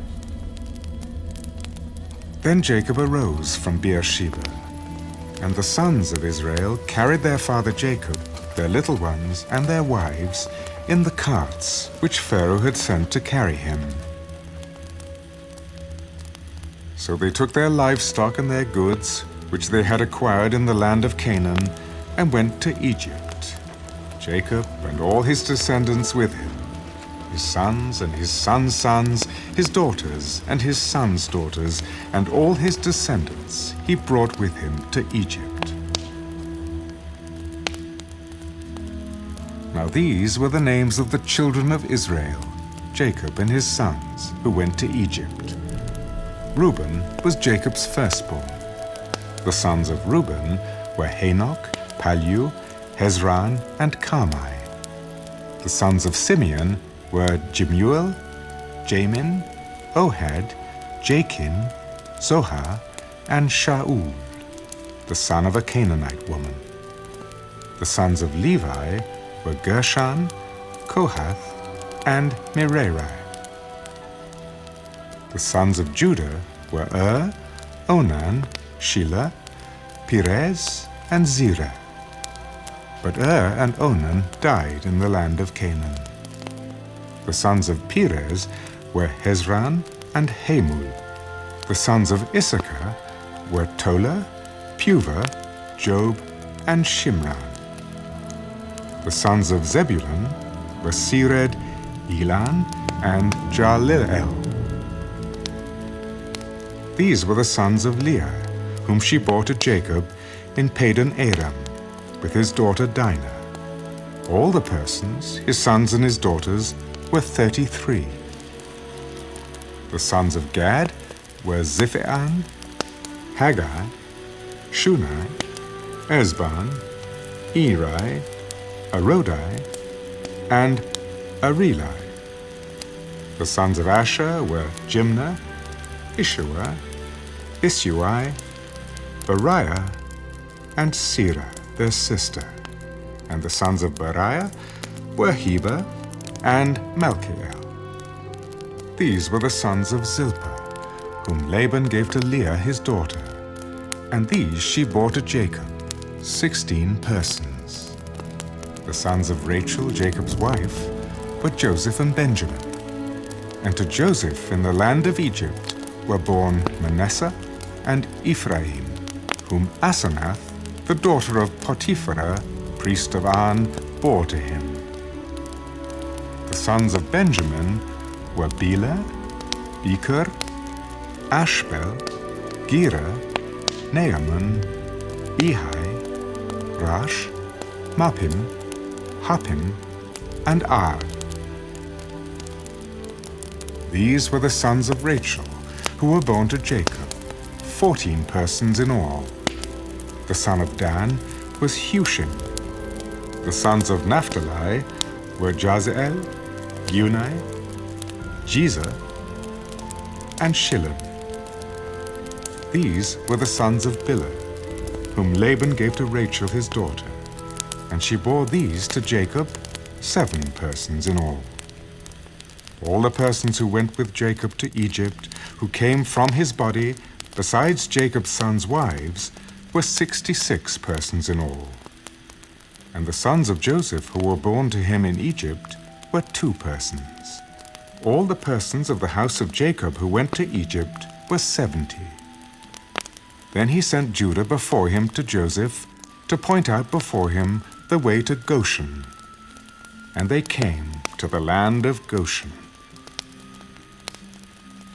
So Joseph made ready his chariot and went up to Goshen to meet his father Israel.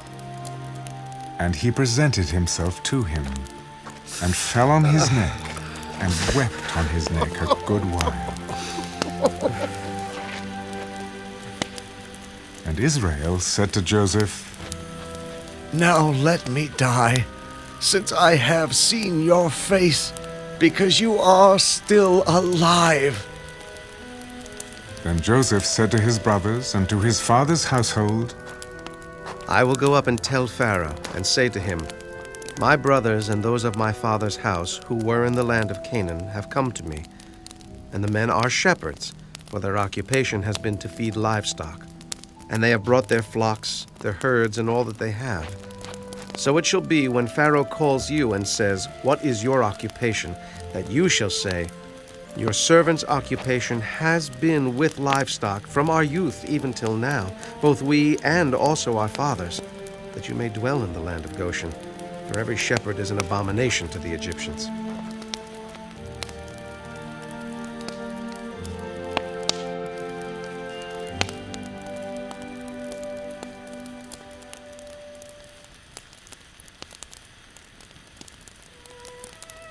Then Joseph went and told Pharaoh, My father and my brothers, their flocks and their herds and all that they possess, have come from the land of Canaan, and indeed they are in the land of Goshen. And he took 5 men from among his brothers and presented them to Pharaoh. Then Pharaoh said to his brothers, What is your occupation? Your servants are shepherds, both we and also our fathers. We have come to dwell in the land, because your servants have no pasture for their flocks, for the famine is severe in the land of Canaan. Now therefore, please, let your servants dwell in the land of Goshen. Then Pharaoh spoke to Joseph, Your father and your brothers have come to you. The land of Egypt is before you. Have your father and brothers dwell in the best of the land. Let them dwell in the land of Goshen. And if you know any competent men among them, then make them chief herdsmen over my livestock. And Joseph brought in his father Jacob, and set him before Pharaoh. And Jacob blessed Pharaoh. Pharaoh said to Jacob, How old are you? The days of the years of my pilgrimage are 130 years. Few and evil have been the days of the years of my life, and they have not attained to the days of the years of the life of my fathers, in the days of their pilgrimage. So Jacob blessed Pharaoh, and went out from before Pharaoh. And Joseph situated his father and his brothers, and gave them a possession in the land of Egypt, in the best of the land, in the land of Ramesses, as Pharaoh had commanded. Then Joseph provided his father, his brothers, and all his father's household with bread, according to the number in their families. Now there was no bread in all the land, for the famine was very severe, so that the land of Egypt and the land of Canaan languished because of the famine. And Joseph gathered up all the money that was found in the land of Egypt and in the land of Canaan for the grain which they bought. And Joseph brought the money into Pharaoh's house. So when the money failed in the land of Egypt and in the land of Canaan, all the Egyptians came to Joseph. Give us bread, for why should we die in your presence? For the money has failed. Give your livestock, and I will give you bread for your livestock, if the money is gone. So they brought their livestock to Joseph. And Joseph gave them bread in exchange for the horses, the flocks, the cattle of the herds, and for the donkeys. Thus he fed them with bread in exchange for all their livestock that year. When that year had ended, they came to him the next year and said to him, We will not hide from my lord that our money is gone. My lord also has our herds of livestock. There is nothing left in the sight of my lord but our bodies and our lands. Why should we die before your eyes, both we and our land? Buy us and our land for bread, and we and our land will be servants of Pharaoh. Give us seed, that we may live and not die, that the land may not be desolate. Then Joseph bought all the land of Egypt for Pharaoh. For every man of the Egyptians sold his field, because the famine was severe upon them. So the land became Pharaoh's. And as for the people, he moved them into the cities, from one end of the borders of Egypt to the other end. Only the land of the priests he did not buy, for the priests had rations allotted to them by Pharaoh, and they ate their rations which Pharaoh gave them. Therefore they did not sell their lands. Then Joseph said to the people, Indeed, I have bought you and your land this day for Pharaoh. Look, here is seed for you, and you shall sow the land. And it shall come to pass in the harvest that you shall give 1/5 to Pharaoh. 4/5 shall be your own, a seed for the field and for your food, for those of your households, and as food for your little ones. You have saved our lives. Let us find favor in the sight of my Lord, and we will be Pharaoh's servants. And Joseph made it a law over the land of Egypt to this day, that Pharaoh should have 1/5, except for the land of the priests only, which did not become Pharaoh's. So Israel dwelt in the land of Egypt, in the country of Goshen, and they had possessions there, and grew and multiplied exceedingly. And Jacob lived in the land of Egypt 17 years. So the length of Jacob's life was 147 years. When the time drew near that Israel must die, he called his son Joseph.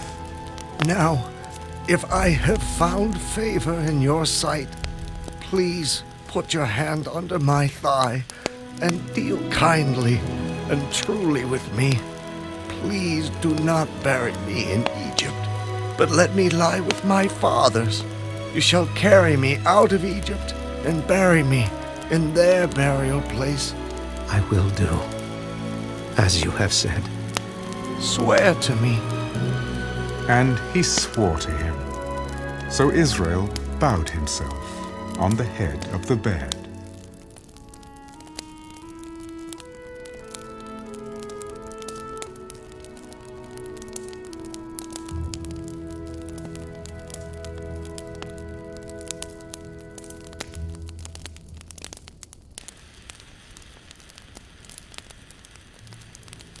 Now it came to pass after these things that Joseph was told, Indeed, your father is sick.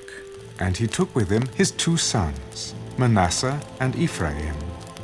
And Jacob was told, Look, your son Joseph is coming to you. And Israel strengthened himself and sat up on the bed. Then Jacob said to Joseph, God Almighty appeared to me at Luz in the land of Canaan and blessed me and said to me, Behold, I will make you fruitful and multiply you, and I will make of you a multitude of people, and give this land to your descendants after you as an everlasting possession. And now your 2 sons, Ephraim and Manasseh, who were born to you in the land of Egypt before I came to you in Egypt, are mine, as Reuben and Simeon. They shall be mine. Your offspring, whom you beget after them, shall be yours. They will be called by the name of their brothers in their inheritance. But as for me, when I came from Padan, Rachel died beside me in the land of Canaan on the way, when there was but a little distance to go to Ephrath, and I buried her there on the way to Ephrath, that is Bethlehem. Then Israel saw Joseph's sons. Who are these? They are my sons, whom God has given me in this place. Please bring them to me, and I will bless them. Now the eyes of Israel were dim with age, so that he could not see. Then Joseph brought them near him, and he kissed them and embraced them. And Israel said to Joseph, I had not thought to see your face, but in fact, God has also shown me your offspring. So Joseph brought them from beside his knees, and he bowed down with his face to the earth.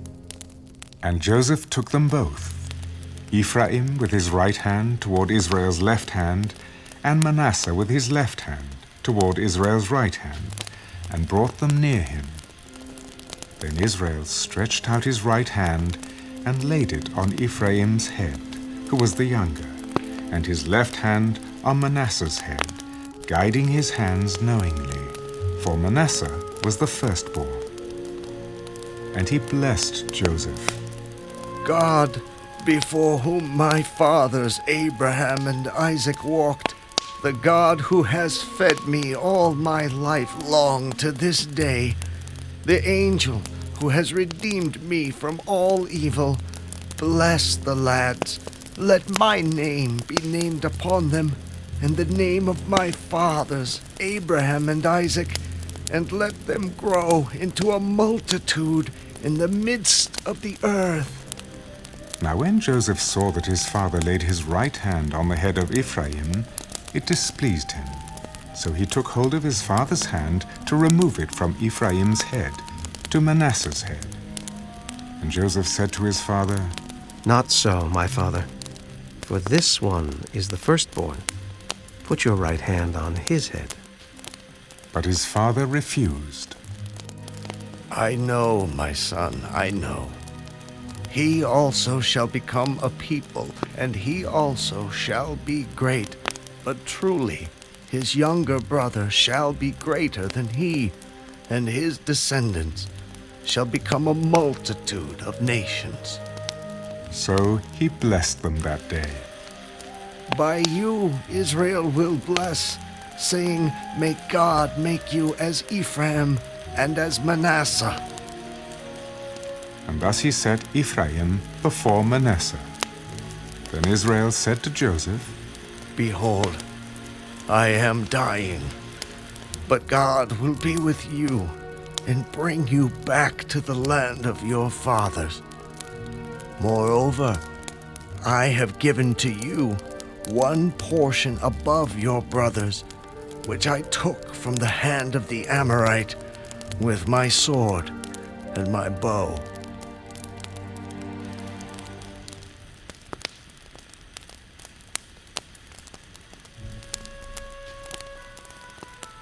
And Jacob called his sons.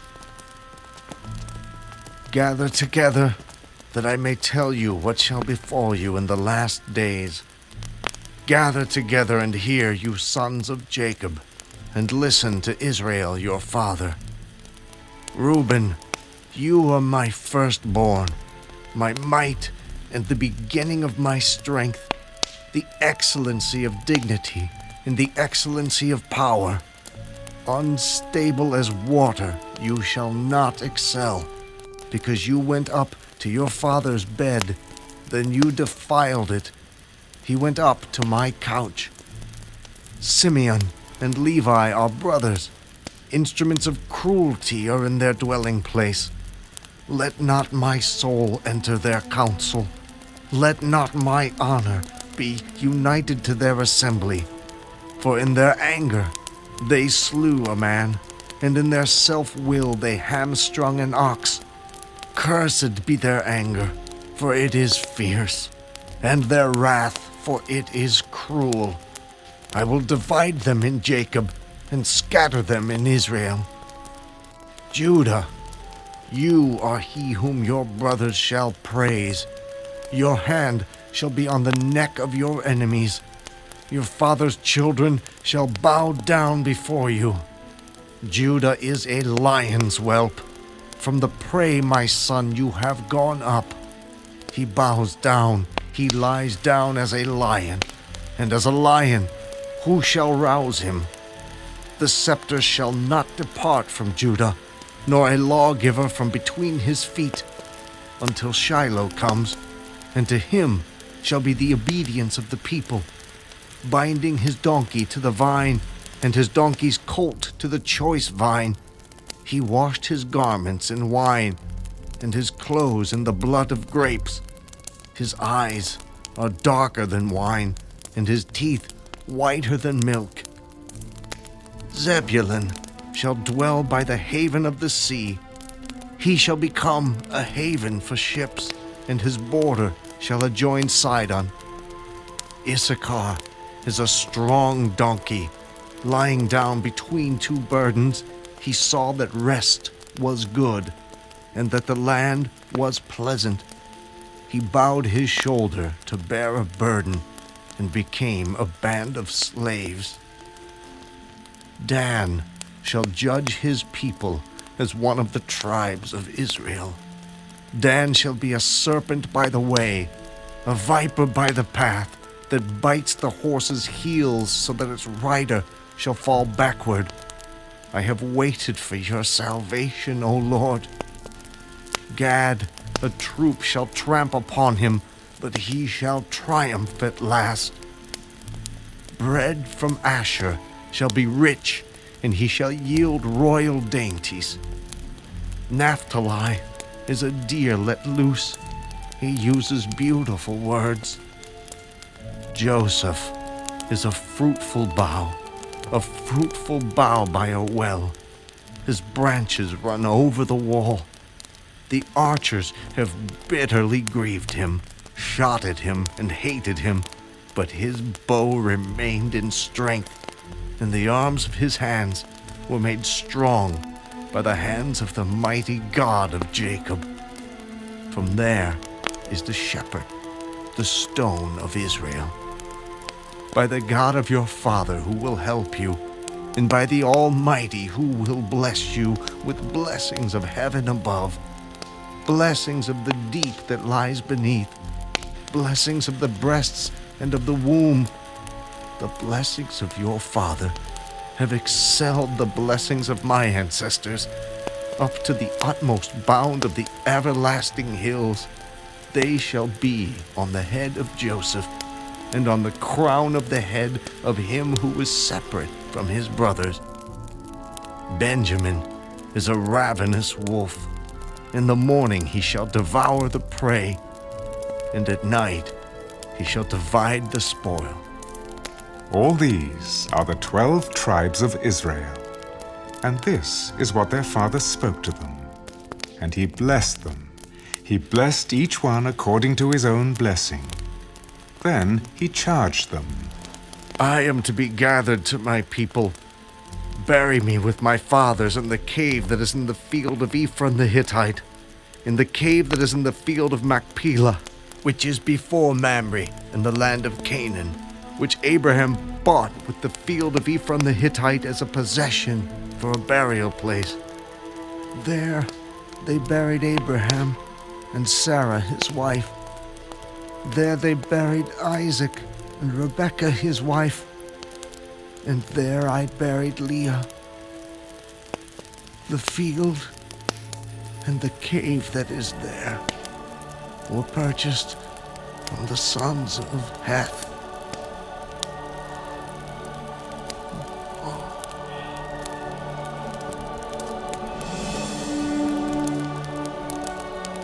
And when Jacob had finished commanding his sons, he drew his feet up into the bed and breathed his last, and was gathered to his people.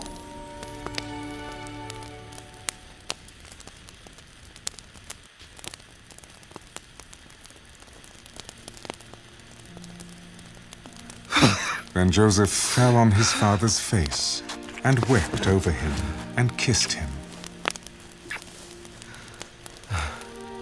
And Joseph commanded his servants, the physicians, to embalm his father. So the physicians embalmed Israel.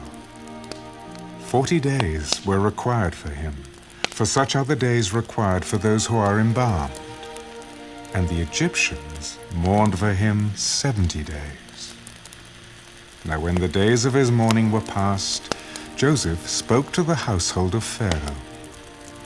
If now I have found favor in your eyes, please speak in the hearing of Pharaoh, saying, My father made me swear, saying, Behold, I am dying. In my grave which I dug for myself in the land of Canaan, there you shall bury me. Now therefore, please, let me go up and bury my father, and I will come back. And Pharaoh said, Go up and bury your father, as he made you swear. So Joseph went up to bury his father, and with him went up all the servants of Pharaoh, the elders of his house, and all the elders of the land of Egypt, as well as all the house of Joseph, his brothers, and his father's house. Only their little ones, their flocks, and their herds they left in the land of Goshen. And there went up with him both chariots and horsemen, and it was a very great gathering. Then they came to the threshing floor of Atad, which is beyond the Jordan, and they mourned there with a great and very solemn lamentation. He observed 7 days of mourning for his father. And when the inhabitants of the land, the Canaanites, saw the mourning at the threshing floor of Atad, they said, This is a deep mourning of the Egyptians. Therefore its name was called Abel Mizraim, which is beyond the Jordan. So his sons did for him just as he had commanded them. For his sons carried him to the land of Canaan, and buried him in the cave of the field of Machpelah, before Mamre, which Abraham bought with the field from Ephron, the Hittite, as property for a burial place. And after he had buried his father, Joseph returned to Egypt, he and his brothers, and all who went up with him to bury his father. When Joseph's brothers saw that their father was dead, they said, Perhaps Joseph will hate us, and may actually repay us for all the evil which we did to him. So they sent messengers to Joseph. Before your father died, he commanded, saying, Thus you shall say to Joseph, I beg you, please forgive the trespass of your brothers and their sin, for they did evil to you. Now please, forgive the trespass of the servants of the God of your father. And Joseph wept when they spoke to him. Then his brothers also went and fell down before his face. Behold, we are your servants.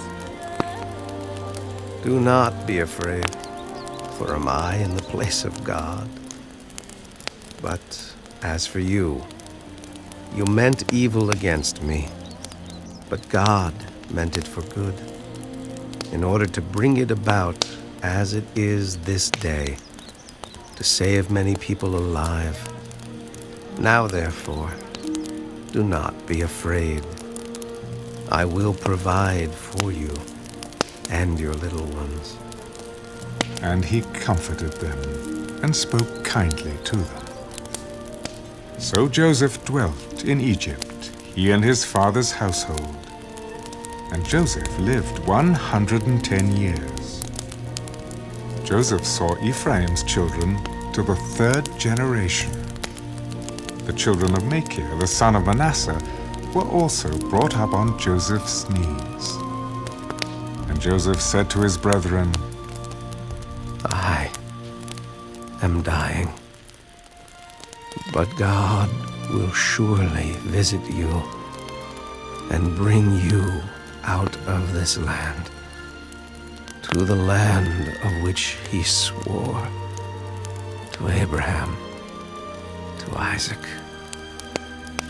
and to Jacob. Then Joseph took an oath from the children of Israel. God will surely visit you,